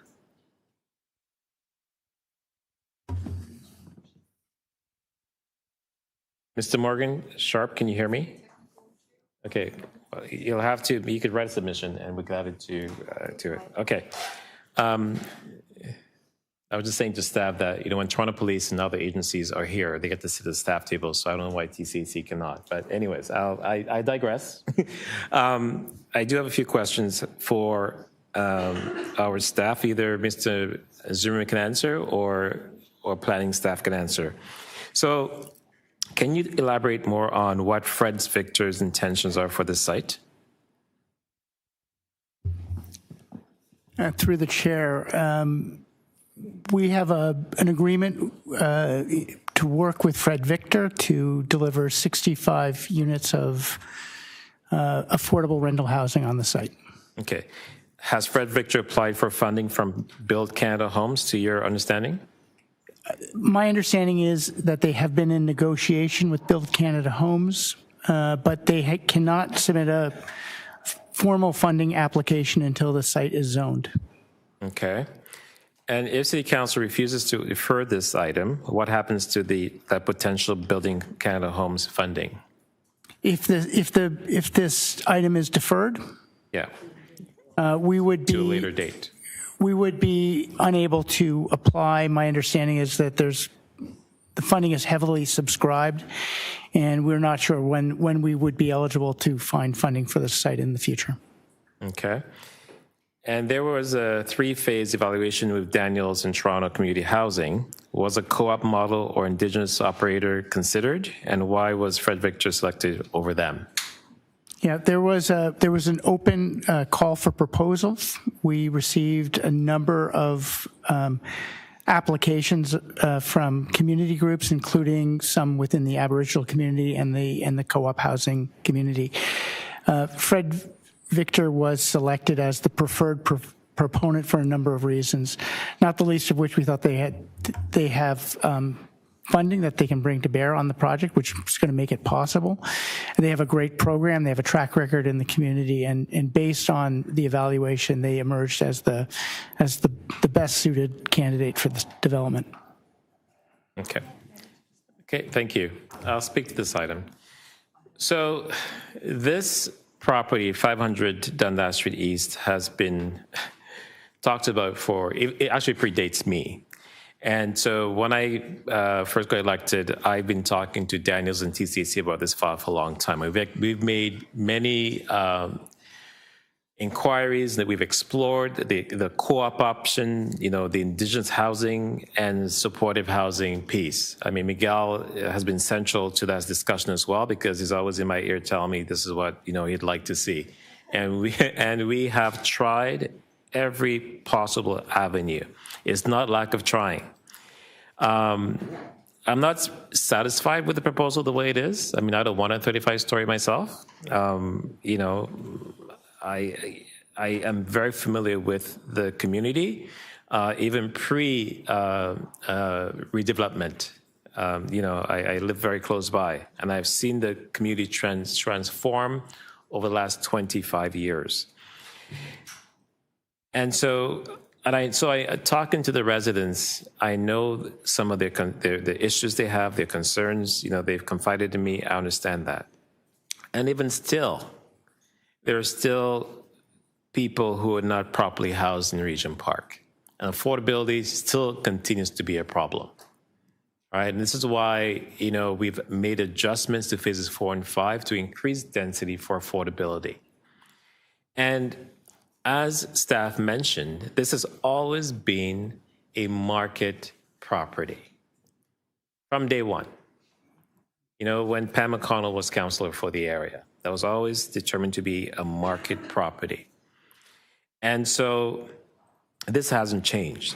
But what has changed, and I think this is really significant to mention again, is that we were able, working with TCHC and Daniels, and now Fred Victor, to bring 65 affordable housing units here that will house families. These are large units. It's not one bedroom, it's not bachelors, it's actually 2, 3, maybe even 4 bedroom units to actually house families with children, right?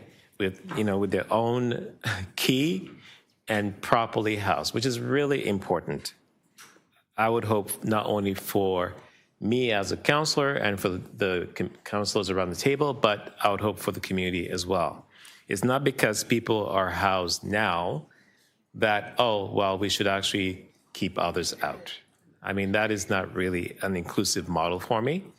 I mean, I would prefer the building not be a 35-story, quite frankly. But I also, I'm very much aware that if we don't have the density, then we cannot get the 65 units.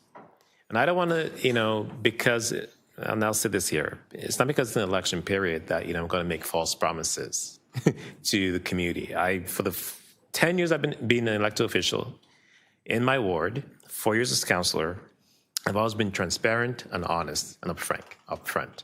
And I'm not going to change my tune just because of the timing of this.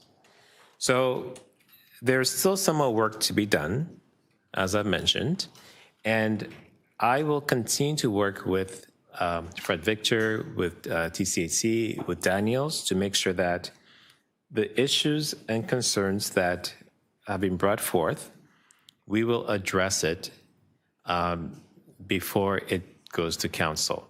So for that reason, I will move this without recommendations to council, and between now and then, we will sort this out and have things in black and white so that promises that are made will be kept.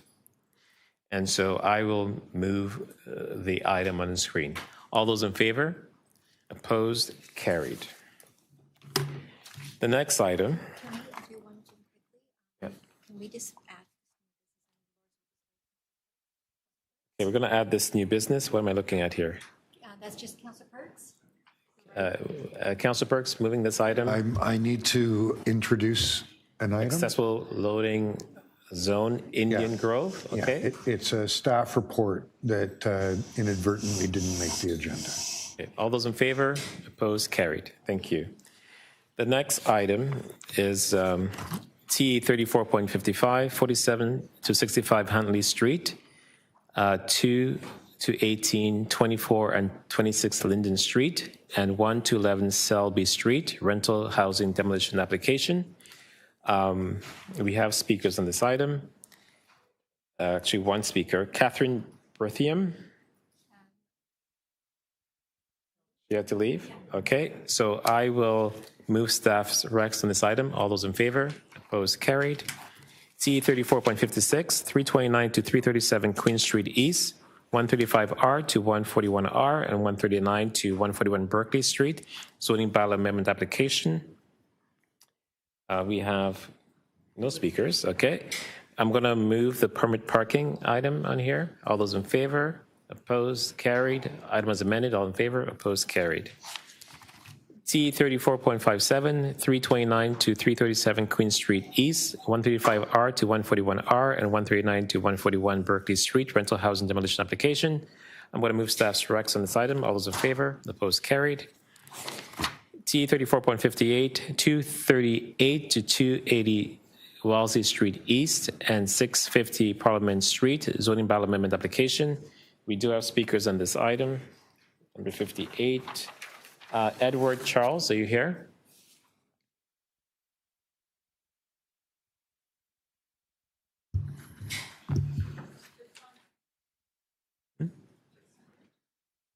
Okay, 3 minutes.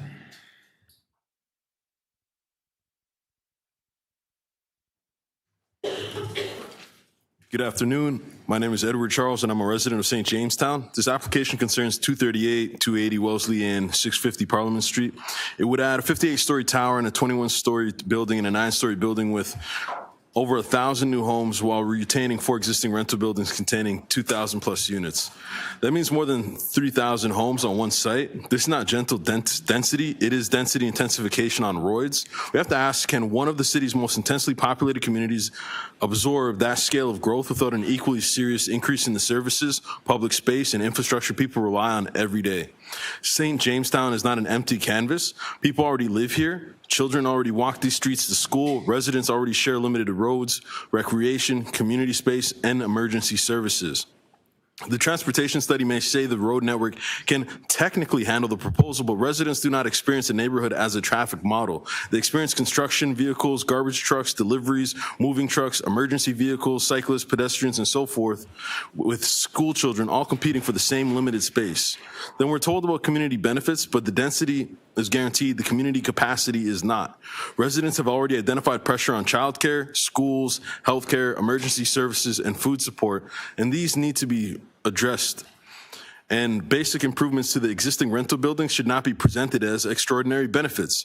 Accessible doors, functioning waste facilities, maintained amenities, and decent laundry rooms are part of responsible ownership. Capital improvements should be the expectation, not a contingency attached to permission for more development.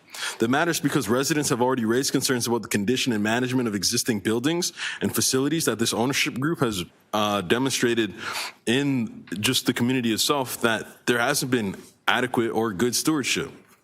So when it comes down to it, even though it's they have detailed construction protection plan, that's going to come later. So when needing these contingencies, these are things that need to be ironed out. So I'm asking council to amend or at the very least defer for now, if not entirely strike down the proposal for this build. Because for residents, construction is not a communication issue. It is a living condition. Every new unit is counted precisely. So count the traffic, count school demand, count emergency demand, count usable recreation, count real public community space, and count the condition of what residents already have. The question is not whether more buildings can physically fit. The question is whether this community can carry what those buildings bring. Before adding another 1,000 plus homes, prove that it can. I request that this be voted against and struck down. Thank you for your time. Thank you. Thank you. Ada Bushara, are you here? Ada Bushara? Okay. Carla Tamayo? Okay. 3 minutes. Hi there. I'm not Carla Tamayo. I'm Mike Dror, but I'll take both of our times. I'm also registered to speak. Okay, go ahead. For the record, my name is Mike Dror. I'm a partner and a land use planner at Bassfields. Thank you for having me again. I know this is a tight agenda, so I'll try to be brief as before. The application, as mentioned by one of the deputants, is for 3 new buildings on a site that has 4 existing buildings, for a new 58-story building, a 9-story building, and a 21-story building. So a variety of different building forms on a site that currently has buildings ranging from in the 20s and 30s in terms of stories. This application has been in the works for quite some time. We applied originally in 2018, so it's an 8-year process that has, for a variety of reasons, taken its course through the approval process, but has led to what I think is a really good outcome, but I think is worthy of celebration, and one that has a lot of community benefits that are coming to it outside of the traditional community benefit framework. As part of the application, one of the key elements and organizing principles of this application is the extension of Rose Avenue from Wellesley Street East up to Howard Street. And that is going to be achieved through the draft plan of subdivision application, which is currently under review by city staff, and will be brought forward at a later date. That is a new public street, essentially bringing back the original lot fabric of the area by introducing a new public connection. In addition, there will be a new public park of just under 2,000 square meters, 2 new POPs areas that are together approximately 2,500 square meters in size, a new tot lot, a new urban square itself around 2,000 square meters. All garbage for the existing buildings to be moved underground, internally to the buildings, not underground I should say, but internally to the building and consolidated, so that currently where all the loading spaces and garbage collection is done at grade, all of that will be moved internally and consolidated in 2 locations on the site. There will be a new community agency space, which is 5,000 square feet, as part of the CBC framework, which will be count toward 75% of the community benefit charge contribution. It's an in-kind contribution. A new dog park, the replacement of the grocery store on site, an increase in the total non-residential GFA on the site from just under 2,000 to around 5,000 square meters. And then as well, the improvements to existing buildings as mentioned by the deputant before me. The application has gone through a very long and detailed design process, and there's more to come through site plan approval and through draft plan of subdivision approval. And there will be a lot more review in detail of construction management and other issues, but all the zoning issues have already been resolved, and that is, I think, why staff are comfortable bringing forward this application today. So with that, I want to thank many staff who've been on this file for over many years, but in particular the 2 current planners, Paul Johnson and Stefan Prosekira. And I do want to just confirm that we are in support of the staff recommendations, and I'm happy to answer any questions you may have. Thank you. Yeah, thank you. Thank you. Baya Marks.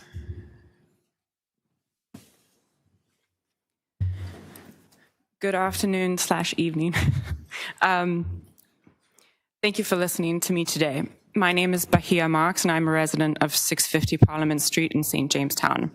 I have lived there for about 6 years and have also been a volunteer with children, youth, and teens over the last 10 years. I fell in love with the neighborhood and moved there, and I feel very connected to my neighbors and the culture of the community in St. Jamestown. St. Jamestown is a beautiful neighborhood with an extremely diverse and rich community life. My favorite description is, and I hope that you all can try and just visit it, around 4 to 7 p.m. on any given day, on a weekday specifically, right after school. When you walk there, I usually bike home, and as I bike home, I start to walk down St. James Ave, and as I pass Rose Avenue, you can see every single kind of person that lives in Toronto lives in St. Jamestown.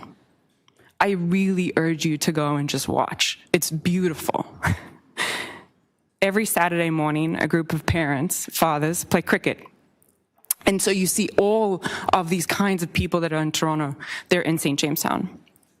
A lot of people have spoken today, and I feel very disheartened about my beautiful community. Housing is needed in Toronto, but the strategy to densify the most dense areas has to be reconsidered. I beg the council to either postpone or not approve of this proposal. Many residents do not know that this is even happening, regardless of how much effort is being put. Sorry for the mic. People don't know. And that is seen here today, where you have 2 residents of St. Jamestown presenting and sharing. Most residents don't have time to wait here for a full day to share their knowledge, and I know that there being community consultations. I haven't been able to go, and I have a flexible schedule to be able to. Most residents don't because they're working 2 jobs. This proposal is seen as an improvement project. Many things are needed in St. Jamestown. However, the same people who are proposing new buildings and 1,000 new units, which is more than a lot of what is being talked about today, but they don't maintain the current buildings. I hear there are a lot of agreements to do so in this new proposal, and it is unfortunate that the only reason that they'll be doing it is because they want to add more buildings by separating their property. I recommend that they actually maintain the existing buildings and not just build more. That's not a solution.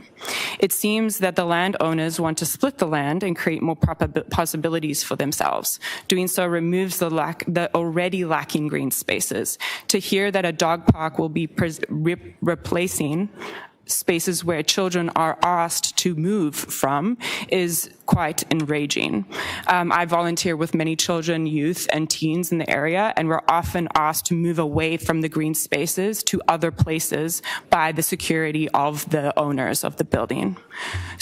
Lastly, the road is not wanted by people. It would create less safety and security. A lot of people already are able to engage with the families and the communities, and the idea of creating sightlines is something that is wanted by outsiders of St. Jamestown and not the residents themselves. Thank you. Thank you.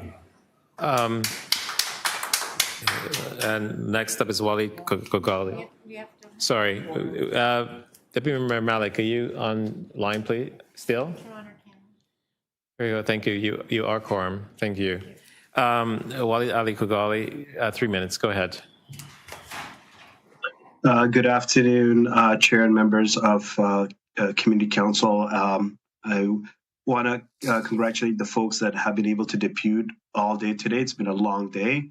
My name is Wali Kogali Ali, and I'm a resident of Toronto Centre and a long-term community advocate working on affordable housing, tenant rights, responsible development, and resident-led planning. I'm speaking today on this item, as well as another item, 2060-34.58. And I want to begin by saying clearly, growth must come with respect for residents, respect for local businesses, respect for culture, respect for renters, and respect for the communities that are being asked to absorb the impact of development. Toronto Centre is growing rapidly. We see cranes, towers, and land assemblies and development applications across our neighborhoods. But too often, the public conversation is limited to density. And while the most important questions are left unanswered, who gets to stay, who benefits, who is displaced, and where is the permanent affordable housing? On this item, my concern is a lack of clear commitment to affordable housing in perpetuity, based on the principles reflected in OPA 558, affordability defined by income, not simply by market averages. If we are serious about housing as a human right, then affordability cannot disappear after 25 or 40 years. It needs to be in perpetuity. And public policy should not create temporary affordability in a permanent housing crisis. We also need to explore pathways to community ownership and home ownership that prevent displacement for many working class residents, newcomers, families, seniors, and young people. The issue is not only whether new housing is built, the issue is whether they will ever have a secure place in the neighborhoods they helped build. That means stronger affordability requirements, deeper affordability, permanent affordability. And on this item, I also want to recognize the importance of preserving community voices in responsible development. The victory of saving Sneaky D's is an important example. Sneaky D's is not just a building, it was part of our cultural memory and heritage. It's part of our history. When residents organize, when local businesses speak up, and when councillors listen, developments can be shaped differently. We can build housing and protect the soul of our neighborhoods. These are not opposing goals, my friends. This actually can already exist together while planning for what comes next. And responsible development means respecting what already exists while planning for what comes next. That is why I urge Community Council to use these items as an opportunity to strengthen expectations around affordable housing, anti-displacement, cultural preservation, and meaningful community engagement. Thank you. Thank you. I did have a questions for staff, but in the interest of time, I'm just going to speak to this item directly. So as Councillor Perks mentioned around his item previously, the Planning Act is a provincial act. The city, our staff, planning staff has to work within those guidelines. Unlike Regent Park, for example, phases 4 and 5, and even 1 through 5, quite frankly, this is not city land. This is private property. And the province has changed the Planning Act several times, 4 times actually in the last several years, more recently in December 2025. Bill 60 is one of those. This is a transit-oriented area. And the landowner, unfortunately has the wind at their back when it comes to creating more density, even in St. Jamestown. So if this goes to the LT, there's 99% chance that they will actually be successful. So what we have been doing at the city, working with staff and my office, is to hold the landowners to account. And I know that Mr. Edward Charles has been here all day, and I really appreciate your contributions here today. That I recognize that and appreciate that. And I sympathize with the things that you're saying. If I were actually able to actually put into action the things that you were talking about, I would do it. But again, I don't want to make empty promises here to you today, just because, to have you go away. And then I wouldn't be honest with you.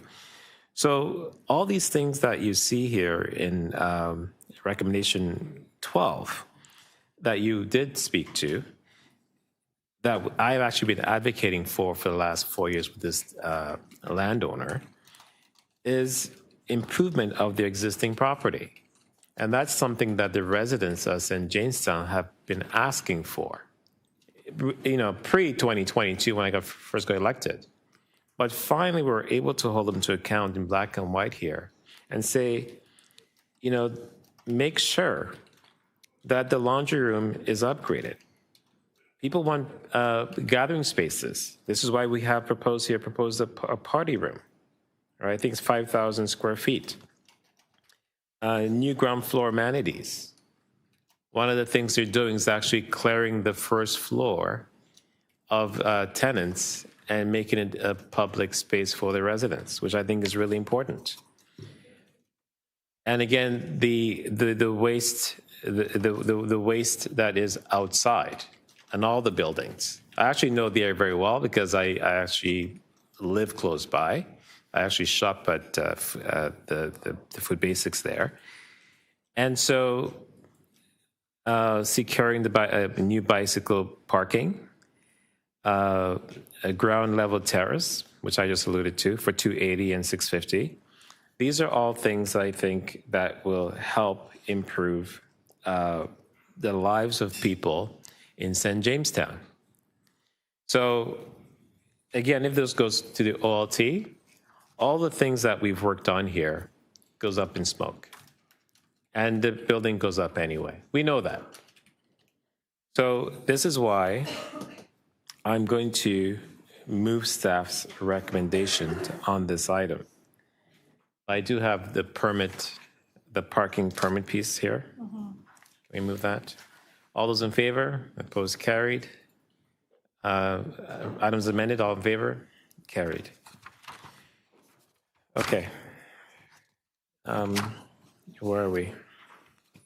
Next item is T 34.59, 1450 and 1500 O'Connor Drive, official plan and zoning bylaw amendment draft plan of subdivision application. Councillor Bradford.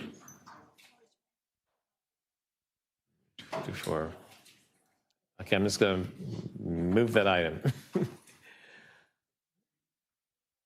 Item 59. I think it's moving staff's recommendations on this item. Okay. Okay, all those in favor? Opposed? Carried. Thank you. Where are we now?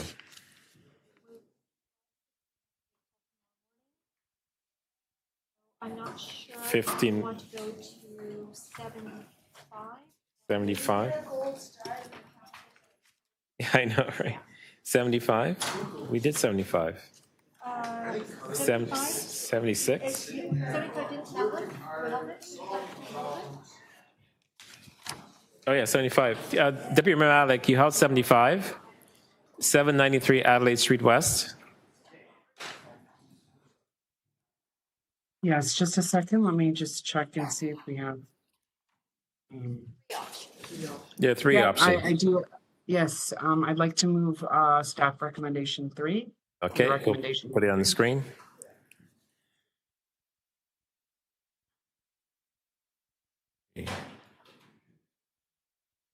All those in favor? Opposed? Carried. Item is amended? No, that's the item. No, that's it? That's the item. Okay. 76. 26, we have a speaker. We have one speaker. Nikki Song, are you here? Nico Song, are you here? Nico Song? Go online. No? Okay. Deputy Malik, item 76.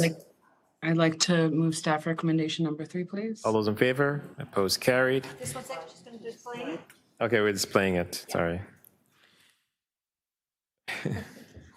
We're almost to the end. All those in favor? Opposed? Carried. Item T 34.77, 83 Dunvegan Road, residential demolition application. Councilor Matlow, 77. We had one speaker, David Lang. Are you here? David Lang. Okay. What moving staff's recs on this? There's 3 options. Oh. So we may probably want to hold it down. Okay, we'll have to hold it because there are 3 options. We could choose an option that you could just change. Okay. He probably wants option 3. I'm not going to read his mind. So Okay, I'll do that. Can we move option 3 just in case? Do you want to move it and take your chance? Yeah, let's take our chance with option 3. Post it. Okay, this is it. Okay. If he doesn't like it, we'll open it tomorrow.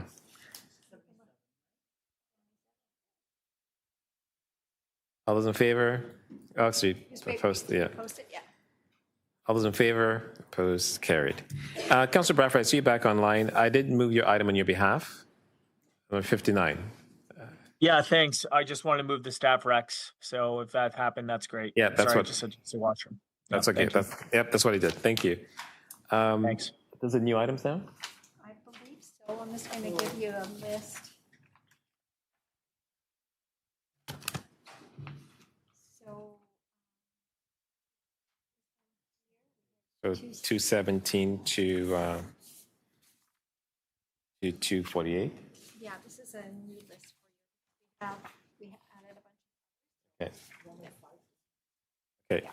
All right. So here we go. T 34.217, reclassify Creek Place Laneway. Councilor Perks, I know you reopened it. 217, reclassify Yeah, I have Creek some Place. questions of transportation staff. Are they prepared to? Transportation here. Item 217, reclassify Creek Place Laneway. Councilor Perks has questions for transportation staff. Through the chair, Mary Newton, Community Council and Issues Manager. We don't have winter staff here at the moment. Give me a couple of minutes and I'll see if I can get staff online or come down. We had it scheduled for tomorrow, so I apologize. Okay. T 34.218, North Line Road Parking Amendment. Councilor Perks had reopened it, but I think Councilor Fletcher. And it's 218, that's fine. Yeah, I'll just move it. okay. All those in favor? Opposed? Carried. T 34.219, Hutton Avenue Traffic Calming. Councilor Bradford, are you here? Okay. Yes, I'd like to move the recommendations in my letter. All those in favor? Opposed? Carried. T 34.220, Fratcher Avenue Traffic Calming. Councilor Bradford.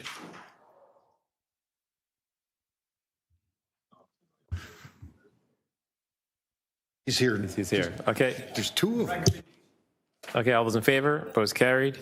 T 34.221, Fir Avenue and Fernwood Park Avenue all-way compulsory stop control. Councilor Bradford. Move the recommendations in my letter. All those in favor? Opposed? Carried. T 34.222, Aldridge Avenue traffic calming. Councilor Bradford. Move the recommendations in my letter, please. All those in favor? Opposed? Carried. T 34.223, Woody Crest Avenue traffic calming. Councilor Fletcher is not here. Councilor Fletcher, you online? Do you have her list? I'm assuming that is just a recommendation in her letter. Okay, all those in favor? Opposed? Carried. T 34.224, Rhodes Avenue traffic calming. I'll move the recs in her letter. All those in favor? Opposed? Carried. T 34.225, Bolton Avenue traffic calming. I'll move the recommendations, Councilor Fletcher's letter. All those in favor? Opposed? Carried. T 34.226, Ben Kerr Lane speed bumps. I'll move the recommendations in her letter. All those in favor? Opposed? Carried. T 34.227, Wood Street and Grenville Street commercial loading zone. I'll move the recommendation in my letter. All those in favor? Opposed? Carried. T 34.228, permanently pedestrianizing Scott Street between Front Street and Scott Street. I'll move the recommendation in my letter. All those in favor? Opposed? Carried. T 34.229, Rushton Road traffic calming. Councilor Matlow's not here, so I'll move the recommendation in his letter. All those in favor? Opposed? Carried. T 34.230, Kendall Avenue and Brightman Avenue and McPherson Avenue always stop control. I'll move Councilor Matlow's recommendation in his letter. All those in favor? Opposed? Carried. T 34.231, Everdeen Road traffic calming. I'll move recommendations, Councilor Matlow's letter. All those in favor? Opposed? Carried. T 34.232, Edmund Avenue traffic calming. I'll move Councilor Matlow's recommendations in his letter. All those in favor? Opposed? Carried. T 34.233, Davisville Avenue accessible loading zone. I will move Councilor Matlow's recommendation in his letter. All those in favor? Opposed? Carried. T 34.234, Collin Avenue traffic calming. Councilor Matlow's recommendation in his letter. All those in favor? Opposed? Carried. T 34.235, Blandford Street traffic calming. I'll move Councilor Matlow's letters. All those in favor? Opposed? Carried. T 34.236, Yorkville Street closure for the Toronto International Film Festival. Councilor Sachs. Moving approval, thank you. All those in favor? Opposed? Carried. T 34.237, Wellington Place neighborhood traffic study. Deputy Mayor Malik. I'd like to move the recommendations in my letter, please. All those in favor? Opposed? Carried. T 34.238, Queen Street West acceptable loading zone. Deputy Mayor Malik. I'd like to move the recommendations in my letter, please. All those in favor? Opposed? Carried. T 34.239, Brunel Court parking amendments. Deputy Mayor Malik. I'd like to move the recommendations in my letter, please. All those in favor? Opposed? Carried. T 34.240, appointments and reappointments to the Scadding Court Community Center Board of Management. Deputy Mayor Malik. I'd like to move the recommendations in my letter, please. All those in favor? Opposed? Carried. T 34.241, St. Clarence Avenue and Shirley Street parking plan.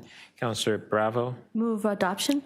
All those in favor? Opposed? Carried. T 34.242, Safer Streets for Davenport, Lightburn, Chandos traffic safety plan. Councilor Bravo. Move adoption. All those in favor? Opposed? Carried. T 34.243, reopening and amending item T E 32.42, expanding parking availability on Dufferin Parking Avenue. All those in favor? Reopening. Councilor Bravo opens. And then move it. All those in favor? Opposed? Carried. T 34.244, Oakwood Village Street plan additional improvements for Davenport. Councilor Councilor Bravo. Move adoption. All those in favor? Opposed? Carried. And do we have the? Do we need the bills or wait till tomorrow? There's a few more. There's more. I only have 2 pages. Oh, I do have 2 pages. Sorry. Okay. Okay, there's one more page. Yes. T 34.25, installation of traffic calming measures on North Cumberland Street. No, that's Northumberland Street. Councilor Bravo. Move adoption. All those in favor, opposed, carried. T 34.246, improving permit parking on Old Weston Road. Councilor Bravo. Move adoption. All those in favor, opposed, carried. T 34.247, improving permit parking on Gilbert Avenue. Councilor Bravo. Move adoption. All those in favor, opposed, carried. T 34.248, appointment of new board members of the Ralph Thornton Community Center. I'll move the recommendations in Councilor Fletcher's letter. All those in favor, opposed, carried. T 34.249, Dingwall and Carlisle Avenue traffic calming. I'll move recommendations, Councilor Fletcher's letter. All those in favor, opposed, carried. T 34.250, improving permit parking on Rushholme Road. Councilor Bravo. Rushholme? Oh, I'm sorry. Yeah, move adoption. All those in favor, opposed, carried. T 34.251, Kippendavy Avenue parking amendments. Councilor Bradford. Move the recommendations in my letter. All those in favor, opposed, carried. T 34.252, Ontario Place Construction Management Plan for Pedestrian and Cycling Safety and Traffic Management. Deputy Mayor Malik. I'd like to move the recommendations in my letter, and it is related to item TE 34.124. So can we also move that item with the staff recommendations? Sure. Okay, all those in favor, opposed, carried. I have to move it separately. Which item was that, sorry? 124. TE 34.124. I don't have it in front of me, but can I just move? Back to it. Do you want to do it now, or do you want to? Let's just do it now. Sorry, what number was that? TE 34.124. 124. Yeah. 1 second. And I'll move the staff recommendations on that one. Yeah. 124. Yeah, sorry, I just have to find it here. T 34.124, 955 Lakeshore Boulevard West, temporary left turn prohibitions. Deputy Malik is moving recommendations. Staff's recs. Okay, all those in favor, opposed, carried. Okay. TE 34.253, reopening and amending item TE 29.41, accessible parking spaces, February 2026. Councilor Bravo will reopen. All those in favor, opposed, carried. And now what? Item. And adopt the item, yeah. And we're going to adopt the item. All those in favor, opposed, carried. TE 34.254, Victor Avenue parking amendments. I'm going to move the recommendation, Councilor Fletcher's letter. All those in favor, opposed, carried. TE 34.255, Indian Grove accessible loading zone. Councilor Perks. I move the staff recommendations. All those in favor, opposed, carried. Okay. All right, confirming bills. Can I just ask, did Councillor Bravo move more items than the entire Etobicoke York Community Council agenda? I think she did. Like I said, decades of catching up. Paula said it was a. We could do it tomorrow. That's okay tomorrow. Up to you. If you want to just We'll do it tomorrow. Your choice. No, tomorrow. Okay. So But we do need to move. I want to move props for the chair, for the clerk. Yes, the clerks have been amazing. That confirmatory bills to confirm the legislative proceedings of the Toronto and Eastern Community Council acting under delegated authority at meeting 34 on July 8, 2026, be declared as bylaw as passed subject to section 226.9 of the City of Toronto Act 2006. All those in favor, opposed, carried. And thank you, team, for hanging in there. And to the staff, you guys are incredible. And tomorrow, you go do it again. Yes, we'll see you tomorrow. Okay. Thank you, everyone. Thank you.